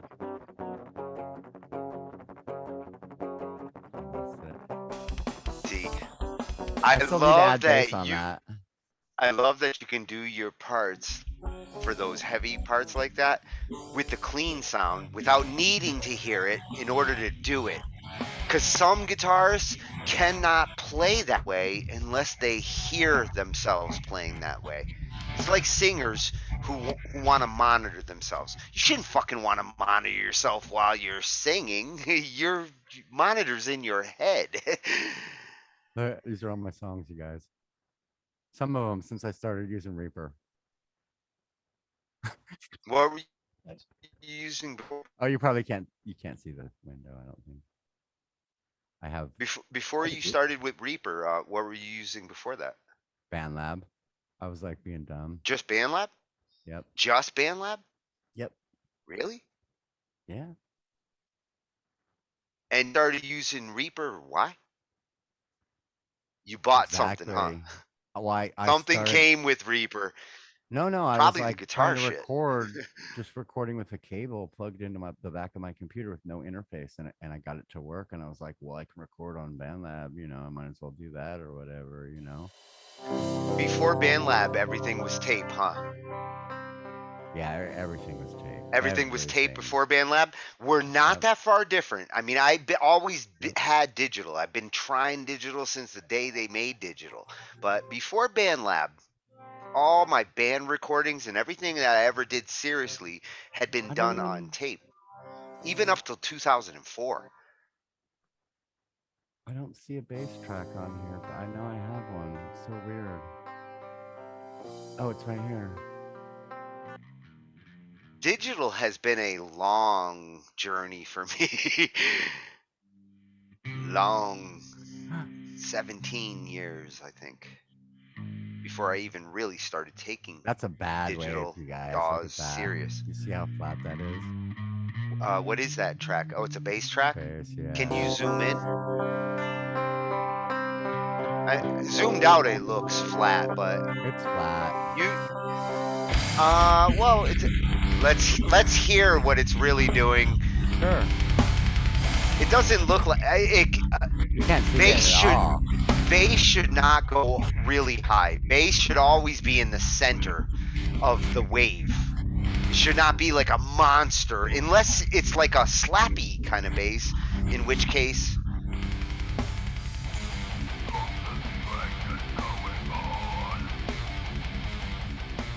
Awesome fucking riff.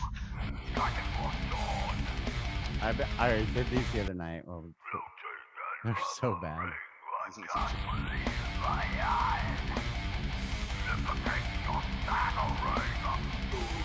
But this shit could be a Deathlock fucking credit scene.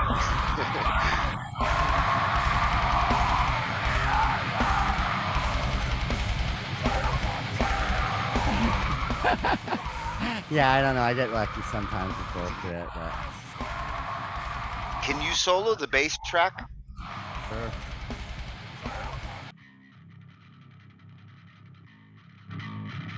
Oh, you got some. Is that clean? That's your clean bass? No.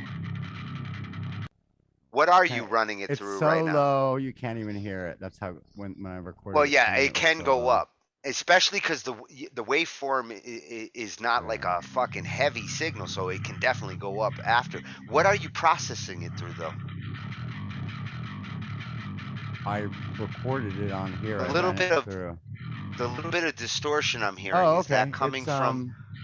No, I got a bunch of effects. I'm using Easy Mix, which has an amp on it that I've got. This Yeah. 50 What? Van Halen. It's a Marshall head, supposedly like an emulator. I'm using this deathcore compressor. Wow, you really do. You layer And then your I got effects pretty another. good. I got this, which is just a regular compressor. Together, I need them sometimes, but this is like a bass. It's fucking peaking there. I can see it. Now you don't have to push this bass level up with the Now, levels. see how it's If low you in the mix if you listen to it like with the rest of the. Yeah, where is it? Where is it in the mix? Exactly, Number 4? where it's number 5. 4? 4, yeah. It's there. Yeah, You just don't hear can you it. bring it up can you bring it up to the middle?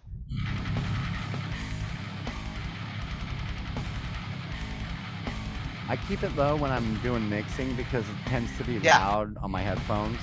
And if I but it's listen, easier to hear. It's easier to hear it come back in as you bring it back up. Yeah. Because I think you could even push it a little more. I like the sound when it's this loud, though. I like it loud. I don't want it to Me be too. low. Well, I but the thing is, I'm like tailoring it so I can push it on BandLab and on YouTube. And if I push the bass too hot, oh, yeah. You gotta adjust it for BandLab. But I put it down like. Where in Reaper are your master outs? Is that the one all the way to the left there? I don't have bottom left.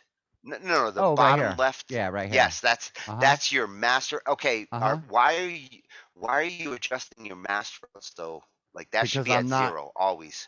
Because I'm not I pop it back up, but this is the only way that I have control of the volume of the track for us. I got you. Okay, yeah. Okay, I'll always pop it and back you up understand why I'm asking. You understand why I'm asking because like certain things I'm looking for because. Yeah, I don't want to. It's actually really cool. Into each it's really cool track, to be able to share DAWs like this. This is cooler to me than watching somebody perform. See, it looks just like this, man. Well, I mean, I think that's as small as I can go on this interface. I have a special like black. Well, interface, usually I want to see everything to its fullest. So if I see if I have a whole screen, I want to see the whole song in the whole screen. So these are like right now, I would still want to zoom in a few more times because I want to see as much track as I can see. I have 5 tracks set up for vocals, and I used 4 of them already. This is the burst. Wow, what do you mean? You could set up as many as you want, though. Reaper doesn't have a limitation on tracks, right? Yeah, I just use those. Like, oh, I'm sorry. The limitation is your hardware. Yeah, it's your hardware that limits you, not I don't the software. like to go more than like 4 or 5 tracks because then it's just a bitch to mix. You got to get them all the same. Yeah, I don't. You've never done a MIDI arrangement like I have. I've got like 170. My biggest one is 176. No thanks. And they're all MIDI bounces. They're all wave tracks from MIDI tracks. This is as hard as I want to get doing this math. Like you said, you're good at math. This is the math I'm good at right here. These kind of fucking shit going through here. Yes. And I'll like, what is this? Is this a snare? Is this a fucking bass? What is this? I don't like that. That hit is wrong. And I'll be like, there you go. Boom. So you're cool. You're cool with the grid drum programming. This is the part that I never assimilated well to. The only thing I don't like about it is after watching that video that we watched the other night about the circle. I like that circular graph. Yeah. I would rather do it that way. We should do some stuff, Glenn. Yeah, definitely. That would be cool. I mean, I like to play bass, but I think I like your bass playing. I think you would bring something different to it. I think. And you're using the good stuff already, and you play all the good gear. So, I mean, Glenn's got the good stuff. Yeah, I don't know a lot. I mean, honestly, between us, I don't know a lot of good bass players. Like, I know a lot of bass players that are proficient in what they do, but I don't know a lot of bass players that like are like rabid about it and like Progressive. wanna like be better and like Progressive. are exploring shit like you know. Yeah, it's Every- definitely on fun. on the daily. Yeah, dude. This is my fuck. That's why I told Angie, I said, I hope you don't mind if I like come on Zoom all the time and fuck around and just, whatever. And she's like, sure. And I was She's like, like, "Are No, you no. kidding?" I'm hooked. I It, told her I was already hooked. Like after the first day, like that's all I had to come on was once. Like, I need something to like take up my time so I don't go fucking crazy. Sure. that's the best way to avoid it. Trying to figure that one out myself. Otherwise, I would. And you too, Tony. I mean, I want to jam with you. I mean, I want to record some stuff with you too. Oh, I'm sure we're gonna be recording stuff that's not just music. Like watch. You were talking about some kind of like symphonic metal earlier. We were talking about, and I thought like I could make some really heavy, like Oh, I have a like what I couple do, of and then symphonic have like metal a really albums in me. long, like 2 or 3 minute interlude in the middle that's like a totally different song. Like the old Sabbath style where they put like something in the middle, and then come back to like the Mob Rules or whatever. You know what I mean? Like a little electronic part in the middle. I could also And I'd definitely like sneak to into some video editing shit too. That could be cool. Yeah, that'd be Yeah, I'm really surprised awesome, you're man. not already. You're telling me you never dabbled with the video toys? All the shit you've looked at, video editing wasn't one. You were like, oh, I gotta get on that. Nope, Oh, video yeah. never. I mean, I do music Really? mostly, but now this is the one from that one we were looking at with the round drum beat guy. Yeah, This yeah. is all of the beats that he had in Yeah, his you can spreadsheet. take these directly and put them in BandLab, and they'll. Oh, I mean, well, right this is now. actually like there's scanners that will convert this into a MIDI fucking beat. I could put You these don't in my need to go. hand. It would only take me Everything a that's second. here Yeah. is in a MIDI kit. That Unison kit that Yep, you that's got, what I Glenn, mean. that did for scales. Like, what scales are. Like, here's all the scales, But here's that all the does help a chord lot, combinations. though, having that. What Just take a this glance at is, every once in a Just while. like You can be the like, basics of yeah, once you have and these, then you can build off of them and work from. yeah, one of the problems I have when man, the worst I problem, like it the only circular though. problem that I have is This left to right making a is drum beat not every as time, starting with a drum beat. I can start if I make a song and I base it around a riff to start with and record that riff to a click track. I can do that all day. But if approach it with like, I want to write a brand new song and let's do the drums first, then ooh man. well, you're I still start to hit. thinking in parts though. You're always thinking like, Yeah.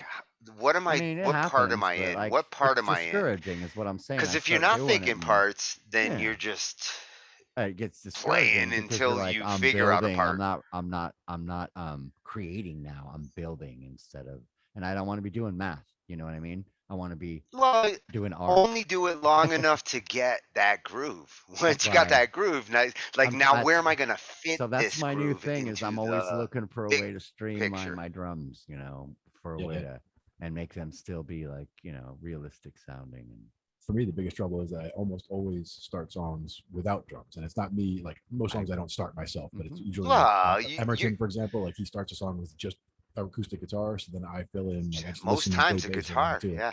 And then somebody else has to do drums later. And I always feel bad for them because I know that we're not on a click track. We're not close to a click track. Like we're moseying all over with the timing because it's an Even acoustic with feel. a It's a click folk feel. track, you would mosey. Right. Even with a click that's track, one of my big rules. some is, songs have to mosey. If they That's one of don't, my- they're not one of- going to be the songs that you want them to be. one of my time-saving tips is always use a click track. Always Yeah. use a click track. Oh, Like you for should. metal, I have Recording especially. wise, For metal especially. Yeah. for So, for like, digital, when I for met digital Iceman, yeah, especially. when I met Iceman, Just use a click track for the simple sake of digital transference. That click track is something that can go from Reaper to Cakewalk. one of the reasons why I started playing on BandLab is because I discovered Iceman actually played to a click track, and there are people out there that use them, and I could actually oh man, it made me think like, hey, he's doing this, I can do this too. Well, what Tony mentioned just the other day was being able to drag a wave file up to the click track, click track itself, and it'll make a click track out of whatever you drag to it. So you can so I could even start with the songs as I have them, drag it up there, and it'll make me a click track that would work. Yeah. That's cool. Oh yeah, yeah. The way the way Cakewalk will auto. I mean, it uses Melodyne, so Cakewalk shouldn't take credit for it because it is actually Melodyne that does the work. But it converts whatever you just dragged and says, I will analyze the beats, and it'll make a track that does float. If you do your first track and you make the click track to Cakewalk, it'll shift it from 120 to 119.2 back to 120.2. It'll be so accurate, it's scary. And I love that because that's the only. I don't like using the metronome, so I would rather actually just record my piano piece. I'll play it for as long as I need to, and hey, Cakewalk, interpret it, set the BPMs, and then when I give it to you, so you make a track, it is aligned properly to the real tempo. Yep. That is powerful. Exactly. Haven't implemented it yet, but I'm dying to try. Just seeing that Easy Drummer there, I mean, seeing the way that looked and knowing that I could use my MIDI controller and keyboard to input drum triggers. I've tried before, but I never really. I mean, being able to see them like that would make such a difference. Just and then just you can even have seeing the little kit. Yeah, and you can have it sequenced for you. So if you've never tried exactly playing on time, drums on a keyboard. I tried a couple times, but I also have a little electronic drum kit here. So usually I would just grab the sticks and go over there. Oh, you pads? Not even pads, but it's an electronic drum set. Like you sit in front of it and it's got. Which do you feel most comfortable with?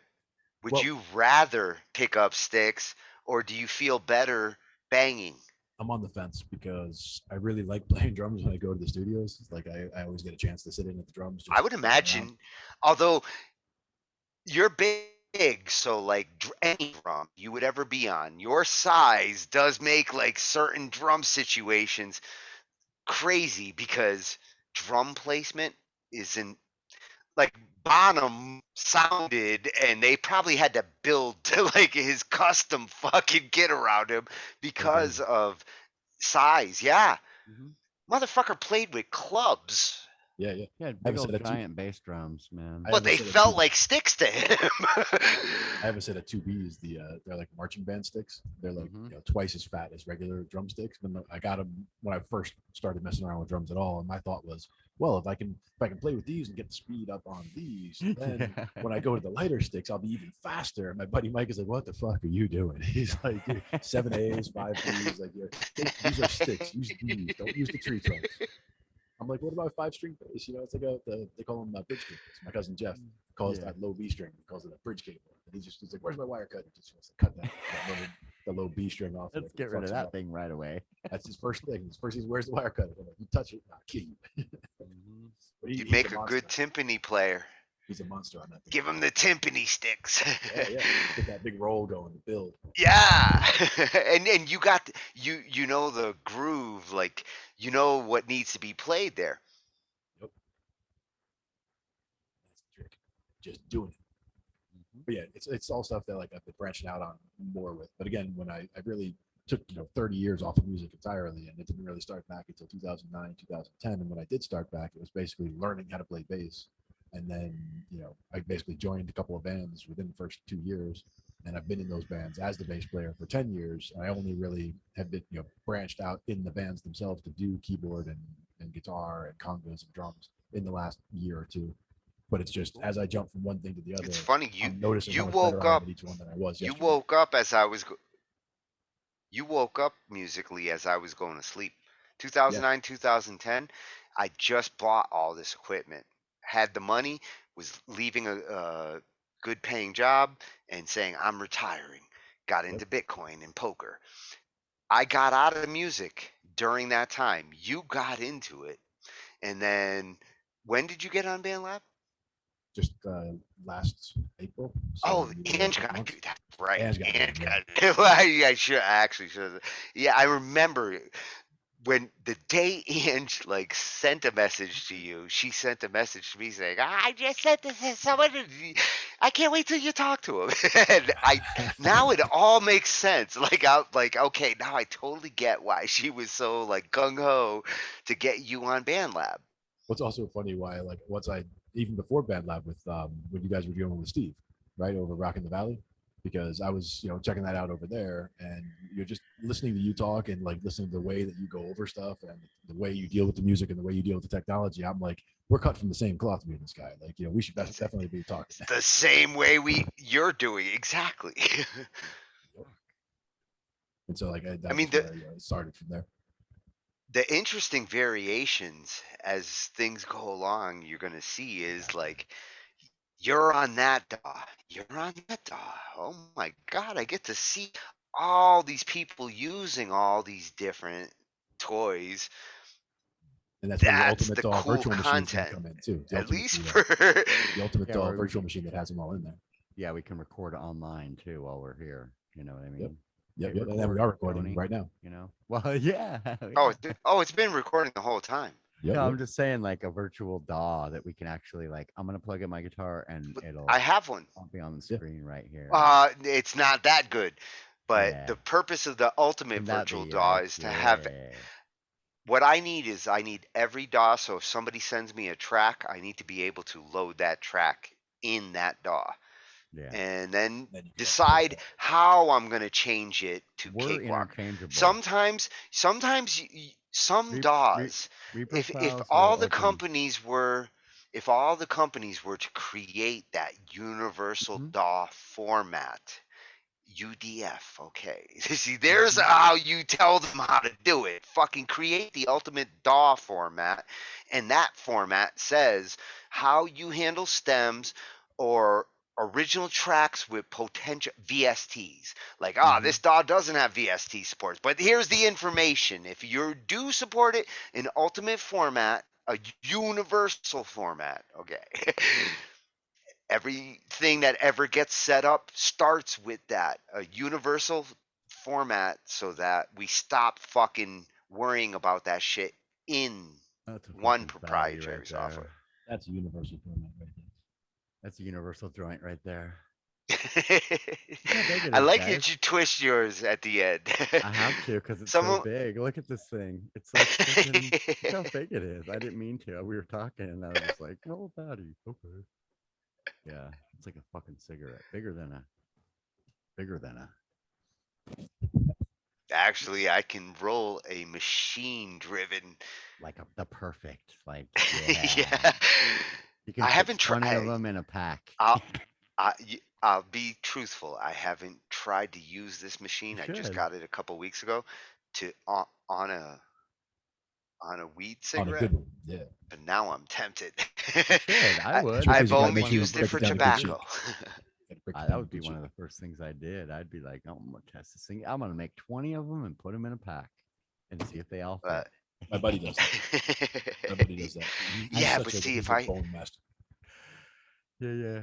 I'm also a conservative. If I smoked a whole cigarette of weed, that's like 3 weeks of one hitter hits. Yeah, the reason why I'm good for the rest of my life. I actually have enough weed that I guarantee you I will have enough weed for the rest of my life. I will too, but it's because I don't smoke like I used to. In the old days, it was like we were determined to smoke everything as fast as we could. Tony, thankfully I got that out of my system in my 30s. In my 30s, I went one hitter mode, and a one hitter has saved me. I go through an ounce of weed a week, dude. You shouldn't. It's not because you need an ounce of weed. It's because you are not smoking it efficiently. Yeah, exactly. Not for what it is and what it does. I have a buddy of mine who's got the medical card, and he actually gets 3 ounces a month. As his deal, but which is expensive though, as far as the shit for the expensive. Well, why stuff. do you need a card to get weed? I'm sorry, that but was from I a year could get ago, weed yeah. long before there were cards. He's been getting it for a long time too, but he's actually got medical issues that make it so that he can get it. So he was just So he gets wanted the to- best so stuff, you yeah. can feel better about how you get it, or I get where it you pri- get I it buy it from, privately. or I how have a much you friend. pay for it, because those are the things that change. Yep. I'm all about, like, as soon as they say I can go to 7-Eleven and get it, I'm all about going to 7-Eleven and getting it. Yeah. Assuming I like what 7-Eleven has and I need it, In because I got California, enough that so what they did it'll here, take them a decade before I need it. what they did in California, and we've been one of the first states that have legalized it, and it's been this way probably for about, it was like 10 years now. You could go with a medical card to a dispensary and buy, as long as you can take any medical card to any dispensary and buy. Right. But in the last I want to say 2 years, they made it recreationally legal, which is you can go to any Now you can smoke it dispensary. in public. No. You can't drink in you can- public, so you you can can't have smoke it. in public. You can Anything that have you it. can do with alcohol, you can do with weed, which means you can't smoke it Well, in your you can drink car. in public under certain situations. So In if a I go to a private- concert and they're selling me beer, I Right, can but drink the thing one. is, Tony, they're not selling weed at concerts because you have to be over Yeah, well, 25. when they are, that's going to be a lucrative market. It's not just If I was 21. one of those dudes Yeah. trying to find, like, where's their money in weed, the moment Actually, no, the it is 21. concerts I'm say, sorry. we'll sell you weed You have to along with your look beer, 25 like cigarettes. there's a lot of money to get made But there. they don't sell it, and they don't have any plans to sell it like out of a controlled Yeah, environment. Meaning probably you have not. to go Probably show not. your ID, go through a security check. They actually check your ID and stuff, and then you go through like double locked doors into a big old like building that's like, they're To really just loose. buy weed? Yeah. You have to. I mean, they don't want to sell What it the to fuck is anybody this shit? illegally. This shit seems so stupid. It should be in a Mhm. movie that people make fun of and say, "What society would do that with their Well, because weed?" there's Like, too many assholes like me when I was 16 that would. This get is a also big I can go to bag my and I can go go in to my there and, friend's house, sit on his couch, and buy a bag, and I don't feel like I just sold my soul to the government but devil we're- there, we're and talking let about- them know I'm buying a bag that they might hold against me later in the Nobody's wrong gonna state. hold. This is the We're talking irony about of California, like bro. Give me a break. The thing is, what we're I'm talking what I'm about saying growing what pains, I'm growing saying pains is in the the industry. cross state, But you even can't with like, weed and you some of can't these work. things, Like you can't smoke and the go to way work. laws If the they way test laws positive, like if you test that positive, have you'll been get handled, fired. Yeah. the way it's been handled state by state, this is the conundrum with America, because state by state is still what we are and what we should stay and always be. But it makes sense when you think about certain laws. Federal laws is what we're really talking about when we talk about what is the government. The federal laws, when it comes to weed, is the only reason why you don't want to buy this here and then drive to Jersey, Glenn, because it's not the same in New York as Jersey. Ironically, they're close. They like to play ball with each other, but when they don't play ball, it's usually because there's a monetary reason, like, What they or do some is, stupid shit.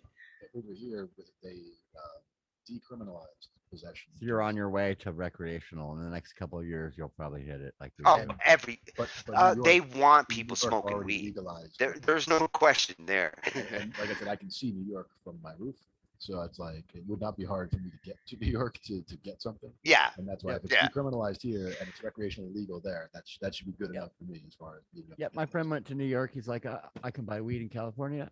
I'm gonna buy weed in New York too. I was like, are you gonna bring some with you on the plane? He's like, fuck no, dude. I'm not fucking That's around. We've done it all So- the time. I still know how to do it, dude. I know how to do it. And You the- can't bring anything and- bigger than a joint though, or else you The cannot. only reason why you would buy weed somewheres you were traveling to is because you need Can't get travel it. weed. You're Yeah, not you like can't buying. get it there. If you are buying it to But I like didn't bring know. it back, I didn't know that weed was legal. And he's like, fuck no, I'm gonna just buy some when I get there. And I was like, fucking cool, dude. I was like, so you got it here, you got it there. It's the same fucking thing, bro. Yeah, it was- now if I went to like Amsterdam, or Yeah, he did that I do too. see how some people would be like, "Fuck, man, I just fucking came here, fucking killer trip. I what?" taking some And home. you think you can stuff this shit somewheres, and like, I'll get it over there.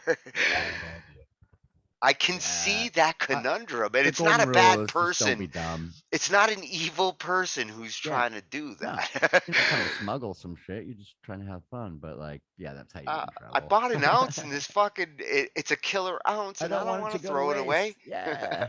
Sell I that went Who on shit. wants to throw weed in the I'd just sell garbage? it, I would man. rather Fuck it. donate it. I was kind of in that situation when I was in Nashville. When I went to come home, I had a bunch of weed, and I was like, "Fuck it," and I was like, "I want to just sell it and get rid of it." And no one wanted to buy it because they knew I was leaving, and I wouldn't take it with me. And sure enough, I just gave it to my friends that I was there with. I was like, Yep. I would have too. Yeah, because I didn't want it. It was just too much to take, and that's the at the time I was honorable taking a way lot to of burn luggage that and matter. That's how you. That's how I you didn't. burn that matter properly. I've always had like the kind of long hair thing going, and I look kind of mean a little bit. So I've been, singled out for checks on security lots of times. That's not a new thing for me. So, Do you remember the movie Club Paradise? The movie Club Paradise? Yeah. It was Robin Williams was in it. It was about a Yeah, resort yeah. on a little island. But Rick Moranis was in it. Oh, totally. And they had the guy was in it, and they were like, they wanted to get some weed, so they scored, paid the guy whatever $50 to score some weed, and they gave him like a trash bag that was like, 50 pounds of weed, and they're looking at, this is so much weed, and this is too much, and they just had no weed. Yeah, you just want a bowl. Now, when I came back, I had a business trip in '94, right? It's just a long time ago, but 1994, I had a business trip to Jamaica, where I was taking the first direct flight from Newark Airport to Jamaica. So there was like champagne on the trip, and we get there, and there's like a band on the tarmac and shit. It was like all a celebration. But I actually made the flight. It was almost late taking off because I was like, I had major problems getting there and getting on the plane. But anyway, once I got there and was coming back at the airport, the only thing the guy, like they pulled me aside. I'm wearing a tie dye. I'm wearing shorts, whatever. Like I said, I'm 6'6". You're looking for trouble. Yep. Well, I'm 6'6", and like, the guy is just like, weed on me. all I want to do, Plus all I you're want to see, huge. all I want to see is your shoes. Yep. They just wanted to make sure I didn't have like 15 pounds of weed in my shoes because I couldn't. Because you're so tall. And fucking me great, as a dude. dumb American, that's where I would put it. Like honestly, it's the first place I'm gonna try to hide shit if I'm carrying it. I went to an amusement park here called Magic Mountain when I was like, 24, 25 with one of my friends I hadn't seen in a while. I was like, I want to bring a bunch of weed. So I rolled a bunch of joints and put them in my shoes, wearing some Vans with socks, I no problem. Man, the second we went in there, the security guy was like, you mind if we pull you to the side for a quick pat down and maybe, have you flip off your shoes? And I was like, no, you can't do Yeah, that. but you He was gotta like, take you. oh, dude, You they gotta busted take me. that. So you You gotta guys, tape that shit around your feet, so under the dude, your socks, so when you take listen, off your shoes, listen to they this still story, see dude. you in your socks. The guy told me, hey, you got weed on you. You need to tell me now. If you don't, I'm gonna have the cops come. Not only are we gonna kick you out of the park, but we're, if you have enough to go to jail, you'll have to deal with the cops, whatever the reason, no matter how much you have. And I was like, well, so if I tell you and show you, what, you'll just take it and get rid of it, and then I can go in the park? And he was like, yeah, that's it, basically. And I had a bunch of weed in my Free car. weed. Still, I had a bunch of I had fucking a bunch of joints in the car. So I was like, all right, here you go. I gave him all my shit. I was like, so seriously, I can just go in the park? He's like, yeah, you're cool. Search me, made me take off my shoes, all that bullshit. Went in the park, had fun for a couple hours, went out to my car, smoked, walked back in. The dude was all, hey man, I need to search you again. I sprayed this shit. I had mouthwash and all that. I was like, sure, no problem. He's like, okay, man, have a good day. I felt like I gamed the system so much. I lost a little bit, but I was like, how dumb are they? Like, some asshole could have tried to bring alcohol in and been like, oh yeah, thanks, man. In my car, Well, it's about intent. What are they intending to do with Dude. that kind of, like, They could have if busted you know me. I people are could gonna have bring in a been in couple of jail 'cause I joints. had a lot of weed that time. I was like dumb about it. I was like, we're going to Magic Mountain. Let's fucking bring all the weed. That's the thing, is what they're looking for is they Magic don't want the Mountain guy skiing? at They want Magic the guy Mountain. selling it. They Yeah. want the guy selling it to the kids. Yeah, no, it's like an amusement Yeah, park. well, Do you mean? I mean, they weren't gonna let Do you me. mean like a no matter roller what, coaster? but- Roller coaster. Yeah. Oh, Magic Mountain, the roller coaster? Because Magic Mountain, the skiing fucking mountain, is It's awesome. it's Six Flags, you guys. So it's Yeah. that kind of deal. It's called For us, Six it's- Flags Magic for us, Mountain. For us, it's Great Adventure, but yeah, Six Flags Great Yeah, Adventure. Yeah. same thing, Yep. basically. giant Yeah, wooden for roller. Because me, they have it's like 20 skiing. roller coasters and like rapids and all that shit, and like it's a family paradise. But like, yeah, don't bring weed or alcohol there, or else you Right, won't be right. able to get in. That's another thing. You I can haven't buy been it Smoke it skiing there. in years, but before I'd love to. You can smoke buy it it there. before you You go could probably in. even bring your vape because they have vapes now, and you can just bring a vape and no one would ever Oh know. yeah, well yeah. See, vapes are the That's the workaround. trick. Yeah. This is the vapes are like the lawyer of smoking. And Like, like, oh, except you for want to like, ban I want to this? say Well, this ain't that. most amusement I'll parks have a fucking still smoking suck area up now, weed.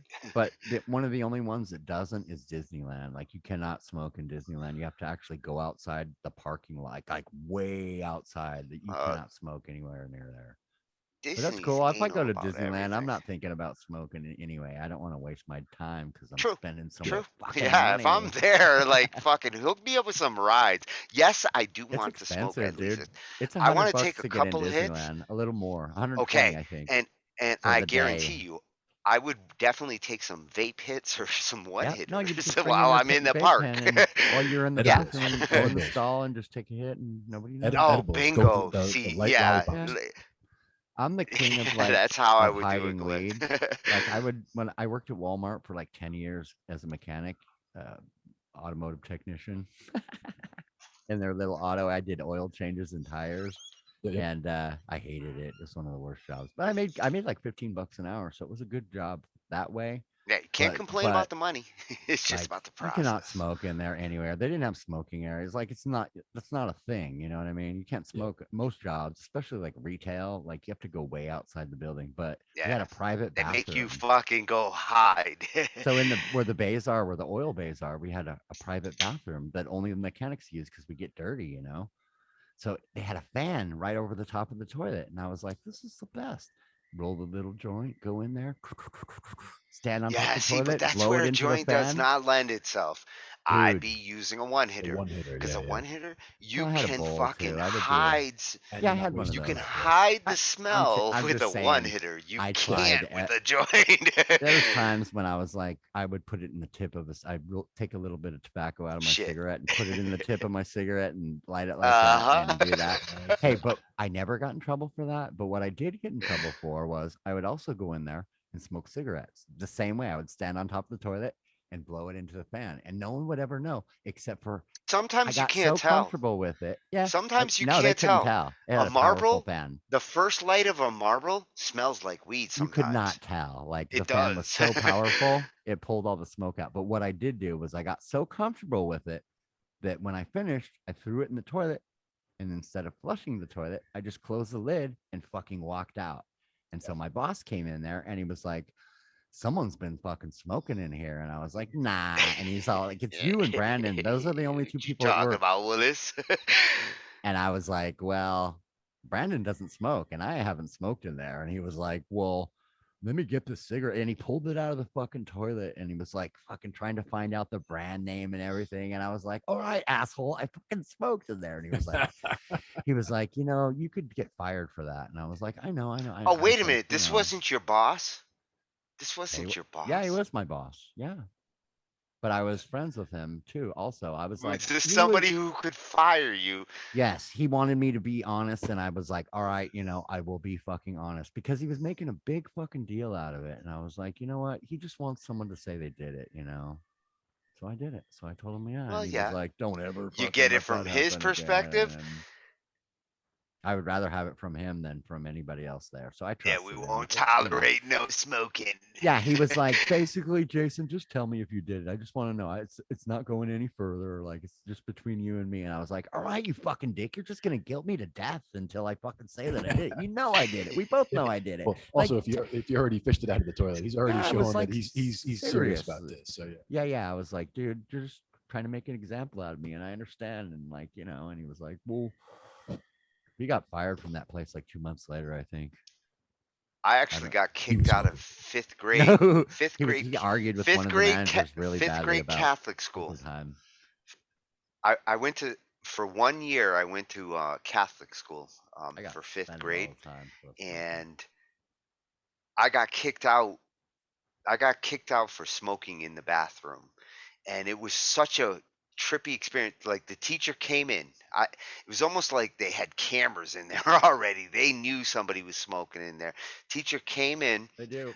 I just had enough time to throw it in. Like you said, it's still in the fucking toilet. Someone's And smoking. yeah, I got caught smoking in the boys' room. And by the end of the day, this was like in the morning. It was like first fucking period. By the end of the day, the whole fucking school town, knew, every yeah. parent in the town heard that Tony got kicked out of What a St. bad Rose fucking boy. for smoking weed. Like literally Yeah, in the well, course of like 8 Tony, hours, I went from Let me being tell you something. Yeah. I tried a cigarette. It was like one of the like first few times I ever tried a cigarette.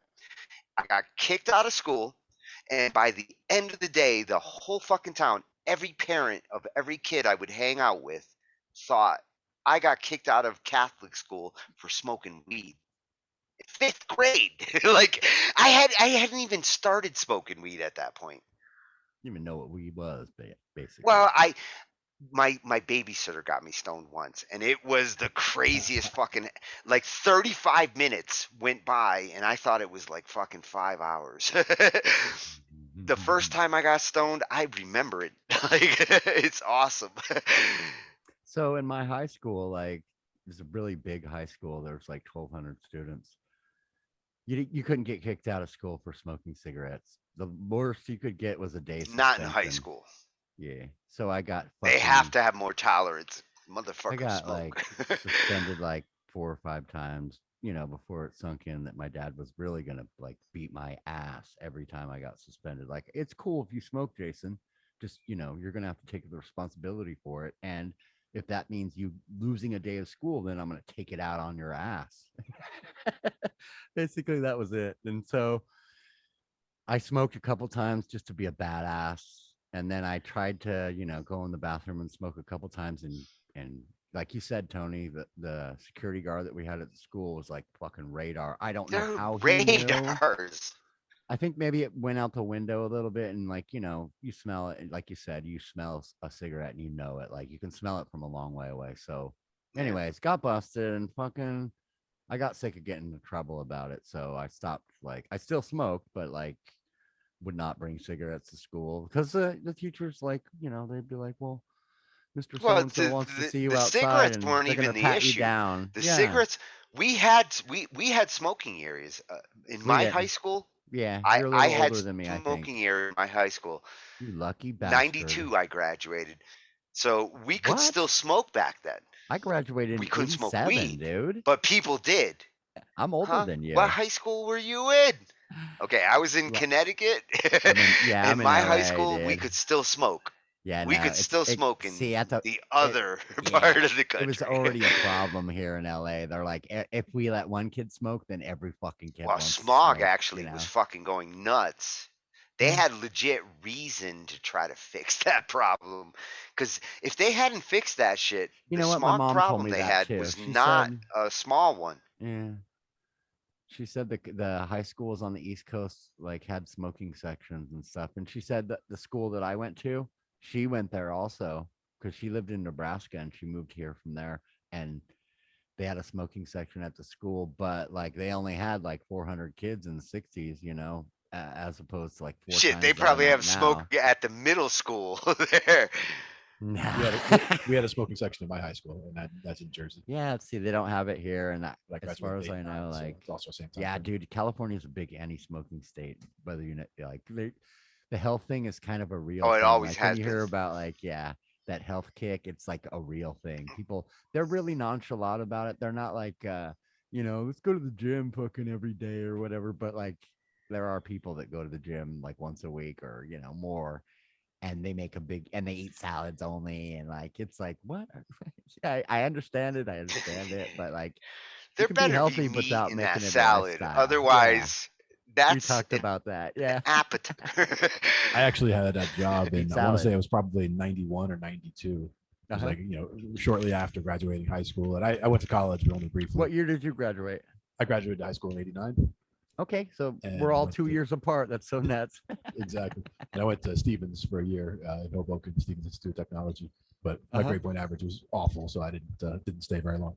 But I had a job at a place called I think it was at the Sharp International Crossroads, which is a place up here by me. Anyway, it was a Japanese company, and I was able to smoke at my desk. That's I'm old enough to know that I was like sitting at the desk, and like they just had ashtrays on the desks, and there's people So smoking fucking out the cool, door. Especially while you're working.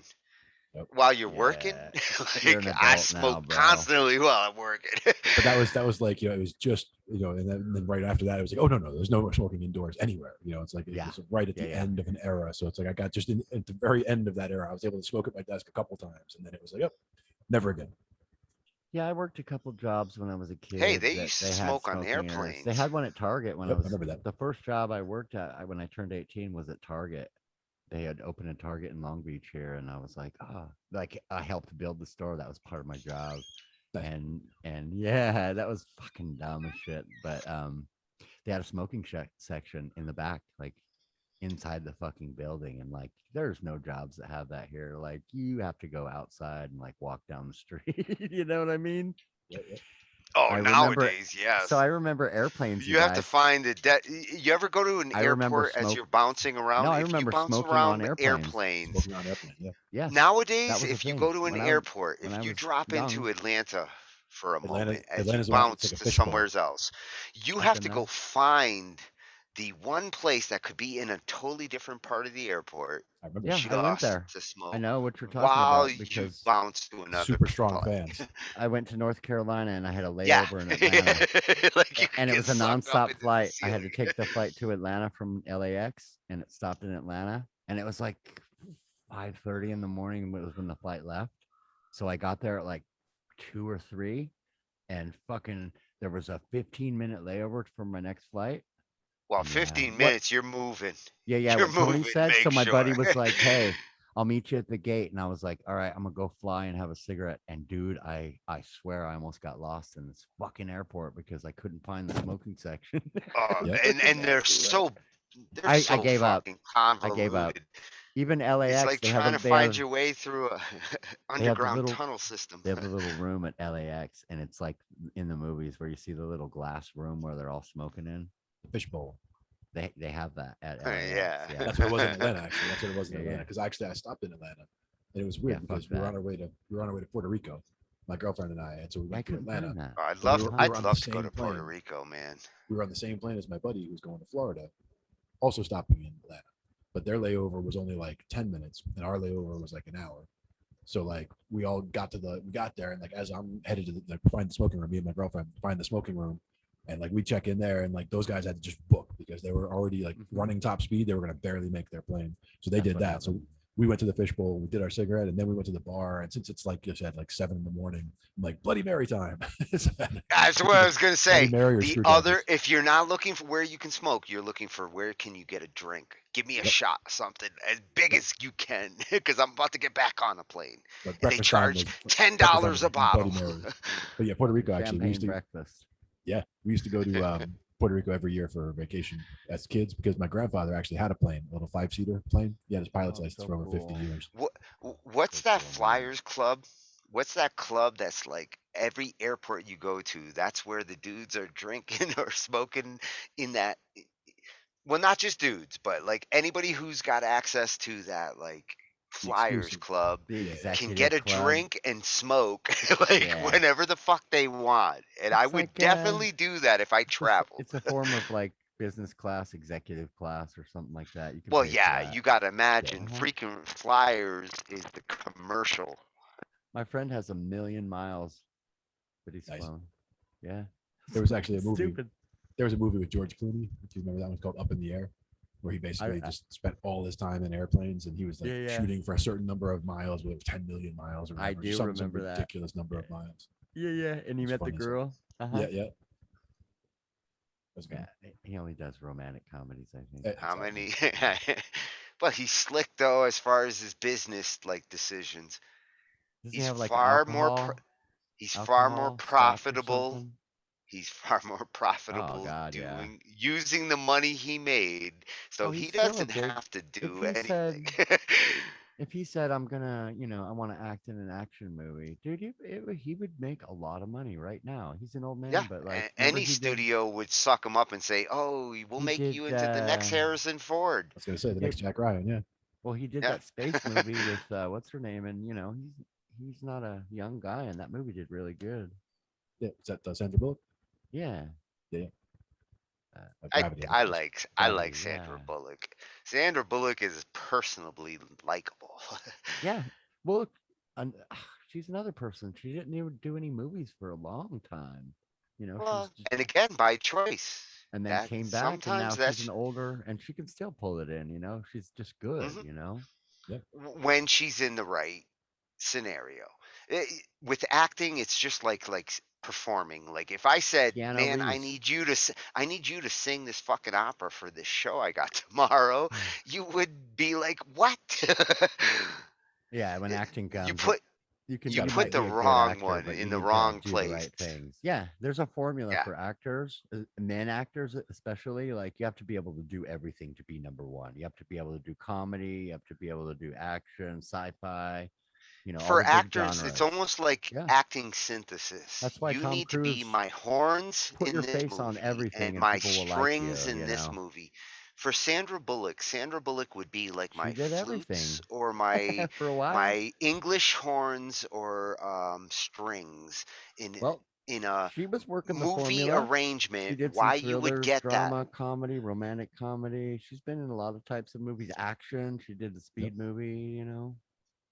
That's why Miss people remember Congeniality. these actors. Yes, people remember the actors that do everything. They don't want to Miss just see in one role Congeniality.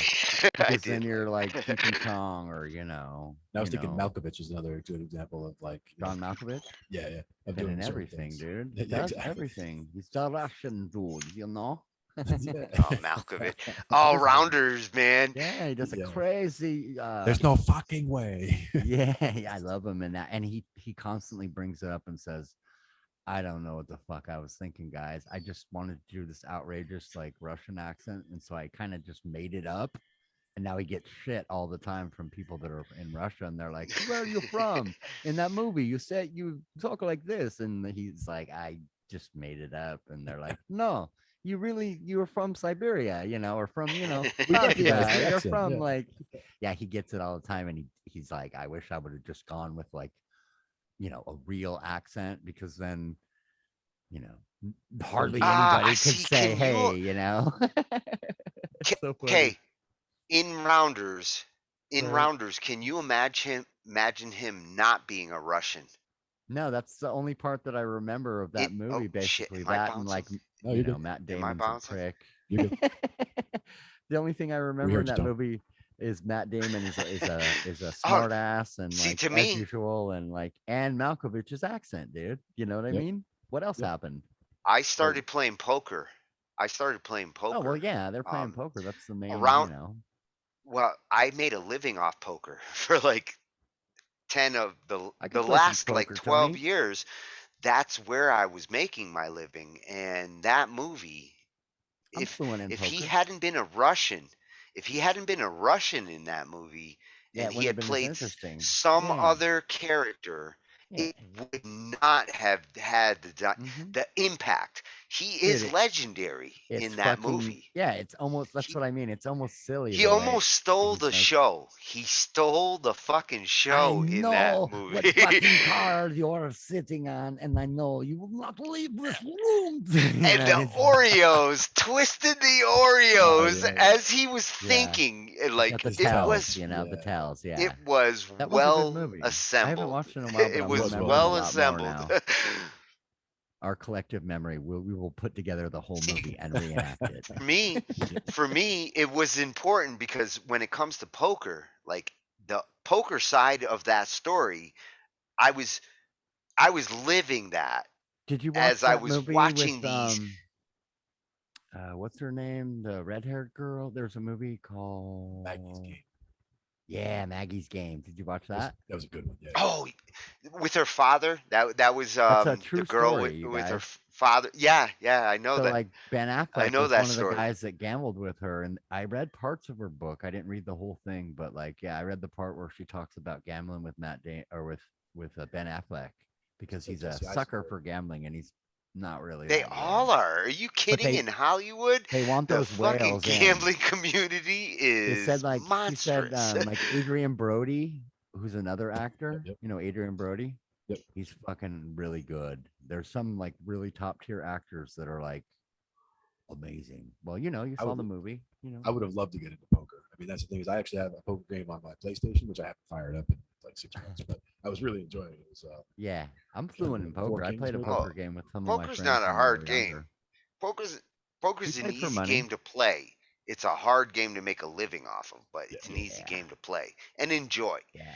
And if And you not get enjoy it, addicted. that's the best part of poker. Enjoying it is where it's fun. Yeah. Making a living off of it Winning is is fun. doable. Losing isn't. If you question is, ever want to make a living off of poker, I promise you I can show you exactly the I don't. burger flipping necessary. No. I'm just saying in general. I Rhetorically, can show yeah. you the burger flipping regimen necessary to make a 101. living off of poker. Because when I said bye bye corporate world, I knew I didn't have to go back. I was making more money on Poker Stars than I was at Weiss, and they were paying me $120,000 a year. So like when I said I don't need this anymore, it's because that's a job you don't need a resume for. Poker will never ask you for a resume. It will simply fucking say prove yourself. Otherwise, you ain't getting paid. Poker here's your doesn't bracelet. pay you Show me the unless money. your resume proves you. Here's your bracelet saying you're the best in the world. All that shit doesn't matter. Daily Here's grinding. your little If you need, hat. if Here's your little Glenn, bell. if you need a couple $100 every week and you're doing poker to get a couple $100, you can make your couple $100 on Monday or Tuesday. And if you do it right, the rest of the week is like, fuck, I don't have to worry. If I want to play all this other shit, I can. But it's easy to take care of a set amount of money that you need to produce on a regular basis. Got to cover that nut. But you got to know the game. And that's the first battle. Well, that's where playing on the PlayStation was, learning. I mean, Oh, I already cool. know how to play, but it's more, playing with people, and that's where it's not real money on the line, so it's different. But Money you're learning management. something. Yeah. Money management. My It's nephew all just about sent me a video. what you do with the money when you decide how to invest it. My nephew just sent me a video. He was doing like DoorDash delivery of food or whatever, and he was in LA, and he was right by the Electronic Arts building, so he took a video, and I was like, "What the fuck are you Fireworks? sending me?" No, Electronic Arts is like a publishing Studios. company for video games. Yeah, I'm into. Oh, Let me try it this way: EA Sports. It's in the game. Yeah, And Although they're the not ones who own big on Command and Conquer. sports. Yeah, they do. They own Command and Conquer everything. now. Like, yeah, I know. They're an evil corporation at this point. They've absorbed like every publishing company that they've ever worked with. And They bought them all. Westwood was a good one.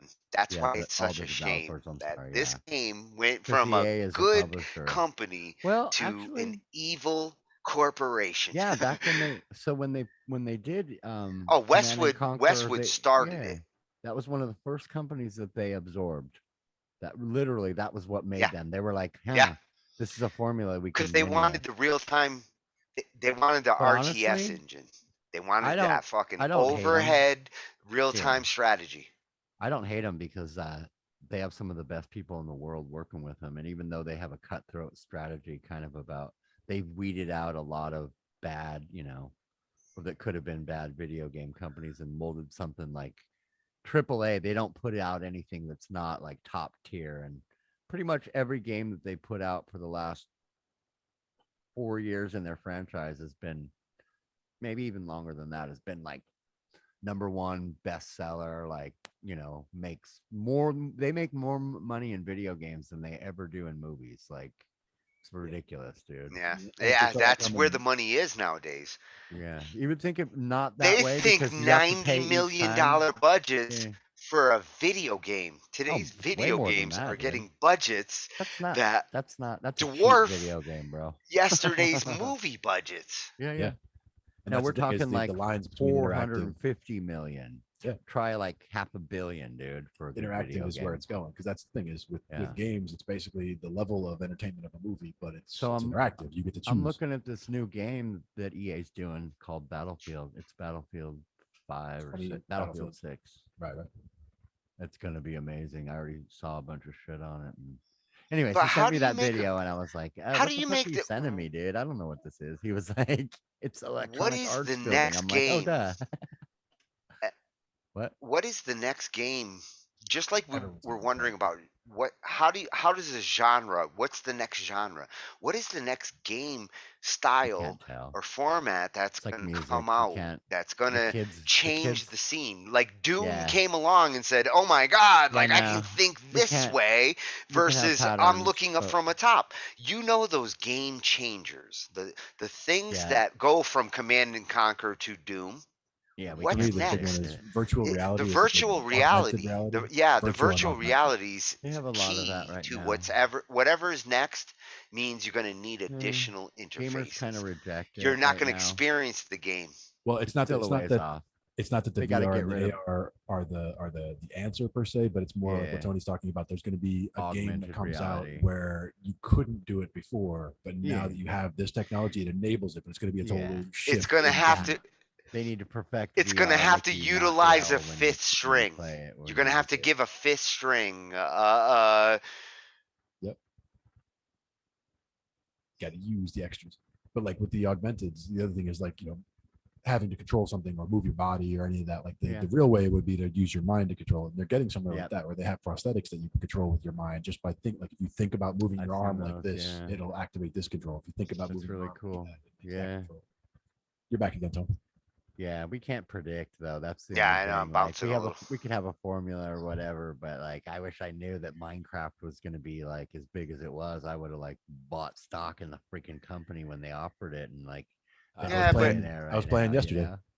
Yeah. Even I like know that Minecraft is a good game, even though it's simple. It's like that's its complexity. Lego You can do a lot. blocks. It is. It's it really did Lego blocks. it drew me in, and that's the thing is it's because it is escapism. play it on Essentially, for me, video anything, games are escapism. So, but I just spend all the time by myself. Like I'm just doing beta testing on it. But if- So like I don't do any communities or any online shit with it. It's just me and my little world doing my own little thing. So Exactly. And that's where games are made, dude. If you can play it by yourself, And I'm the same It's way. like the too. Sim I like to City. play a lot of online games, but I also Did either of you what keeps play my the attention is first something Sim that's good, Cities? The I remember very the early ones. early Sim Cities. I remember like SimCity you build the 1, amusement SimCity park 2, here. The and very SimCity early 2000. ones were Yeah. really built off of resource. Yep, resource management and controlling, building electric grids and plumbing grids and you had to be aware of civil Oh, engineering. which I think SimCity was good. 2000. Yeah, that was my favorite. Yeah. SimCity 2000 was actually my favorite because it was like the version 3 of Windows. I have a disc of it. It here was still the somewhere. SimCity that had finally started to have a good AI. Mm-hmm. And then they have a new one. Well, it's the newest one. It came out in like. Well, now it's not 2012 the or same thing though. something. The Sims It's and fun, everything though. they've been doing. Yeah, Well, it's everything that's SimCity started, and it wasn't even Activision, or it wasn't what the Sims Maxis. and Yeah, it all. was Maxis. Yeah, Yeah. the first SimCity was remember. just it was an know video urban AI. games. It was built. It was built to help like people who had to Yeah, they had a design bunch of them, fucking too. There was, like, traffic Sim problems Tower and and shit. They said we need a simulator in order to solve this shit. Just like flight sims, we need to teach people how it is to fly in a plane, but we can't put them in a plane. Microsoft came and there's a rage right now. that's for actually a flight sim. bigger deal for Microsoft Gamers are than buying it and playing DOS, it a lot. ironically. I remember goes the in one that was phases. built in. There was a flight simulator built into Excel. Yeah, there was one Yeah, that came with but like Windows 98 and it's or another one something. that they fucking stole, like everything in those like early days. I remember They the Chuck Yeager took a little from flight here, simulator. took a little from there. The Chuck Yeager flight simulator was fun. I would get like the SR-71 Black Oh, Hawk, the those Jaeger highs, one was awesome. Go fly straight down at top speed and then just pull up and like break the wings off. Jaeger was like Terminator 2 versus Terminator 1. Like when I got to Jaeger, I was like, oh my God, this ain't Microsoft Flight Simulator. Did you ever play Red Baron? Red Baron 3. Red Baron was like, doesn't ring a I bell. can't do this. It's on the I feel like PC. Red Baron was like fucking World War One. You could pick from World War One and World War Two planes, Biplanes. You're and flying and biplanes you and had to machine guns it only. it supported fun. actual fucking it supported actual like network play, not Yeah, network you can play, play but against your friend online. you had to dial directly to someone, Yeah. and dogfighting with fucking flight simulators. It was the first time I felt dizzy playing like a computer game on Really? my system. I was like, oh my god, where am I? The one I And was playing my at that buddy time Jay knew and fucking sniped me out like in seconds. was That came F-19. out in like 95 or something, Tony, I want to say. Yeah, early. Yeah. Around Pre 94, 90, maybe a little pre-internet. earlier, but It was pre-internet. Yeah, It yeah. was Yep. before Yep. Windows kicked in, Yep. but it was Internet across didn't come around platforms. until like 99, 2000. I played it on my so. Commodore. I didn't play it on my PC because my PC in '95 was I had an Atari like 5200. CGA. Or I had an Atari. CGA on the PC, and I I had an 800 XL. many Atari colors 800 on the XL. 64. Oh, I you had an remember. Atari? I had an Atari 800 XL, dude. Yeah, those It fucking wasn't a Ataris 1200, were but awesome. it was, you could do the cartridges, and my dad had a disk drive that was like Yeah, unlocked. they You were a could console and a record. computer. You could like It's what pirate. Coleco was supposed to be. Which is what I And had the ColecoVision Atom. I It would never borrow- was. I would borrow the game discs from my friends, and I could copy them, dude. So I would pirate the discs. My dad was like, "You could copy discs, and you just hit this little switch right here." I was like, "Fuck yeah!" He had a friend that could. He had a thing you could plug in a cartridge to and dump the ROM onto a fucking disc, dude. But it would take like 20 discs. Oh, yeah. You know what I mean? Yeah, yeah. And that's actually what the main emulators are built off of now. Those ROMs are what made the main emulators. But I was playing Yeah, yeah. F-19 as the flight simulator, and I was playing that in '89 when I was at college, because that would have been well before internet days, and Yeah. definitely no better than CGA.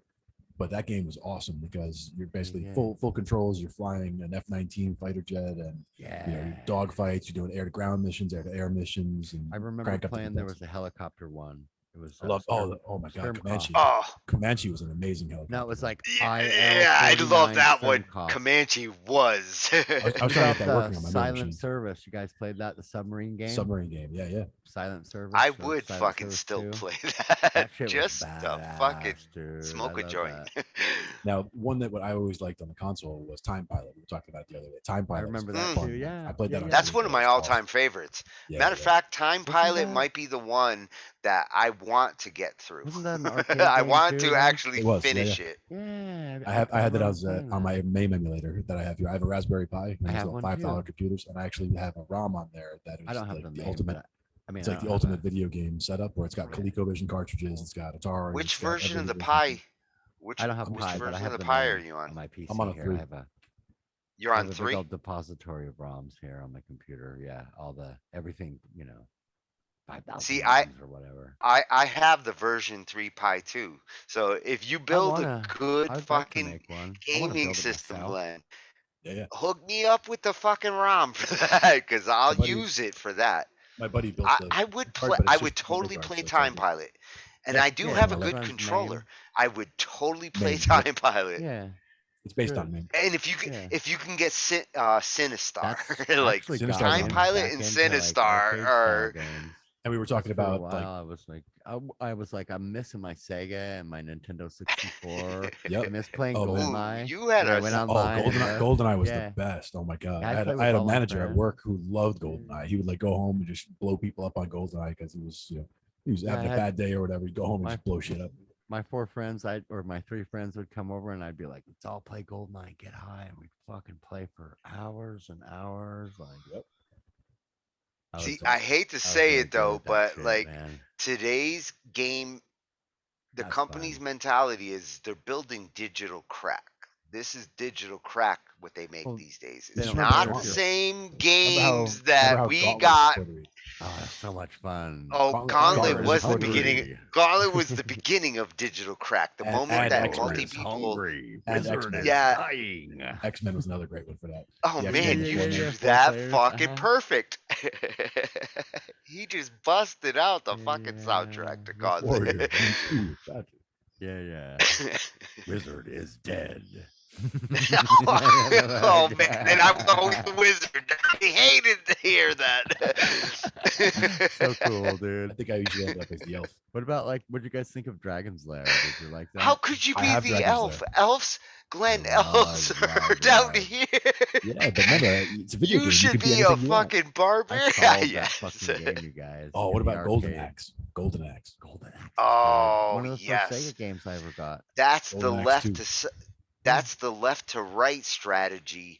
Golden Axe was the Original one that was coming platformers, in with the left to right, like fucking. I'm gonna fight my way down the Castlevania game. style. Castlevania, I loved also.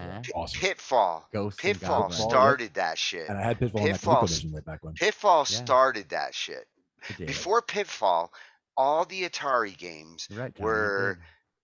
did. Pitfall That's said, true. like, hey, here's the like story, and You don't and have you to- can go in either direction. More than But one screen. You don't need one screen. You can keep going. Yeah. Like you're like mind blown. That I was thought the there beginning only of- Miss Pac-Man. You know, remember Miss Pac-Man? You guys, they used that, or one of there was like some outrageous Pac-Man machine where it had, you know, you clear one screen and all of a sudden you're going off to the other side and it's not the same screen, and then you go back to the same one. Or am I tripping? There were definitely different there was a Pac-Man couple of clones. them, Junior and or like Super Junior Pac-Man actually would change between the Pac-Man. games, so you could be playing get Miss bigger, too. Pac-Man for a That's round, it. playing That's it. Pac-Man for a round. That's it. That's what I'm thinking of. Something like that. For side-scrolling, Yeah, I think yeah, Defender. Super- Defender was a good one. Defender was one of my favorites. well, man. That got me. hooked, Defender was dude. an early, like about, for side scrolling. You're right, but it wasn't about really a side Tempest? scroller. Defender, Tempest. Or Tempest Star was my Castle? Tempest was first one of my favorite. favorites. That's not my Tempest, memory. it was Star my first Castle? favorite. What's The that? Remember first Star- game that Star I ever Castle? mastered Star was Castle, yeah, yeah. Tempest. What about Battlezone? Yeah.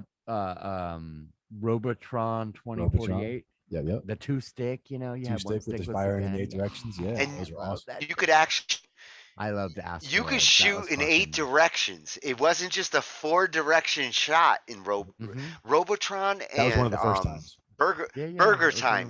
of The first couple of games that let you shoot and do it Xevious in or in Zaxxon. angles Zaxxon was I had like, Super- oh my I had god. Zaxxon for the ColecoVision. First Zaxxon and Donkey 3D Kong. kind of game. Yeah. Zaxxon was awesome across ColecoVision every was pretty platform. badass too. They had the Dungeons, That's the one I had. Dungeons and Dragons game on there. What was I just thinking of though? Tron with the wheel that you could Discs of spin, like shoot your Doom. arm that you like shoot up at the rainbow thing, the blocks at the top, and then you had control the light program. cycles and all that shit. Yeah, Yeah. that was really cool. I would make a beeline for that. Honestly, between us, when we go to the arcade, I would be like, I like the colors. I like that it kind of had its own standing boot. You would stand in like you kind of your own area, you know. Yep. I love that game, dude. The Tron discs were awesome. Yeah. Yeah, the Discs of Doom. That was my favorite part of the game. Plus- they had the wheel and you could spin it all 360 Tron- around your arms like. Yeah, yeah. Tron started to introduce the like multi-game in a game. Like when you went to the arcade and you played Tron, Yeah, you weren't mini playing games. one game. Uh-huh. Yep. Yeah, why I it liked was the it. beginning of Oh, like what was the other one? I'm not Phoenix. just one game machine. Phoenix. Yeah, that was another one Ah. too. Like you, at the each stage you cleared would bring on different. Oh, enemies that looked different. you're talking Space Invaders on fucking steroids. Phoenix Yes. was the Space Yeah. Invaders. That was my I again loved Phoenix, early man. I would play shooters. the shit out of Galaga. that game. Tempest, You Phoenix could get free lives on that game really easily. were when games Galaga, got too. fucking Yep, interesting. 10,000 points is easy when you got two ships. Like, give me a Galaga, break, you know? Galaxian, those guys. Yep, And both then of them. Joust. Joust came Joust, in yeah. not long I love after. that one. Yeah. And that shit was like different. Like all of a sudden, you were controlling a fucking On bird. top of And it you. was like, oh Fuck god, you, knock me off I the can goddamn bird. fly or I Mm-hmm. can jump. I can fly or I can jump. What I got to figure out is how to get the output from my Pi to the PC so we can check it out. Because with that one, I mean, we could literally go through like retro gaming. Oh, mode wait a and minute. just Yeah, fuck that would thousands be of things in cool, there. dude. You want to be able to send your Pi signal right now to this Zoom? Not right now, but yeah, in general. In You want to general, yeah. you want to run something on your Pi and show us your Pi Like your screen. display out. 'Cause the to display Oh out on the yeah, Pi is this a is what HDMI. gamers do. You could just Yes. So instead of sending that HDMI, say, to a TV, Well, You can put actually, it you don't to have to another send it through the PC. HDMI. You can send your video signal through a network. Yeah. NDI. NDI is a protocol that will allow you to send your video signal just like you would to HDMI, but you'll send it to your network. And on this computer, if you're running OBS right now, instead of your camera being whatever it is, OBS cam would let you show your Pi. Just go to that would be the the way. Pi screen.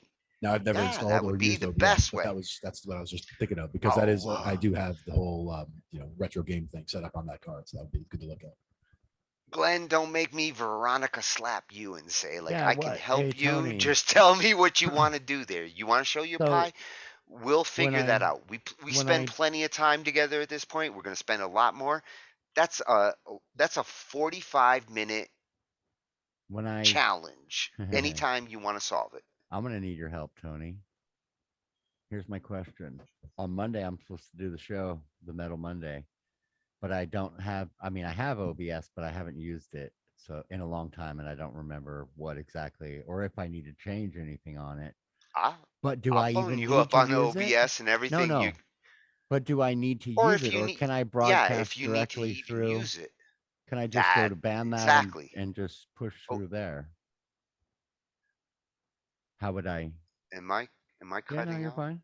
No, you're not gonna. I think what the question was basically whether the Yeah, shows that you guys are doing with actually, it's Angie are cutting getting out here. broadcast, So whether it's Yeah. broadcasting from Angie's machine or whether it's broadcasting from his machine. Like, does Slither, do the show from his house, OBS from his house, or is it going from Angie's? no, at this point, Joe doesn't broadcast. He could if he wanted to, and he should, and you should too, Jay. But I think Angie's Matter of gonna fact, handle it. not I'm only not. should you be, Yeah. No, I not would only rather should have it her do it broadcast because. on.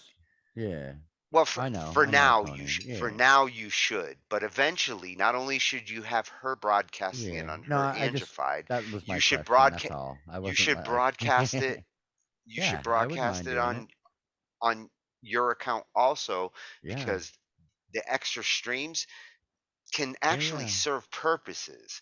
Yeah. So if it's not a bad thing if Mm-hmm. multiple streams are going in that situation. Well, I might do that anyway. I mean, if that's the thing, I could if she's publishing it already, I might just publish it also. If it's I don't know how it works. It just captures my screen at that point or what? The BandLab thing? It's kind of like the For way we're sending it to using, BandLab, the way we're BandLab using it right now. you're gonna push a video source and an audio source. Okay, To cool. So BandLab, it's the same you're thing sending basically. one video and one audio in Yeah. a RTMP stream. But Okay. for the Metal Monday show, if it's using Angie's stuff, then it's Yeah, it's I'm not Angie's gonna- show. So It's- she's the one it's- who's broadcasting on BandLab, and we're Yeah. just pulling it from the Zoom. It's So we're through populating her the Zoom. account. It's her Okay. bandwidth. When you're doing stuff, whether you want to use certain bandwidth is the question whether you want to stream also. You can simul-stream. Yeah. Simul-streaming we should be doing. Yeah. There should be people streaming fucking to whatever platforms they want to at the Yeah, same time that was my that question. Is it Ange is gonna doing capture hers. Yeah, is it gonna capture my video or is it gonna capture like my screen? That's my question. It's what you're streaming. It's what you're streaming. I choose then. It'll give me a Right. choice. You Okay. choose when you Yeah, go to share, okay. just like when we share screen, Cool. like we have a choice Okay, cool. to. That's all. I And didn't wanna, OBS I'm not gonna OBS do it takes because I that. don't even want to fuck around. You know what I mean? I don't even Well, want to mess with it. what we I will want to let do is Angie handle everything. Seriously, I don't even want to fuck around. But I want to know. But, well, yeah, and you do want to know. So we Mhm. want to go through an OBS primer so will. that you see what OBS is going to do for you, because Yeah, no, I've OBS will used be it. your I used yeah, it for it'll be streaming on your Twitch before, and it worked really good. So I think yeah, it might be still set and up already. So there's that.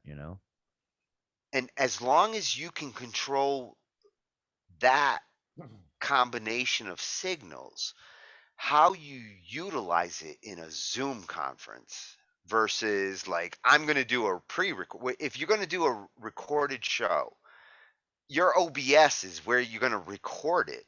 In which case, we don't have to use Zoom. We won't deal with No, this I won't. like Yeah, that's what I forced mean. interface. Yeah, We'll I would actually rather. make like Yeah, I beautiful would rather shit just use my because we'll camera. just record. Hmm. Yeah, we'll record all the parts we need. Mm-hmm. Here, the Zoom recording, what you're getting is a little 240 by 480 box of each of us. If you wanted the video, you've got all Mine's the HD audio, though. but all the yeah, but it's still small in the recording because the recording is recording all the little video pieces. Ideally, in the long run, you want to suck up every video source in the best quality you can get it. And Zoom gets it, but then it shows it to us in tiny little pieces. We don't The only want thing to that was helpful record the from tiny little pieces. when we were looking at Veronica stuff a couple of weeks ago or a couple of days ago, I don't remember when it was. But when she was showing us, she was trying to basically show us all about the OBS that she had set up and the show that she was trying to set up. And like I had never really looked at the screen templating stuff in OBS before. So for me, just even glancing through that shit on hers was like, we could do this. Oh, we could do that. Oh, we could do this. So it's like Yeah. it just opened up a whole lot of stuff just And they from make looking at that real quick. Yeah, they make it really easy too. It's not like they have some templates set up for like kind of, if you're doing a game, then you have kind of what we have set up here. It'll capture the game on the main screen and like you in the, little window on And the for side. what And you're you can sending go out wherever as a and signal, voice and like, mix, yeah, you can use multiple screens. the and mix of all the sources, it's pretty good on its that's own. what Like, OBS is. yeah, it works. I streamed for about a month and I didn't have a lot of viewers or no subscribers or anything like that. But like, I played games and Which game were you playing for that? I think I was playing Battlefield 4. Public Player Unknown Battlegrounds. Gotcha. My most recent one, combat style, would have been the Call of Duty, the drop zone stuff. Oh, Warzone. Oh, you Call of Dutyers. Well, I haven't done it in a while though. I haven't. I play it. I played it. I just played. I played Call of Duty Cold War, the zombies part of it, which is nice. Yeah, it's the newest one. And my buddy's kids love the zombies one, so like they were always doing the zombies ones for all the years. But like I didn't buy the retro one. What usually was or something. Yeah. Would you Cold War, right? I didn't do Cold War, but I did all the ones up to Black Ops 4 maybe. I think I did Black Ops 3 and probably not 4. But I had Modern Warfare Reloaded. But I played them all up to that point, so I was definitely in heavy up until then. I like the bigger open world map kind of thing. Yeah. So I'm into Battlefield style games, lots of equipment, heavy, But I love Call of Duty like too. Star Wars Battlefront is that way too. So when you guys remember Medal of Honor? Yeah.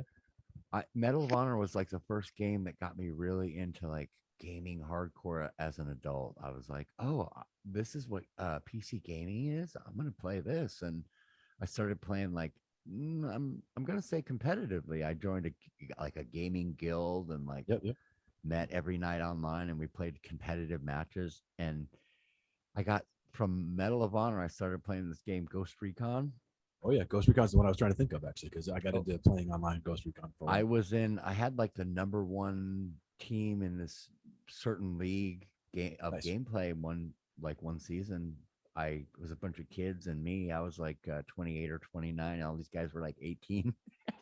Yeah, for me, I was just fucking around. I wasn't really going competitive or anything. Oh, I didn't want to be serious about it, but I had so much fun, and these guys were so fucking good. I didn't have to do. I was like a coach that played, whatever. And kids today take it serious. They didn't. It's almost like they were just a new good. form of athletics. You They have were a just new good form at of it. athletics being These kids were all developed. cocky as fuck, and just like they knew they were good, and so they would just play the game. I know I'm good. You don't need to tell me. I mean, Fuck video you, games can be a career right now. Tomorrow's sports leagues are going to be There was one shit. kid in there that I thought for sure had like some real serious game talent, but like, yeah, life, I still talk to him. He lives in England. He's another British dude that I'm friends with. What about Destiny or Destiny 2? You play those at all? I still play Destiny 2. I haven't played in a couple months, but I have an account on there, and I have a bunch of characters. I think I unlocked all of them, like maxed them out. There's like 3 characters. There were 3 classes, and I had maxed them out also, but then they extended it. Oh, they have another one now too, right? Like a it's basically That's like the crack. Floating wizard That's or the something. crack. Higher light level and all that shit. But I didn't There's the digital crack. Yeah, I that's still why I game all the stepped out. time. Here, let me show you my my desktop real quick so you can get a fuck this. I don't game. Small. What am I doing? It should just be my screen. Is that it? Yeah. Oh. Can you see that? Yep. These are all my games that I have. These are like the top ones up here, except for that one. But like Red Dead, Days Gone, Black Ops, some of the Lego games I just got. Cryofall. I bought a bunch of new ones recently. Titanfall 2. Destiny's on there somewhere. I don't even know where. Destiny was right next Oh to man. What was that game back? Valheim, which Smash that's TV. That's a new one. Smash Some kinda- TV. this is World of Warcraft, like a private server. World of Warcraft I played Am for I 10 years. Yeah, Am I coming through? Yeah, I hear you. Hello, guys. Oh, I hear you. okay. I Okay, used to my play, mic is working. I played Smash TV. Warcraft. Do either of you remember Yeah. Smash TV? Oh yeah. Yep. I remember that. I That played was the Star Wars beginning Galaxies. of. You remember Star Wars Galaxies? Yep. Glenn? Online game. I played I played that for about 3 or 4 years until they changed the format of the game and fucked it all What up. wasn't it? It was an online game, right? Yep, online Another only. massive Sony multiplayer. sold the company Yeah, to that's some other third party, and they That's kinda, why I like, never played any fucked up Star everything Wars or about it, Star and Trek. The only that's reason why why I I never like played them. any Star Wars or Star Trek is because I'm not gonna fucking piss away money every Oh, month yeah. to play it. Now for the Star Sorry. Wars and Star Wars: The Old Republic, if you remember that one, SWTOR, SWTOR. I actually beta tested that game for like 9 months. What's going It on? was like I have an account. it was the longest. I basically I played during the beta and then never played again. Like once it went live, I'd been playing like 24/7 for like 9 months. So it Yeah, came it's out and one I of was like, Beta- okay, I'm done now. It's not that Beta engaging is of a the game. crack. Level grind, Beta- and that's about it, dude. Yeah. It's not. It doesn't was have a fun, good though. story like Warcraft has something that's different. But Star Wars, you kind of expect the same thing because it's Star Wars, and you can only tell that story so many times. You know. Yeah. Not that it's Did not you good. ever- I love it, but yeah. Did you ever play the beta of the Command and Conquer that they were trying to do like 12 years ago? It wasn't EA, but it was like a good fucking studio that was actually trying to make a nice interface, bring it back to the old school game that it was, and they baited it for like a year, I have. and it went offline. And they've never done anything else with StarCraft. Command and Conquer. Warcraft, which was like before World of Warcraft, which is like, That was more like the Ultima, like the top-down view, like you were talking about. The original Yeah, Warcraft was StarCraft. Command and Conquer. The original StarCraft Warcraft and was Command and Diablo. Conquer with orcs. Zug. Diablo. Ooh. Zug Shit, Zug. is my mic working? Yeah. Zug Zug. Zug. Yeah, Diablo. I have that. I haven't Diablo, played it in yep. a long We time. talked about that Diablo for a while 3. too. Yep. Diablo, I remember from the original, like Diablo 2, Art Yeah. of Destruction, all that shit. Yeah. Yeah. I love Diablo that shit. 2 was the shit, dude. Yeah. Definitely. Actually, Diablo 3 was game changing. Diablo Diablo 4 is gonna 3, be coming things out, you guys. started to become what you're seeing for the last like 15 plus years of like RPGs. Diablo 3 was the beginning of all that. Yep. Because they were shifting from overhead at that point, and they were trying to make it like half They overhead, need to but do something still with that game instead of in sitting the on it character forever. view. Yeah. They're wasting their time with what they're doing right now. Well, how They do you made it- make the next game? How do you make They the have next it already. game They're just that takes waiting. all the experiences, all the different views you could have? How do you make the next game? You make the Oasis. Add one I love that extra fucking movie, level. dude. Tony I love just saw that book movie. too. That's a good Tony book. just saw that It movie. wasn't. Read the It book. wasn't made It's way for better. one. It wasn't made for one player. That is the moral of the story. They also had a totally perfect built-in All sequel, good Ready games Player 2. are meant to be Yeah, played yeah. together. Which sucks. Which is gonna suck. Did you read that book? No. Sucks. Which dude. book? Ready Player 2. Which book?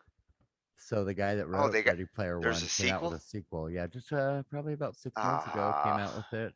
Of I course, me, think was that like, I'm book gonna get ended this right itself away. so good You don't need a That sequel second for one is that. shit, dude. It's fucking like the worst Them part of like after fan it's service them bullshit. after that, right? Yeah. Yeah. Yeah, and It's not it's not. necessary. Don't ruin this story Same with fucking what thing, could dude. happen after, because this story is about the imagination that took you to this Yeah, conclusion. we already saw that. Tell me movie, the next exactly. part, and it's like, oh my god, you just fucked up like the whole reason Nah, to you're even not. play the first one. Because It's an now we got a unnecessary sequel, you guys. sequel, It's for and nothing. yeah, Same thing happens basically, there's another hunt because that wasn't the real hunt, it's like a test, and like now there's these real pirates that are like the now old you start to corporation, step on the No, it's the initial same. story, the Yeah. specialness of the first story. Yeah. You start to step Don't on trust and me say, though. I mean, read it for yourself if you don't. no, no, no. If you're into it, I say. But this is what Hollywood does, because Hollywood uses a guild It's of not writers, Hollywood. and the guy, guild of writers only write in a recipe that's guaranteed to work. So no, how can dude's a you? hack. Dude's a hack How writer. He just got lucky with his first book, cramming in a bunch of pop culture references and hoping that people would like go, "Oh yeah, haha," and we did. looking for a But like recipe? now, Even there, yeah, that's not a looking for a recipe. certain Just recipe. throwing Oh, if I everything say in, these things, then the Yeah. audience is gonna be like, "Yeah, cool. I like this movie." Yeah, but you know what? Sometimes Too much that salt, works. bro. Most times Too not, much it pepper. doesn't. Yeah, you fucking put too much of one ingredient in there or something, Today's media recipe, especially for movies, is a very there's I know there will always be someone with vision tomorrow who Oh, will speaking of come movies, you who guys will see make something. what's it fuck, what's the name of that movie? Land of the Dead, or is that what it's called? Are you talking about the recent one? Is that the one that Ange keeps mentioning? It's on Netflix. Army of Dead? I don't know. Army of Dead? Yeah, Army of the Dead. Yeah, You guys yeah, see that? yeah. Believe me, Ange's been like, Have you seen it? I'm not yet. Oh, it's My fucking time, great. It's my funny as fuck. time with like watching shit is equal to my time to play shit and mix. It is Oh man, a delicate balance. It's good stuff, dude. You don't know what you're missing. All of them man. take my ears. My biggest reason why I haven't been able to see movies and TV shows for the last 2 years is getting back into music. You can't make music and watch a movie. You might be able to I got watch all this parts new of a bullshit movie, on here. This is what but you can't watch a serious one. Angie's daughter was talking about. This one, Sweet Sweet Tooth, yeah. Tooth. Yeah. I don't know why that's staying up there. There's some good stuff on here, man. That's a good one. Zombieland's a good movie. Yeah, yeah. That's a good one. Lebowski. Every once in a while, they get some good stuff in here. Lebowski, but tell us where the fucking money is, Lebowski. I am not fucking Lebowski. I am fucking the dude, man. This is what you get when you fuck a man in the ass. These are the ones that I like. I'll put them on my list. But I like this movie, even though I'm not really hip. I love horror, and this is like a throwback to old school horror that I like haunting movies and stuff. Even though it's retarded as hell, I know, but I still like it. Swordfish, remember that shit? Yep. You guys ever seen that? I can't. Definitely. Ghost in the Shell. What was that? Oh, that. Okay, so. Do we do the zombie killing? Oh, Jesus. Is there anybody else here who hasn't killed a zombie? Well, we all know the basics. Zombies, shamblers, the undead, whatever you want to call them. When it comes to killing them, it's all about the brain. If one comes at you, shoot it in the brain. It's that simple. Clever. Any questions? Yes. Yeah. What if I took a big rock and smash it into the head? Would that work? Yeah. Yeah, that'd still be targeting the brain, so that would work. Copy that. You get a bunch of people that don't know shit about fucking killing zombies. So, and is this like a zombie high school or military? No. High school, do we do the zombie killing? No, it's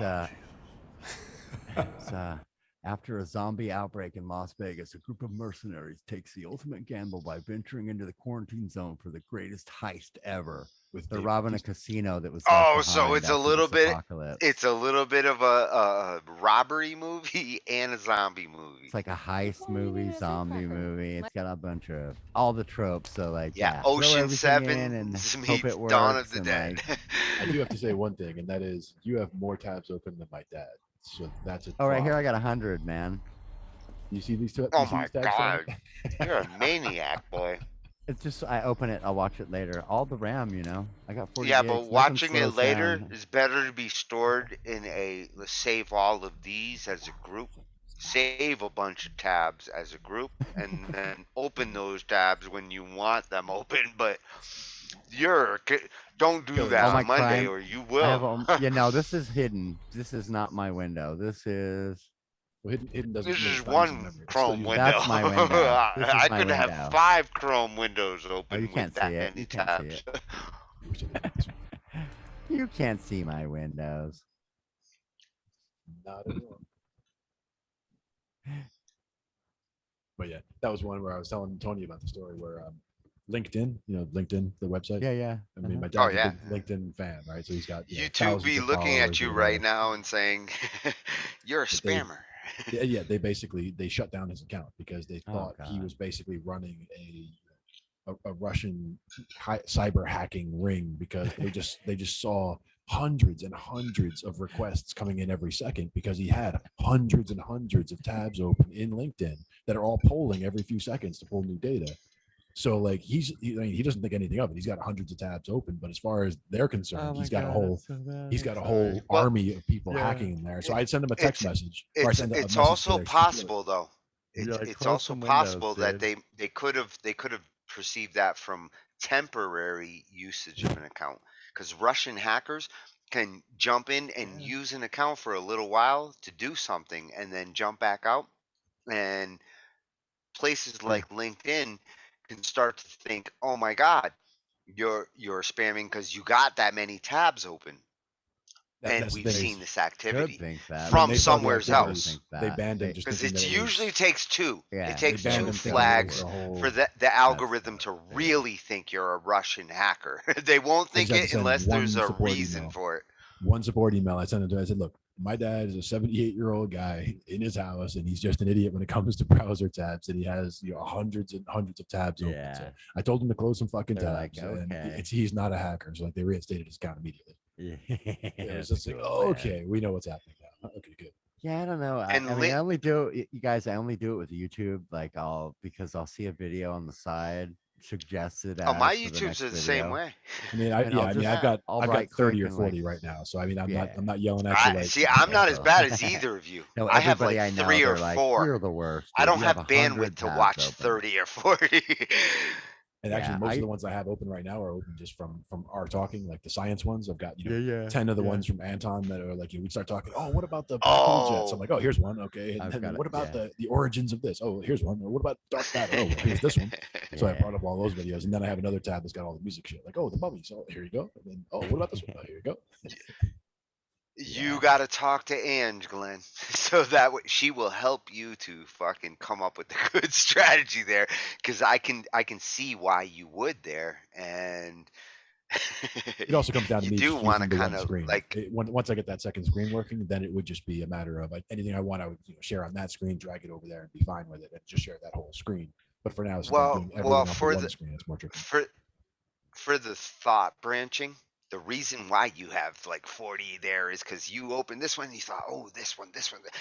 There's a million thoughts that go on. I open up multiple tabs because I want to check that one. And I say I want to remember to go check this one. I have a trick though. How you manage that? This is the conundrum, I think, for all of us. Well, the trick that I have I don't is have a we're good. talking about I don't the have a good system leaks bookmark memory. management system either.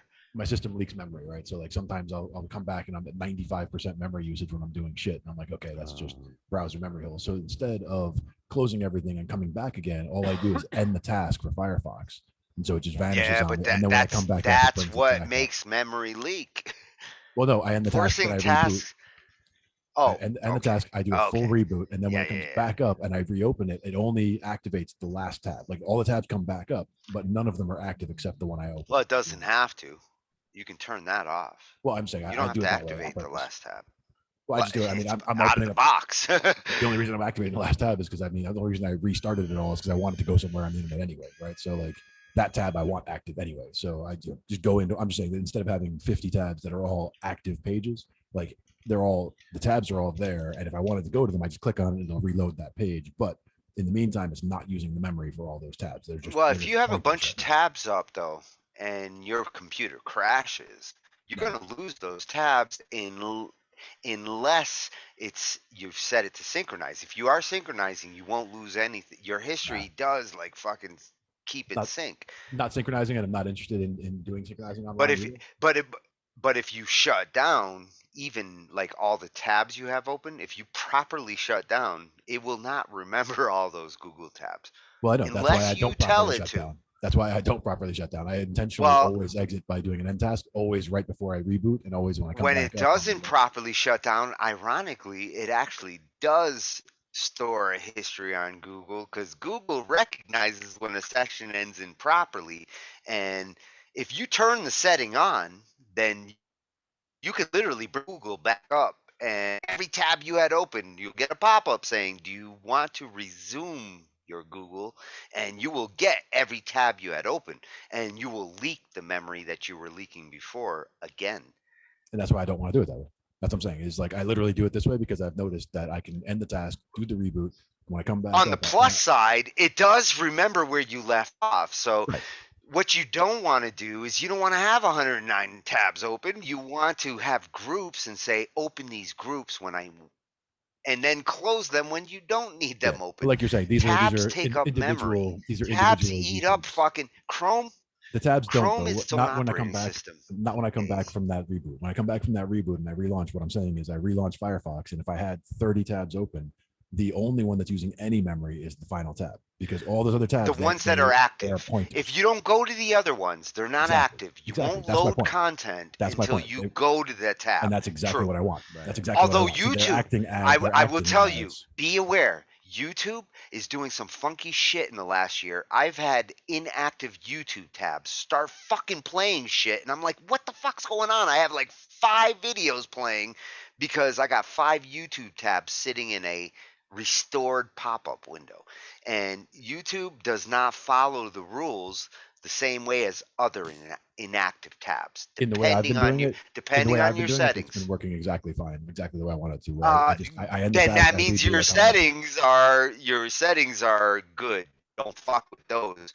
Otherwise, you will have inactive tabs start sucking up content wherever content whatever I'm wants doing to right now feed it. is working fine. Like as far as it ends fine and it comes back up fine. And like I don't try to keep lots of tabs open, but usually it is where I have these 6 things that I had as videos that we might go over on a Thursday show. So I have them up so that I can just snap right to them and go there. A collection of tabs that's like, this is my thought. My thought needs these tabs. It's like a slideshow. I need these 5 fucking pictures. Boom, boom, boom, boom, boom. Like when we're going to go talk about the variants. Angie was saying she wants to talk about the COVID variants again, about the Delta variant. Well, that's the big talk for the last 48 hours. Let's talk about more of this shit. Exactly. Yeah, I'm gonna have to go to bed, guys. It's hitting me hard now. I got up super early this morning, and I'm like, it is 4 a.m. So yeah, it's 1 here. But feels like 4. Time flies. Angie was telling Kira. I'll probably sleep in and then be able to stay up tomorrow night, so no big deal. Tomorrow night is we're doing the not the dads, but we're doing Brian Tim and somebody else.